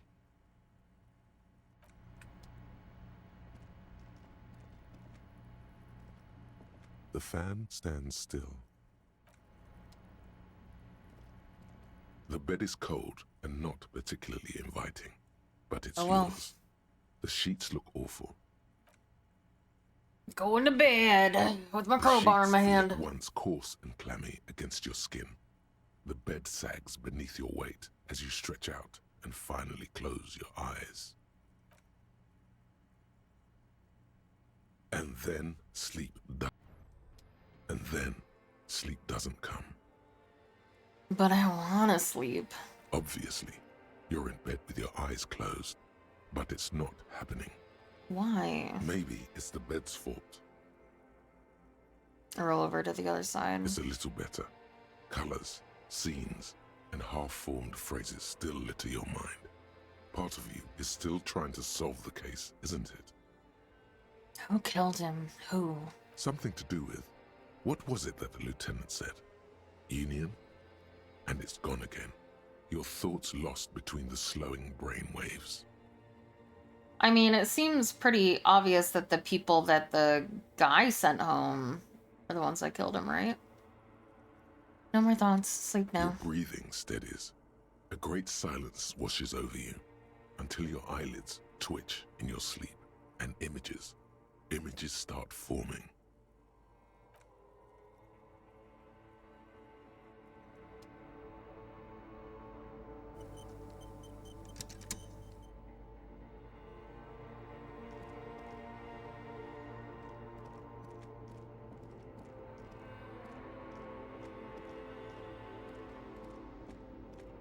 Ooh, there's a disco ball.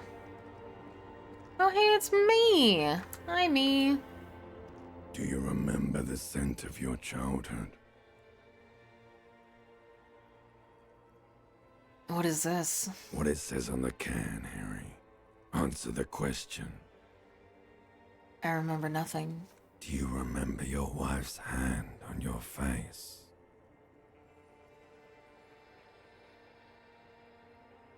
You said who? Do you remember the warmth of her thighs, between her legs and in her mouth? Tell me what this is. I'm not answering before you tell me who you are. You know who I am. I'm the bad day. The one where you ask her, and then later in the streets, wandering. It's the worst day of all time, Harry dear. And it's coming. She will hear about it on the phone. Reality will turn into a grotesque nightmare. This will be the last thing you did to her. Tell me, do you remember the love of your life? Yeah, the body is still in the tree. I haven't gotten it down yet, but we're dreaming right now. I left. Oh no, Funky baby, you stayed. It was the rest of it that left. Or you just stood there, with one hand on the bottle and the other on your dick, watching it go. Tell me, where are your friends? Human beings have friends, Harry boy. Where the hell are yours? I can get it all back. No, it's gone. 3 times gone and never coming back. You failed. You failed me. You failed Elysium. What is Elysium? Everything. The Pale and the Isolas. On the surface. The outer magnetosphere. burning, furious truth. 8,000 years of written history. You really dropped the ball, Harry. 4.6 billion people. And you failed every single one of them. You really fucked up. I've talked to you before. No, Harry. You were just talking to yourself. That's all you ever do. Even in your dreams. And the act is wearing thin. The spots of the disco ball fade around you. You'll be back in those cold snakeskins in no time. Sweating up the bed. Stinky boy. I can come back from this. You're not coming back from shit. Thrashing around in that high conductivity state of yours. Bumping into things and acting like a clown. Who are you kidding? I'm trying to solve this case. You're trying to what? I can't hear you. This is just a word dream now. Jumbled up garbage. The pictures are gone. The bed rises to meet you. A thin, sleep-like state. More glass than velvet. Grinding in your head. So something is wrong. Sleep shouldn't be this bad, this dry, this unnourishing. There's something wrong with your thoughts. Some kind of new type of hangover.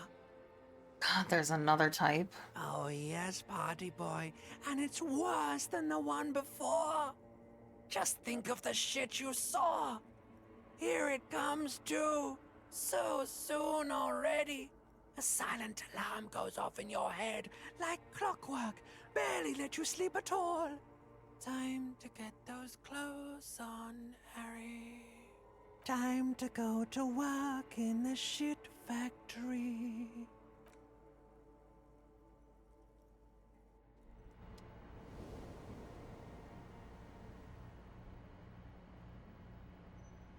I got like 5 hours of sleep. That's enough.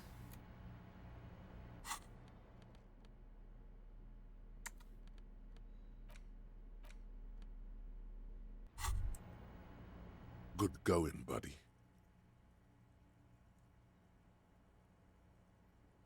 Is that how it's gonna be now when I close my eyes? Yes.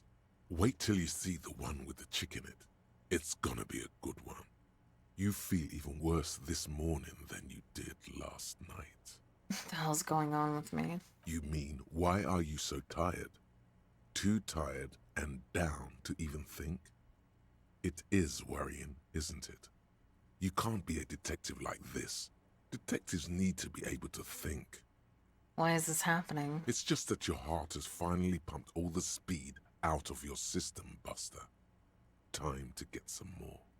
Don't do that. Stay strong. The hangover will wear off. You don't need to keep doing this to yourself.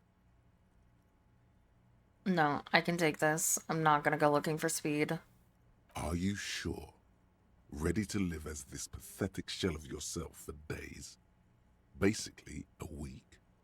Let's be honest, 2 weeks. Maybe 3. You won't make it. Half the town will be dead by then. You will be fired. That's a lie. I can do this without the speed. Half the town won't be dead. Suit yourself, slow, sad shell man. See how you do without your spark. I'll be fine.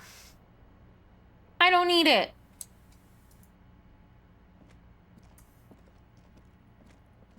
I don't need it. I don't need it. I definitely don't need it. The door is closed.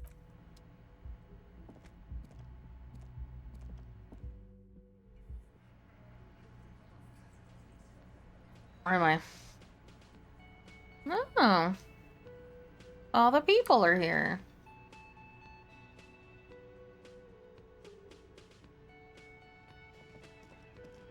Good morning. Morning. Looks like we can get to work at once. The Union muscle turned up. They look rowdy. We should talk to them. Are these the men Gar told us about yesterday? I completely forgot. Sorry, I had a rough night's sleep.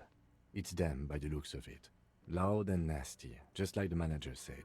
One loose thread less to worry about. And one big problem to replace it.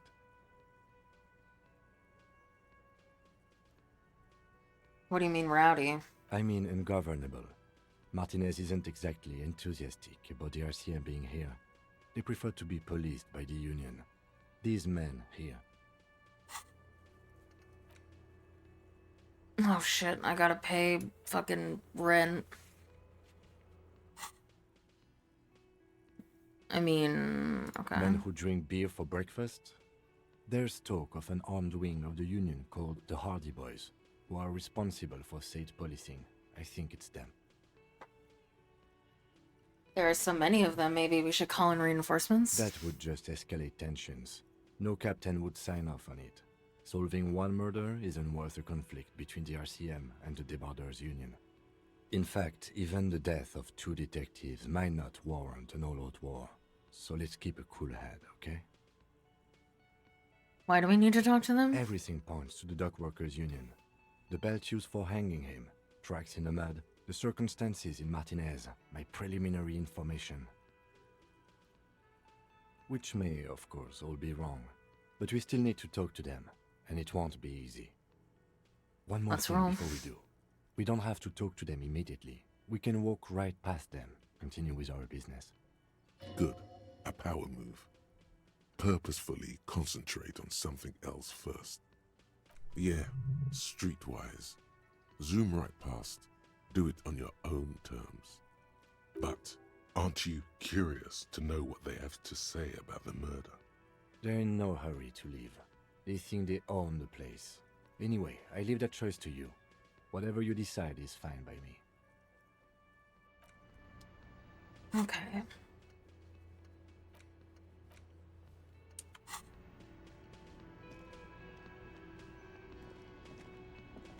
Can I help you? Got the 20 real? Then why are you wasting my time? I don't know, dude. I didn't know if you had any other conversations to have. Just a moment. And there's no public phones nearby? The closest phone booth is down the coast. Sorry for the inconvenience, ma'am. It's fine, I understand. Thank you anyway. I'm glad to see you again, dear. Good day, ma'am. Everything all right? Please don't trouble yourself about me, sweetie. I was just hoping to make a call, but the Whirling's phone line isn't working. The Union office probably has a phone, but I can't really get there. Or to the phone booth down the coast. And Gary's phone is dead too. What's wrong with the phone line? The manager was vague about it. Why would he be vague about phone problems? This is something to look into later. Ask God, maybe. Why do you need to use the phone anyway? To let the young woman who's house-sitting for us know that we may be delayed. Morel, my husband, and our friend Gary were supposed to get back by Monday night, but they're still missing, and I haven't heard from them. I was also hoping she'd heard from Morel. A little missing persons puzzle might just be the thing to take your mind off the hangover. Okay, I'll bite. Has your husband gone missing before? That's just it. This isn't like him at all. He always plans his expeditions so carefully. But you have more important things to worry about. More important than a missing expedition? I don't know. Expeditions often lead to something interesting. What is this expedition your husband was on? Just some field work, sweetie. Morel is a highly trained scientist. He and his assistant Gary are studying an extremely rare species of insect. But they should have returned by now. They were just going down the coast across the water lock to set a few traps. He said they'd be back on Monday. What could be keeping them? The water lock. That was broken. Could this be it? Wait, who's this Gary person? Do you trust him? Oh, sweetie, it's nothing like that. Gary's as loyal as they come. I trust him with my husband's life any day. The water lock to the other side of the coast is broken. They're probably just stuck over there. Oh my. What happened to the water lock? You may not believe it, but it looks like some maniac crashed his motor carriage into it. Oh, sweetie, if it weren't for you, I'd be looking forward to another sleepless night. Thank you from the bottom of my heart. Thank you both. You're welcome, ma'am. I hate to ask, but if your investigation takes you to the other side of the coast, please do keep an eye out for my husband. This will surely lead to a cryptozoological mystery with that extremely rare insect. Yes, some left-field scientific research is exactly what you need right now. Funk up that vanilla murder investigation. And if you see him, let him know Lena is waiting for him here at the Whirling. He gets so tangled up in his work that he may not know the water lock's been repaired. And it's cold out there. If I see him, I'll let him know you're here. When or if I get there. Oh, you're such a dear. Thank you, sweetie. So your husband is some kind of scientist? Oh, yes. A zoologist. A cryptozoologist, to be more precise. What is cryptozoology? It's a pseudoscience that attempts to legitimize research into mythological beasts and urban legends. That's one opinion, yes. And people are entitled to their opinions. My apologies, ma'am. I did not mean to undermine your hobby. It's not a hobby, dear. It's a subfield of zoology, one specializing in animal species that are so exceedingly rare that many assume them to be extinct or even fictitious. Searching for such species called cryptids is difficult and often thankless, and frankly, many scientists are too lazy to do it. Universities these days are rarely interested in supporting real research.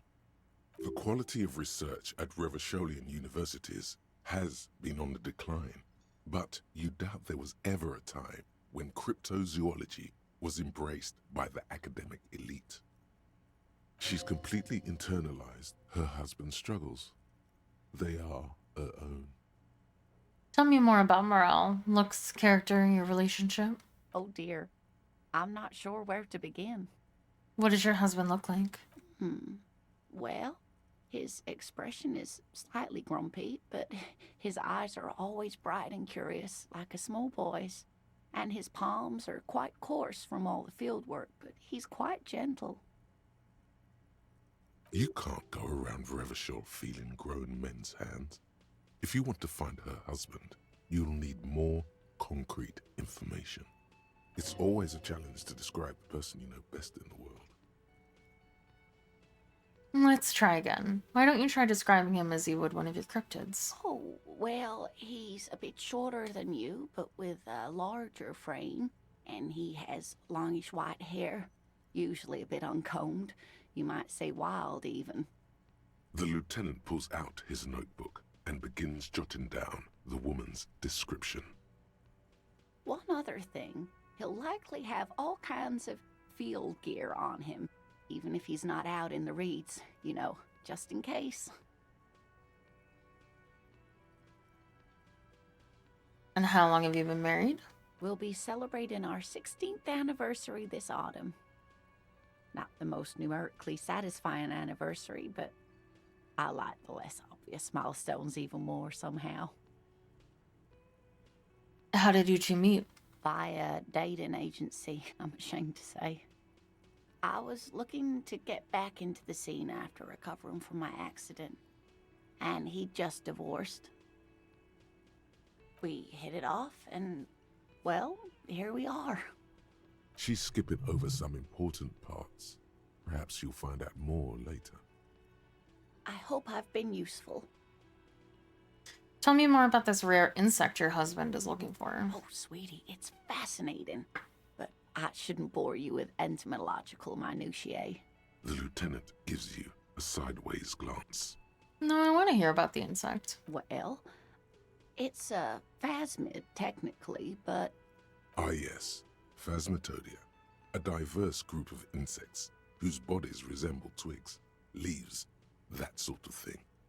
Ghost insects, colloquially. Oh yeah, here comes the interesting. where other phasmids imitate sticks or leaves, this one's a living reed. It disguises itself among the reeds here on the Insulindian coast. Hence its name, the Insulindian phasmid. Perhaps you'll end up co-discovering the phasmid with us, officers. I knew it. We're gonna be chasing made-up insects with cryptozoologists. It's not made up, officer. I can assure you. It's simply elusive, so much so that most establishment zoologists doubt it exists at all. What makes you think the phasmid is around here? Well, some teenagers making out in the reeds saw one. They didn't know what it was, of course, but there was a brief article in a local newspaper about their encounter with a ghost insect that looks like the reeds. Gary sent us the clipping. So a newspaper clipping is the evidence you have? Of course, most phasmid sightings turn out to be false alarms, but their description matched the Insulindian phasmid perfectly, and they didn't even know what they were looking at. So is it dangerous? Not at all. Why else would it hide itself so carefully? Is it valuable? Oh, I doubt it. No one gets into cryptozoology for the money, sweetie. Okay, what's so special about this stick bug then? Oh dear. I'm afraid I'm not explaining this very well. It is very special. Morel can explain it all much better. I wish you could hear him describe it. Then you'd understand, I'm sure.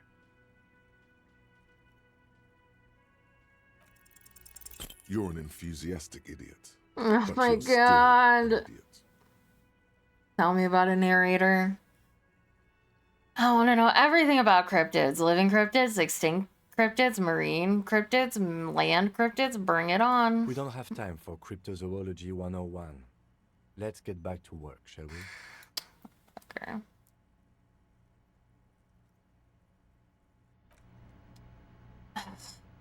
Match. Can I help you? Another thing. Great. I love those. God, I saw a sign that says I can't go in the kitchen. Why can't I go in the kitchen? What are you, a cook now? That's none of your business. There might be something pertinent to the investigation in the kitchen. He wasn't pan-fried. He was lynched. What could the kitchen possibly have to do with... Fine, okay. The kitchen is closed until 1 p.m. because the cook is working. You can snoop around after that, if you must.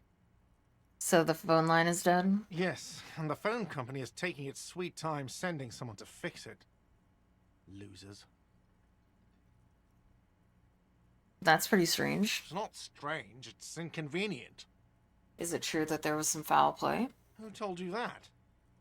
I would never disclose my sources. That would be dishonorable. Fine, yeah. It looked like someone had messed with the wiring. It was shortly after the hanging, but I don't know if it's at all related. Plenty of arseholes around here who aren't murderers. If you do find out who cut the line, though, let me know, so I can forward them the repair bill.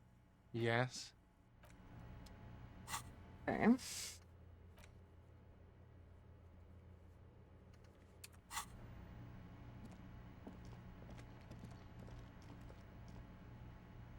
Oh, the gardener.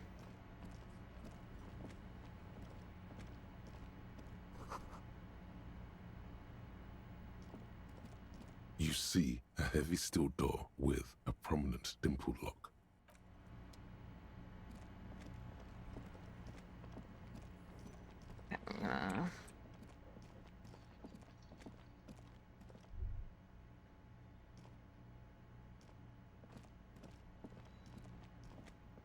Oh gosh.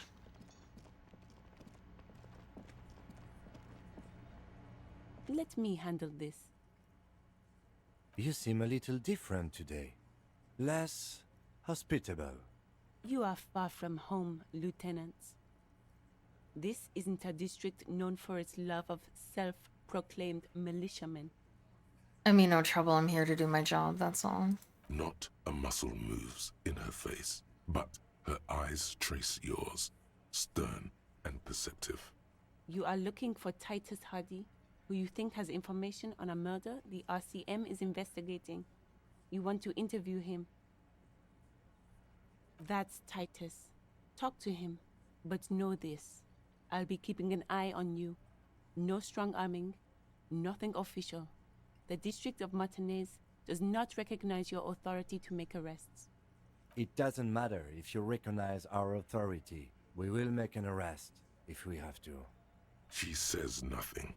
Her glare speaks for her. Could this be the Miss Buford that Easy Leo mentioned? The one Mr. Everett sent to law school? What's your role in all this? Obviously, I'm a lawyer. A legal counselor for the Dock Workers Union. I would urge you to consider what you say to my clients. Are you Lizzie Elizabeth, Miss Buford? I suggest not wasting time on trivial pleasantries and focusing on why you are actually here. Even though she has excellent control over herself, something moved behind her eyes, in the way she stands, in her face. You caught her off guard. Push her some more. Leo told me about you. He likes to talk a lot. You are not here to chat up the legal counsel. You are here to question these men. You set the pace and the topic of these conversations here. Establish that. A man like Easy Leo could have said anything. Do not be restrained, sire.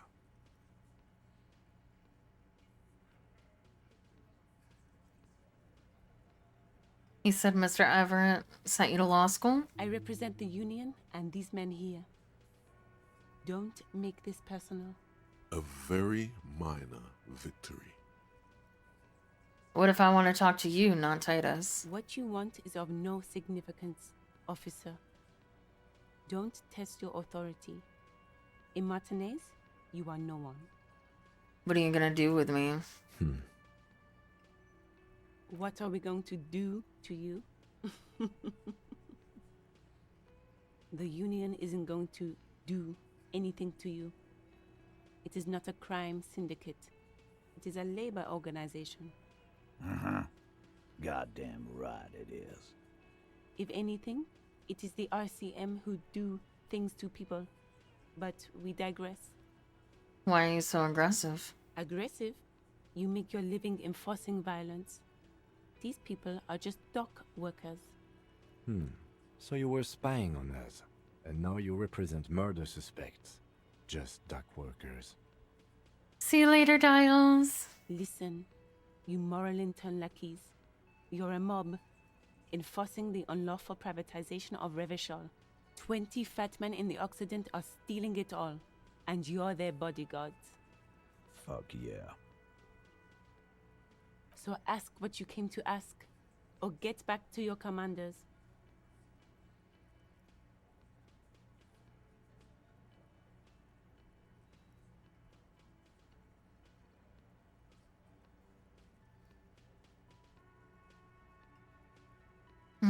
You're such a good boy, Dials. I like that. Good start. Let's take it a step further. Armed uprising. What are the union's plans? Look, a comedian. Do your job, ask your questions, then get out of Martinez. Strange. It's as if people don't believe a cop could be a socialist revolutionary. She's not very nice.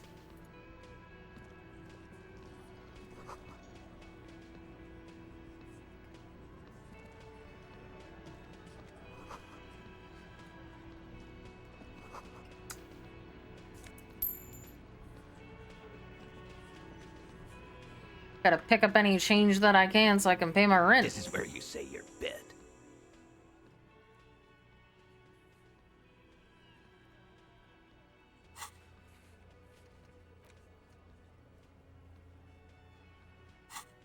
Detective. Hey, pretty particle. We need to talk about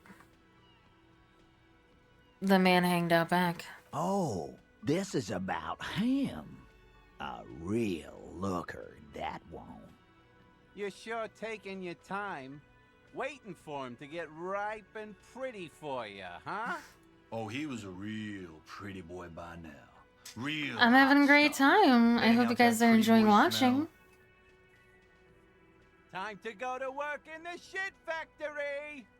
Easy, boys. These janitors have a hell of a job cut out for them. I mean, I wouldn't go in there for $1 million. You might want to start asking your questions now. It's not going to get better than this. Do a head count first. Connect these men to the tracks you saw in the yard. Chances are they're going to match. Scan the room. Starting from the right. Boot size 44. Blonde man. In his 30s.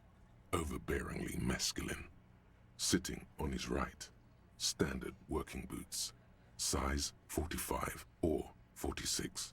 Eldest in the room. Probably mid-50s. Smoker. Quiet. Across at the other table. Hobnailed working boots. Size 43. Gang tattoos.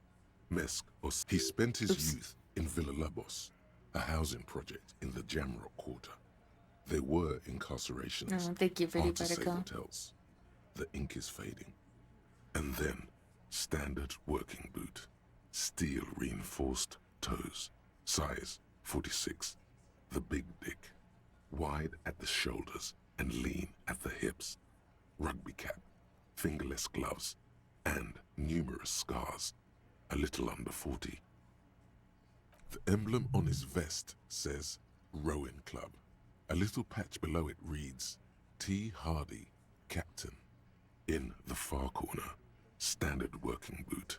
Steel reinforced toes. Size 44. 40-something. Non-alcoholic beverage in hand. You squint. Is that a plectrum? Where? On his neck. Forget it. It's not important. Let's call this one the musician. And the little guy? Size 41. With the light step. Not a child, after all. An older man with a rat face. Mean, watery eyes, and 2 front teeth missing. In the middle, heaving and wheezing. Big guy. Boot size 46. Deep marks. Probably carried the victim over. He, alone, is 130 kilos. Add the man in armor, and you could easily exceed 220. In conclusion, these 7 are the actors on the crime scene. The footprints were theirs, but there's a discrepancy. One of them is missing, the asshole. Exactly. You've stood there for about 4 seconds, not saying anything. Hit them with questions. Where's the 8th Hardy? The fuck is with you, fella? I found 8 sets of footprints, but there's only 7 of you. Where's the 8th Hardy boy? What are you talking about, madman? There's no 8th Hardy boy. There's 7 of us and we're all here. Or what? You want to be the 8th Hardy boy? We ain't hiring. Actually, boss, we've been talking and we think she could maybe... She? So there's an 8th Hardy, and it's a Hardy girl? Who might it be? Elizabeth? The gardener? Shut the fuck up, Glenn! I do the talking here. Now what the fuck do you want, cop? It has to be good, if he won't let you pursue it. Looks like the lieutenant thinks so too. So let me get this straight. There is an 8th Hardy boy. It's a she, and you don't like us talking about her? That's right. We're not talking about this. This is a private Hardy Boys matter. Nothing to do with your shit. End. You're not cops here. Don't go digging around if you don't want a bullet in the back of your head. I'm watching you. Good. We are all watching each other. Officer, your question. There's no point in pushing it further, he thinks. This is already a victory. We'll learn more about this 8th Hardy sooner or later. The man hanged in the backyard. Did you do it? The pretty boy. You guys really love talking about that pretty boy. Funny. But my partner and I have a serious matter to discuss with you. Why is there a container belt around the dead man's neck? Container belt? Like we use in the harbor? Yes, why? Because we took it from the harbor where we work. Then we went out back and used it to hang him. We did this together. All of us. Until he was dead. That's why there's a container belt around his neck. So you just confessed to murder? Goddamn right. No. These 7 honest men have equally come forth. They told you what happened so that you don't waste any more of your time. All 7 together. They're diluting responsibility. It's an anti-arrest tactic. You murdered him just like that, no remorse. How many people have you sent to the Shays? Ever felt remorse for them? Chaise électrique is the method of capital punishment in Revachol under the Coalition. During the suzerain's reign, it used to be the firing squad.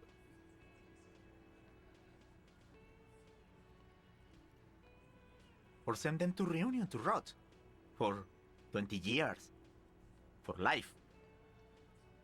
And Reunion, what's that? The River Esperance Correctional Facility, a military prison run by the Coalition, dubbed Reunion by the inmates. The origin of the name is unknown. Look, I'm just doing my job, that's all. Oh, so you are just a simple, well-meaning man, eh? Ever been in solitary? Prison is a charter. That's what it is.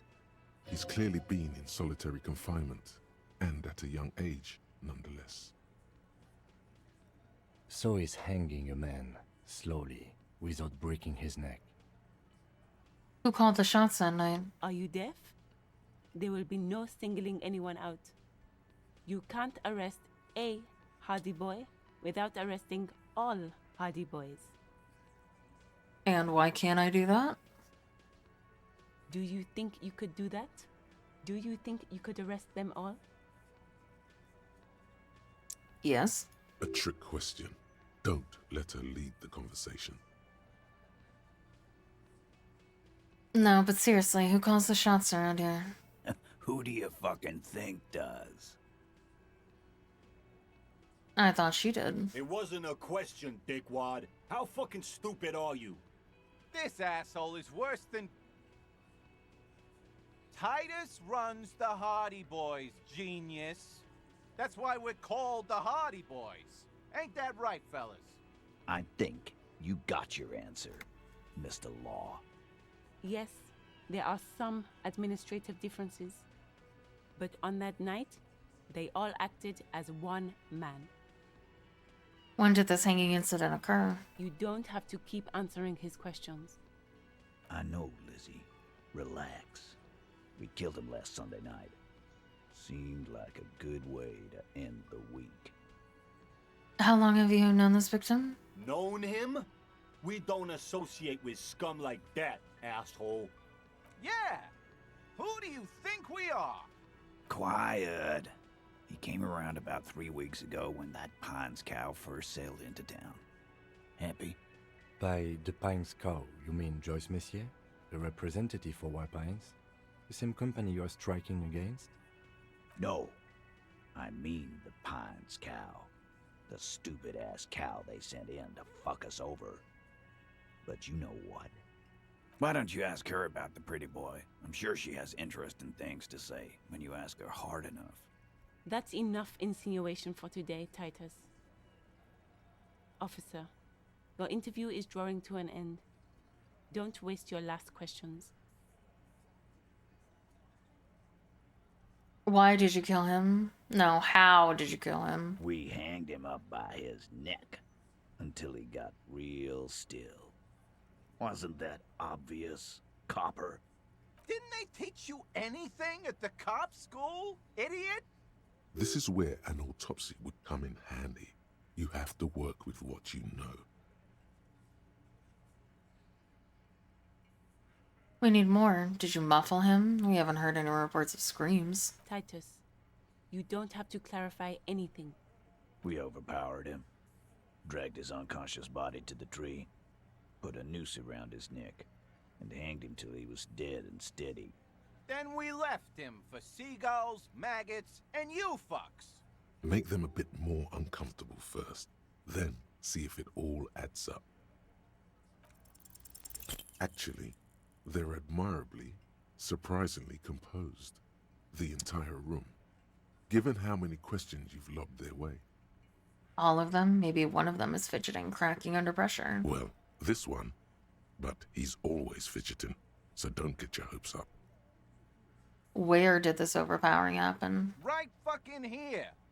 The fucker pranced in here like he owns the place. Got what was coming to him. How did you manage to overpower him? With numbers, asshole. How do you think? You're right, Lizzie.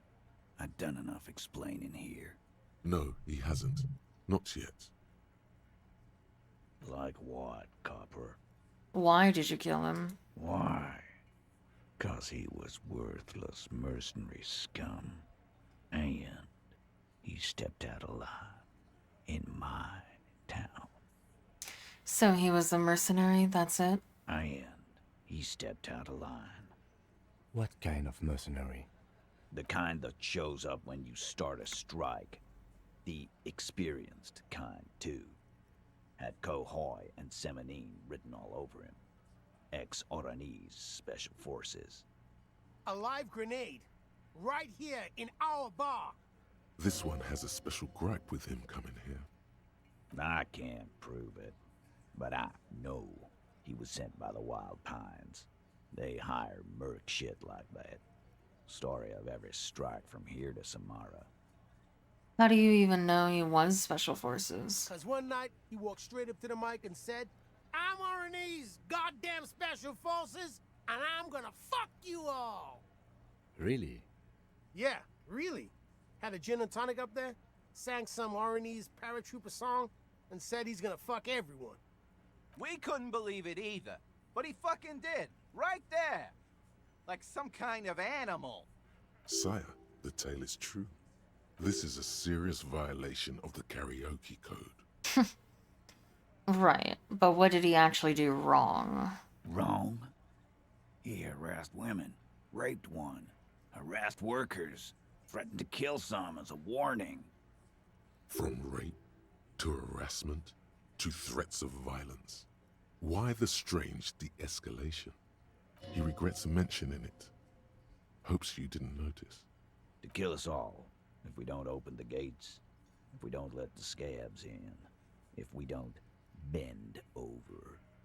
That was before he started coming here. Yeah, he said it was his favorite joint now. Started coming here every night. Drinking, grabbing girls. Grabbed one of ours mid-karaoke, right there on the stage. He grabbed someone? Yeah.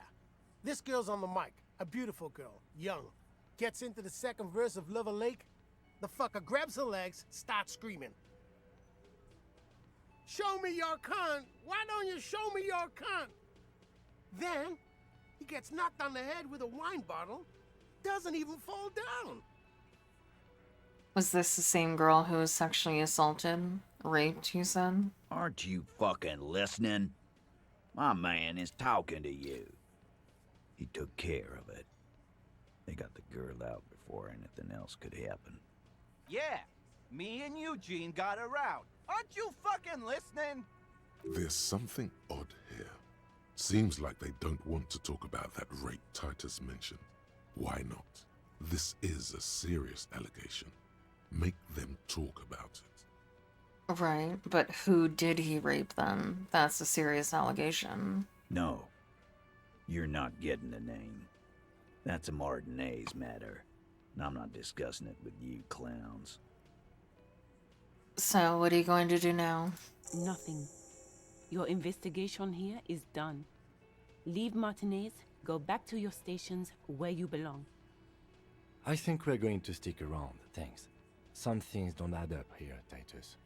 I've done this job for long enough to know that people don't just confess to third-degree murder. Even if it is a group responsibility, we are going to look into this. Good luck with that. You've heard everything a rent-a-cop is gonna hear from us, real law officials. You're lucky you didn't get a beating. Establish authority. Yes. Authority. Feverish thoughts race through your mind. Kim, I need your gun. Did you already try the gun thing? I hear the gun thing is excellent and has great results. You're probably right. The others are only there for filler, to make the gun thing pop. First you tell me someone's been raped and then you don't say who. That's bullshit. Stop shitting your pants. You don't need to know, all right? We took care of it. The law handled it, all right? Yeah. Aren't you listening? It's done. Finito.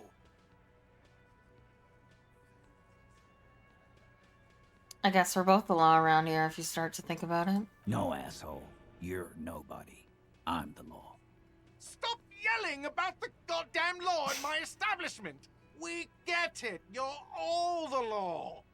Let's just all cool off. We had some questions, that's all.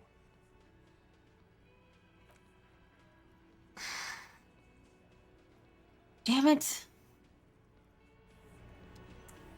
I used all my luck at the beginning of the game. Behind the dockworkers, a ceiling height window. The hawthorn branches scrape the glass like bony fingers. There's a little slide panel up there to let some air in. No need to open it in spring. It's still too cold outside. Nothing. Damn. Just black tangles like the hair of an old woman. Motionless. The wind in the yard doesn't reach the hawthorn, nor does the light come in from this window.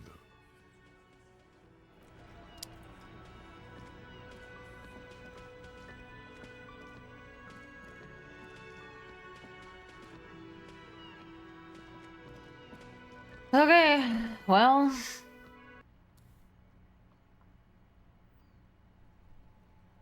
Shit. What do we do now? Alright.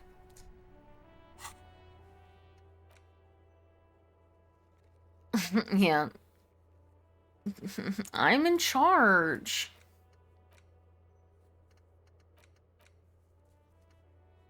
Okay, we need to find the... I think we will find the thing, the car on the other side.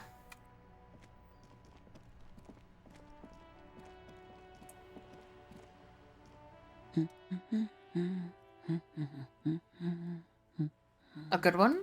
Yes? Hello? Who are you? Me? No one. I'm just a working class woman. She doesn't really want to be disturbed that much. If she's such a working class woman, why isn't she working? Because there's a strike. Stupid. What are you doing? Looking for something to read. Good, good. It is. I'm a policeman. I know you are. Do you need the help with a policeman? What with? Her hands move over the book covers. The tips of her fingers look rough, stained with yellow. It seems like she has spent a lot of time at work, smoking. Maybe your husband is missing? My husband? No, he's not. So where could he be? I don't know. At home now? Out drinking with his friends? Working? Where is this going, officer? So what I'm hearing is you really don't know where your husband is. Yes, but... I don't really need to know where my husband is. Not all the time. Wouldn't you like to know? No. I could totally help you find your missing husband. Why are we still talking about this? I haven't lost my husband. She has, though. The husband is totally lost. You should tell her that it's okay. It's okay. What? It's alright not to know where your husband is. Nothing shameful in that. Who said anything about shame? Stop talking down to me. My husband is not missing. But he is. You can feel it. Or maybe it's something else then. Maybe your children are missing? No, absolutely not. Okay, so where are they? Are you a policeman or a nanny? I police whatever I want. Where are they? They are not missing, sir. You know where they are. They're at home, smoking, giving the ladder of vices a chance. They're at home, right? Smoking cigarettes? What? That's just... My daughters are perfectly fine. They're with their friends down in Jamrock. There's nothing to worry about. I don't know why I'm trying to convince this woman that there's something wrong in her life, but this is what I've chosen to do today. They're almost grown up now anyway. They're past the age they need me protecting them from everything now. I'm afraid the danger is now greater than ever. Tell me, how old are they? My youngest girl, Jolie, is just shy of 16. Jenny, she is turning 18 next month. But we shouldn't even be talking about them. And can you describe me their appearance? Any future... This is how you get your children kidnapped. Why do you need to know this? Haven't I repeatedly told you that they're not missing? That they're in Jamrock, safe and well, at some stupid party? It's for the investigation. I'm trying to be professional. There is no investigation here. I can tell you that. Okay, it must be asked then. What are you doing here? I don't know. Why are you pursuing this? Is it a hunch? Maybe your cockatoo is missing. I don't mean to disrespect, sir, but you are being a bit of a cockatoo here. For what it's worth, I agree. But cockatoos can't be stopped when they get ladies. It's better to indulge him at this point. I was asking about your cockatoo. Is it missing? I don't even have a cockatoo. And guess what? It's a trap. Never ever say what. What? Even if I had, it wouldn't be missing. Alright, cockatoo not missing. I just wanted to make sure. Great. Just one question. What do you mean by me being a cockatoo? Nothing. Go read up on them if you're so interested. There's a great book in the bookstore. Maybe you should. What if the cockatoo is your astral captain? Or your heraldic bird? Actually, that's what I'm going to do. Thanks for the tip. Wonderful. The store is open. The woman before you nods and returns to her reading. Nodders, nodder. Find my heraldic bird. Hello again, sir. Who is that? Oh, that's Auntie Billy. She's nice if a bit distressed. Why is she distressed? I think she is a bad husband. Not very nice or helpful. I knew it! Need to talk to somebody who knows about history. Or something. Hello again, esteemed officer, and welcome to Crime, Romance, and Biographies of Famous People. I had a few more Okay, questions. but please, only a few questions. The woman before you scans the store. Okay, so Her she doesn't know shoulders about rigid history. and Who knows tense. about history? Every now and then, she nudges her glasses. I'm looking for a book about A cockatoos. book about cockatoos? There should be one upstairs, right next to the shelf of biographies. Cool. Thanks. Apparently it's my heraldic bird or whatever that is.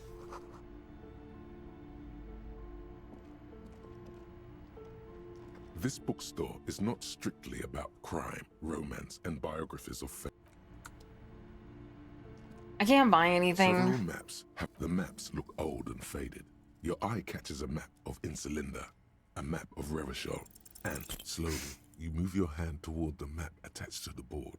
Before you even reach the map, you're interrupted. Perhaps not. It's against RCM policy to defraud small business owners. Fuck, fine, I'll buy it. Always good to be informed of your surroundings. Shelves full of biographies of famous people. A sulfur-crested cockatoo sits on the cover, its beak slightly open. It looks as if the bird is calling out the book title, From A to Zurich, a guide to a well-behaved cockatoo. Turns out that there are so many different cockatoo species and they all have behavioral problems. Wait a minute. Are you saying that it's my animal because I have behavioral problems? I do not. I'm perfectly sane. What about this guide to cockatoos, ma'am? It's a must-have if you own a cockatoo. I've heard they're quite capricious. Slowly, you move your hand toward the tome of cockatoos. Before you reach the book, you're When was the last time I've succeeded a check in this game? Do we really need to do this? I think not. Can't believe this. Shelves filled to the brim with crime novels featuring the One day I'll succeed at something, but that day is not today.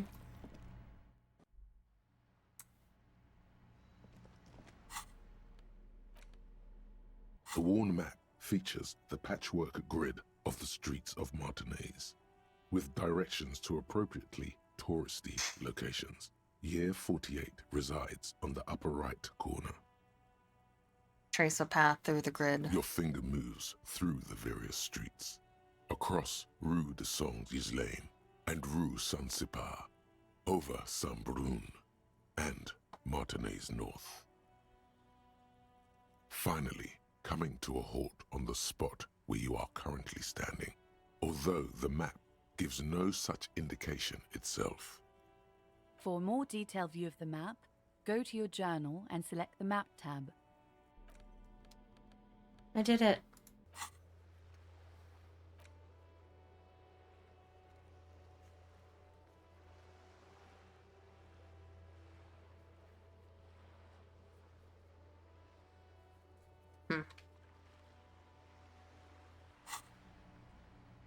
All right.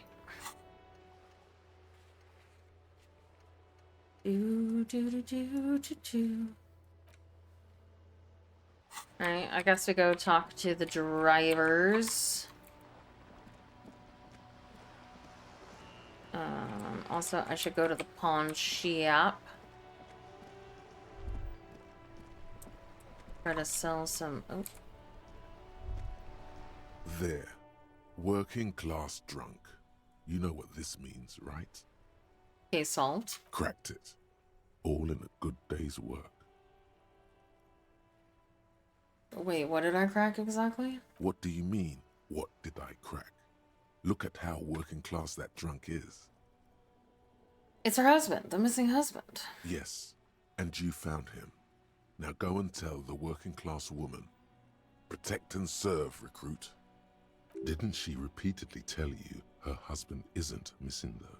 Shush, logic. But he is missing. You heard her. The worry in her voice.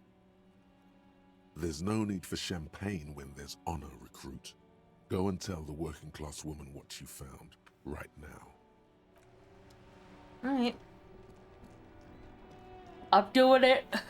The voices in my head told me to. Protect and serve, madam. I found your husband. God damn it, I already told you. My husband isn't missing. But you said you didn't know where he was. And I specifically added that I didn't need to know where he was. Well, I found him nevertheless. Very well then. Where is he? There, point to the working class drunk down near the sea. Excuse me? I don't follow. There's something else hiding in her voice, though. A trace of worry. I found a working class drunk and I thought he might be yours. Right, 'cause working class women come with alcoholic husbands. You know what? Remember, about that what. Never ever say what. What? You were right. I do have an alcoholic husband. Although not that one. Ha! Blam! Knew it. But you told me your husband was alright. I did, and he is. He's also an alcoholic. So is he missing as well? No, he's not.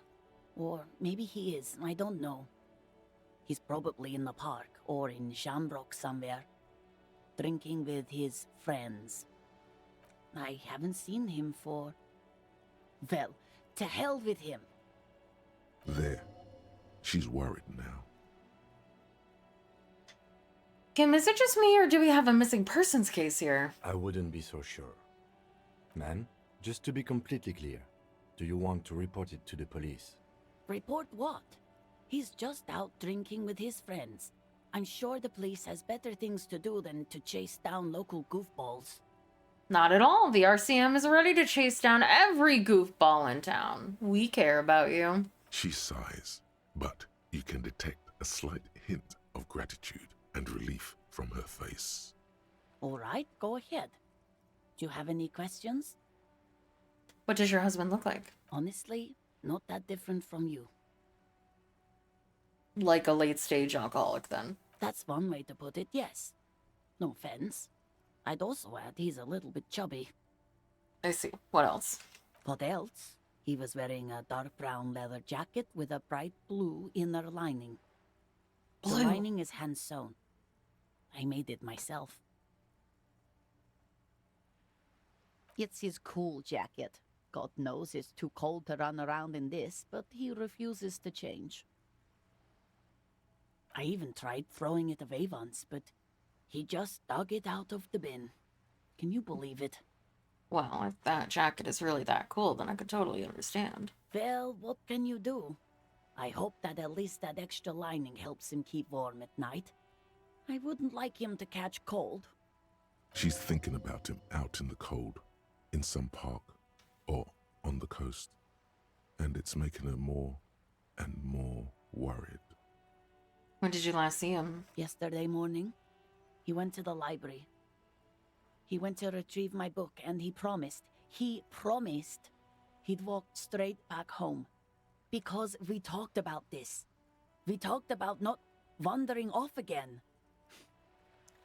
I don't know what to do. I honestly don't know what to do with his addiction. Just makes me feel weak. Gone for around 36 hours then. Damn, this is a missing persons case. Told you, logic. She turns away from you in an attempt to recover. I think I got it, thanks. So you are going to look for him? Yes, I'll bring him back home to you. Thank you. Please do. Even though I'm sure he will return home by himself. I'm still sure of that. I'm sure he will too. When he does, would you let Precinct 57, Kim Kitsuragi, know? I will. Of course, officer. As I said, it's probably nothing. Right. What about? She gives you a... I did it. I am a genius.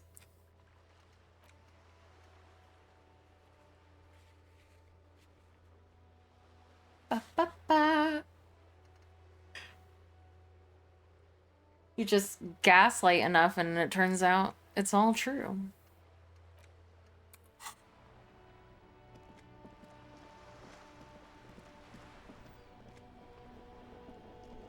Oh, is it that one guy that was like super drunk at the bar last night that I couldn't like move?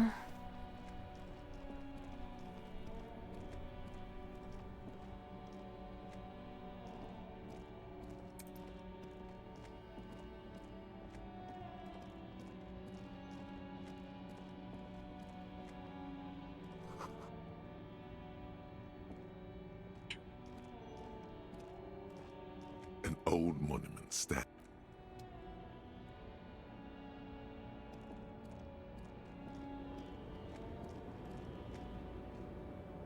The woman still has her eye. If you want her attention, you may need to be more forceful. Where am I? Who are you? The smile on her face has disappeared, replaced by the wary aspect of a cornered beast. Are you alright, ma'am? You were out there. Never mind. I remember now. I'm still stuck in that traffic jam in the 50s. Not so bad about the 50s. The men have small jaws and everything is made out of plastic. Why do you need plastic when you can make the world out of amber? Where else would you be then? Back in Mecca, during the time of the revolution. The sidewalks and cafes are filled with young people. I was on my way to see a new Boyadero picture starring Gabriel Buenguerro. Until you came along, that is. Who's Gabriel Buenguerra? This is Gabriel Buenguerra. A strikingly handsome man looks straight at you, his head crowned with a wide brim hat. His hair is dark as an oil slick, and his jaw the most perfectly chiseled thing you've ever seen. He was the biggest star of his day. Girls used to faint in the aisles of cinema whenever he came on the screen, and schoolboys used to memorize all of his lines. In all likelihood, it's a world that's only ever existed in her mind. So I take it you were in Mask when you were young? Someone was. Someone? Are these not your memories? They are someone's memories, boy. What difference does it make if it's me or not? They're beautiful. That is all that matters. Beautiful and true. And they will win. They're coming for this, you know? All of this. She seems to derive some bitter pleasure from this strange thought, as if the past will one day wipe the present away, like a tidal wave approaching. Sorry to disturb your dreaming, ma'am. I wasn't dreaming. I was there, Loman. It was early spring, and the mine behind the Black Sun had just come out. The posters were 20 meters tall. Everything was golden.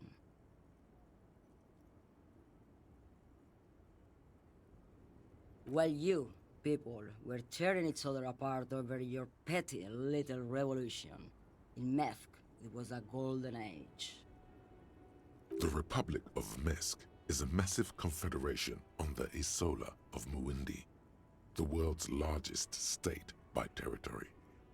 It's a petrostate, a constitutional monarchy, and, as of recently, an outcast due to its tilt to the far right. Right, I have some other questions for you. Police questions. Why not, Harife?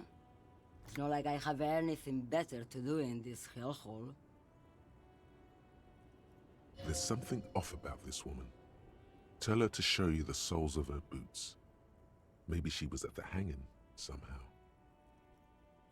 What are you hauling? Diamonds.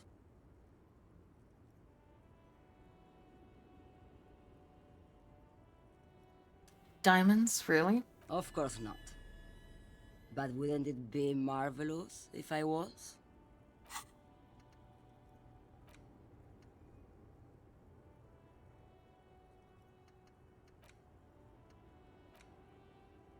Alright.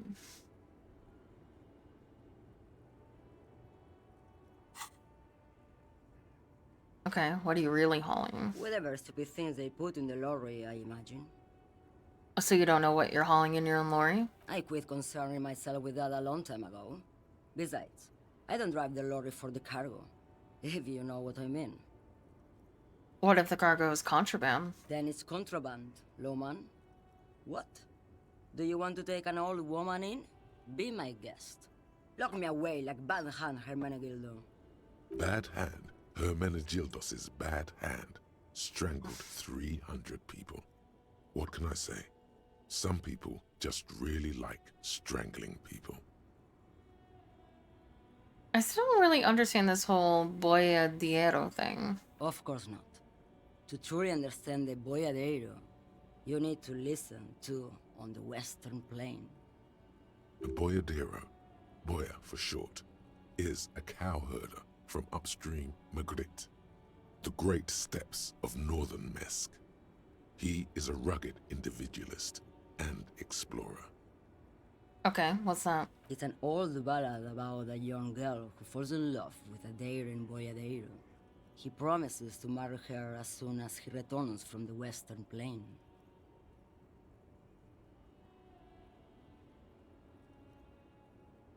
I'm guessing that doesn't happen. Of course not. The boyadero returns from the Western Plain a changed man. One night, as he and his beloved are out walking along the river Magritte, she pleads with him to give up his riding and settle down.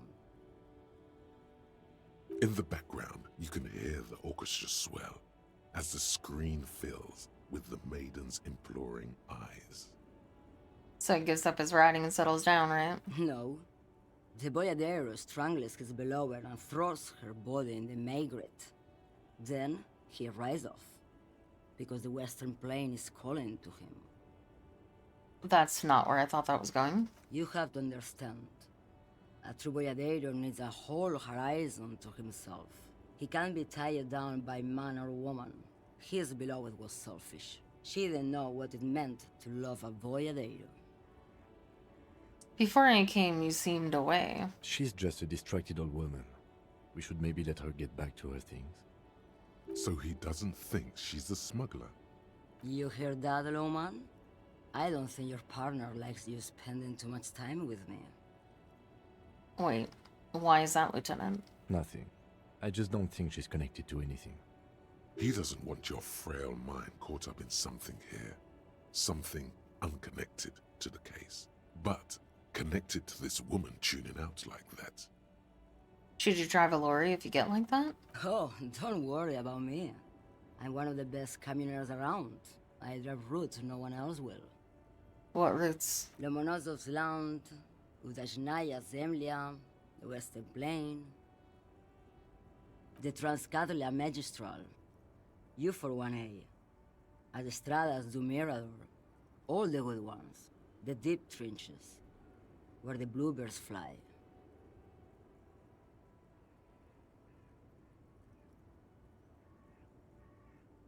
This should be reported to the proper authorities. You go right ahead, Lowman. Let me know when you find them. I can't wait to read their reports. Is that all you woke me up to say? Show me the soles of your boots, please. Now what do you want with an old woman's boots, Sheriff? Please, help me out here. It's important. Please? I think you should let me get back to Gabriel Buenguerro. You are not Gabriel. Gabriel doesn't say please. She's wearing sturdy worker's boots made of black leather. Buckles run across. The sole is also made of leather. Now the other one, please. Just before Gabriel, it was the coronation of Franco Negro. Now, there was a real man. Moreover, the boots were size 37. Tiny. There are too many discrepancies in all this. Another discrepancy, although not boot-related, is the coronation of His Innocence, Franco Negro, which happened 500 years ago. Wait, what do you mean it was the coronation of Franco Negro? It was. And then it was no more. And I was no longer holding my father's hand. He was no longer descending the stairs in Ryle. The crowd had gone silent. Perhaps it was another Sheriff who came and woke me up, looking at my boots, asking questions. Or perhaps it was one of the others in this carnival. I don't remember. As she says carnival, she gestures to the empty square with the statue and the machines. She's not the outsole. There's not the boots that made the prints. I could have told you that from just looking at them. Her size is 37. The feet of a little girl, they fit well on the pedals. You seem like a woman who knows a thing or two about drugs. What do I need drugs for, Lowman? What I see, what I feel, the great adversary, no drugs can compare. That's not really what I was getting at. Then what were you getting at? This line of questioning is going nowhere. Try harder. Maybe if she thought you're corrupt. I wanted to ask if you'd be interested in smuggling some drugs. Why would I want to do that? For commerce, the lifeblood of these soulless. Lowman, what in the name of God are you talking about? Okay, let me put it this another way. Are you smuggling drugs through Terminal B? Maybe. Probably not. Makes no difference to me either way. You said earlier you don't know what cargo you're hauling. Could it be drugs? Just this month, I made half a dozen trips from Saramiriza to Grat on the U41A. What do you think they take from Saramiriza to Grat? Lowman? I don't know, that's why I'm asking you. It's diamonds, Lowman, obviously. If you had to guess, who do you think is smuggling drugs around here? Easy. He's the skinny man who thinks he's a poet. Never trust a poet. Also, he's the only one I can see from here. That's correct. There is no visibility of any of the others. Okay, if you're not involved with the drug trafficking, then why are you still waiting here? Where do you want me to go? This isn't so bad. I can listen to music, or the seagulls. Look at all the colors and the futures of this world. It's a good palate cleanser, this jamboree. Or I can just relax and let my mind carry me back where it will, to the Great Plains. I think we're done here, no? Yes, go. Oops. The bow collector. It's early in the morning. The world is dark blue. The sparks light her face, a delicate composition of triangles. The streets seem to grow longer, like in a dolly zoom. And there's something in the air as you stand there and wave back at the shapes growing smaller and smaller. Something that has always been there. A great see-through world, the tenderness you feel, the ghost of Revachol between you, carrying your signals, the holy messenger. Oh, I didn't see what the bonuses were. +3 shivers. Damn it.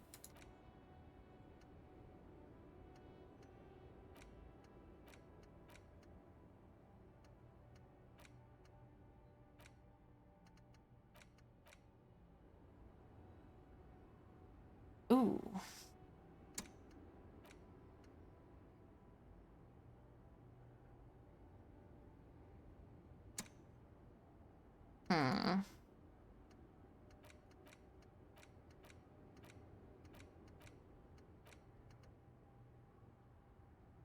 I don't know.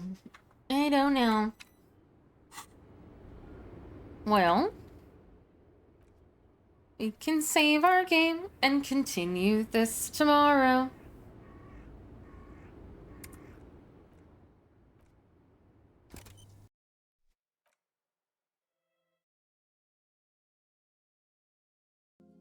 Yeah, Phil. Thank you so much, everyone, for spending your time with me. I appreciate it so much. Thank you, thank you. Thank you, too. Let's see. Thank you. Thank you to Zion, Zeep, Horrible Frog, and Real Rocky Solid for the follows offline. Thank you to 9 Inch Wood, Melkor the Great, Bodegarat, Director Nemo, Wonderful Owl, Fluxy, Captain Shotgun, Linz Nom, and Awkward Chan Kun for the follows. And thank you to Director Nemo for the raid. Thank you so much. And thank you to Gulf for the 50 bits. Thank you, thank you. We will be continuing Disco Elysium tomorrow at 8 a.m. EST. I stream every single day at 8 a.m. EST. Thank you, thank you. Yes, Kazumi, you're such a good lap box. I'm gonna try really hard to get my ASMR out tonight. But if I'm being totally honest, I might just take a nap. I kind of forgot I was streaming on Blue Twitch tonight. Pedro, you're such a good boy. I hope you're having a good vacation. Hi, kitten. The chair is calling. I am so sleepy. Hi, Dark. But who knows? Maybe I'll catch a second wind. Thank you so much, everyone. Again, I'm going to be streaming on Blue Twitch tonight in about 5 hours or so at 7 p.m. EST. We're going to be continuing Treasures of Nadia. So yeah, come hang out if you so choose. If not, I'll be back tomorrow for more Disco Elysium here on Twitch at 8 a.m. New schedule is out in Discord and also will be the banner when I go off. We're going to be playing Disco Elysium for most of the week with a day off on Friday. I'm going to try to take one day off a week and see how it goes. See how I feel. And then, oh, I have to get a short done tonight too. I definitely have to make that short. That's like a thing I absolutely have to do. I have to make a short because I said I was going to start doing those in February, so I'm going to freaking do it. Okay. Thank you so much, everyone. I appreciate you so much. Let's see who we can raid. Let's see. We've some that we haven't raided in a while, so let's see if there's anybody else playing Disco Elysium. Any VTubers that are playing Disco Elysium? It doesn't look like it. So it doesn't look like we are going to be raiding today. Sorry, chat. Because I've sent you off to everyone recently. So yeah, we're just gonna, you guys can scatter to the winds to wherever it is that you choose to go. Thank you so much for spending your time with me. I appreciate you all very, very, very, very, very much. Have a good rest of your nights. Have a good Monday. I hope you had a good day with me. I appreciate you guys coming and hanging out. And I hope to see you all again very soon. Bye. Join my Discord. I'm gonna make salmon for dinner.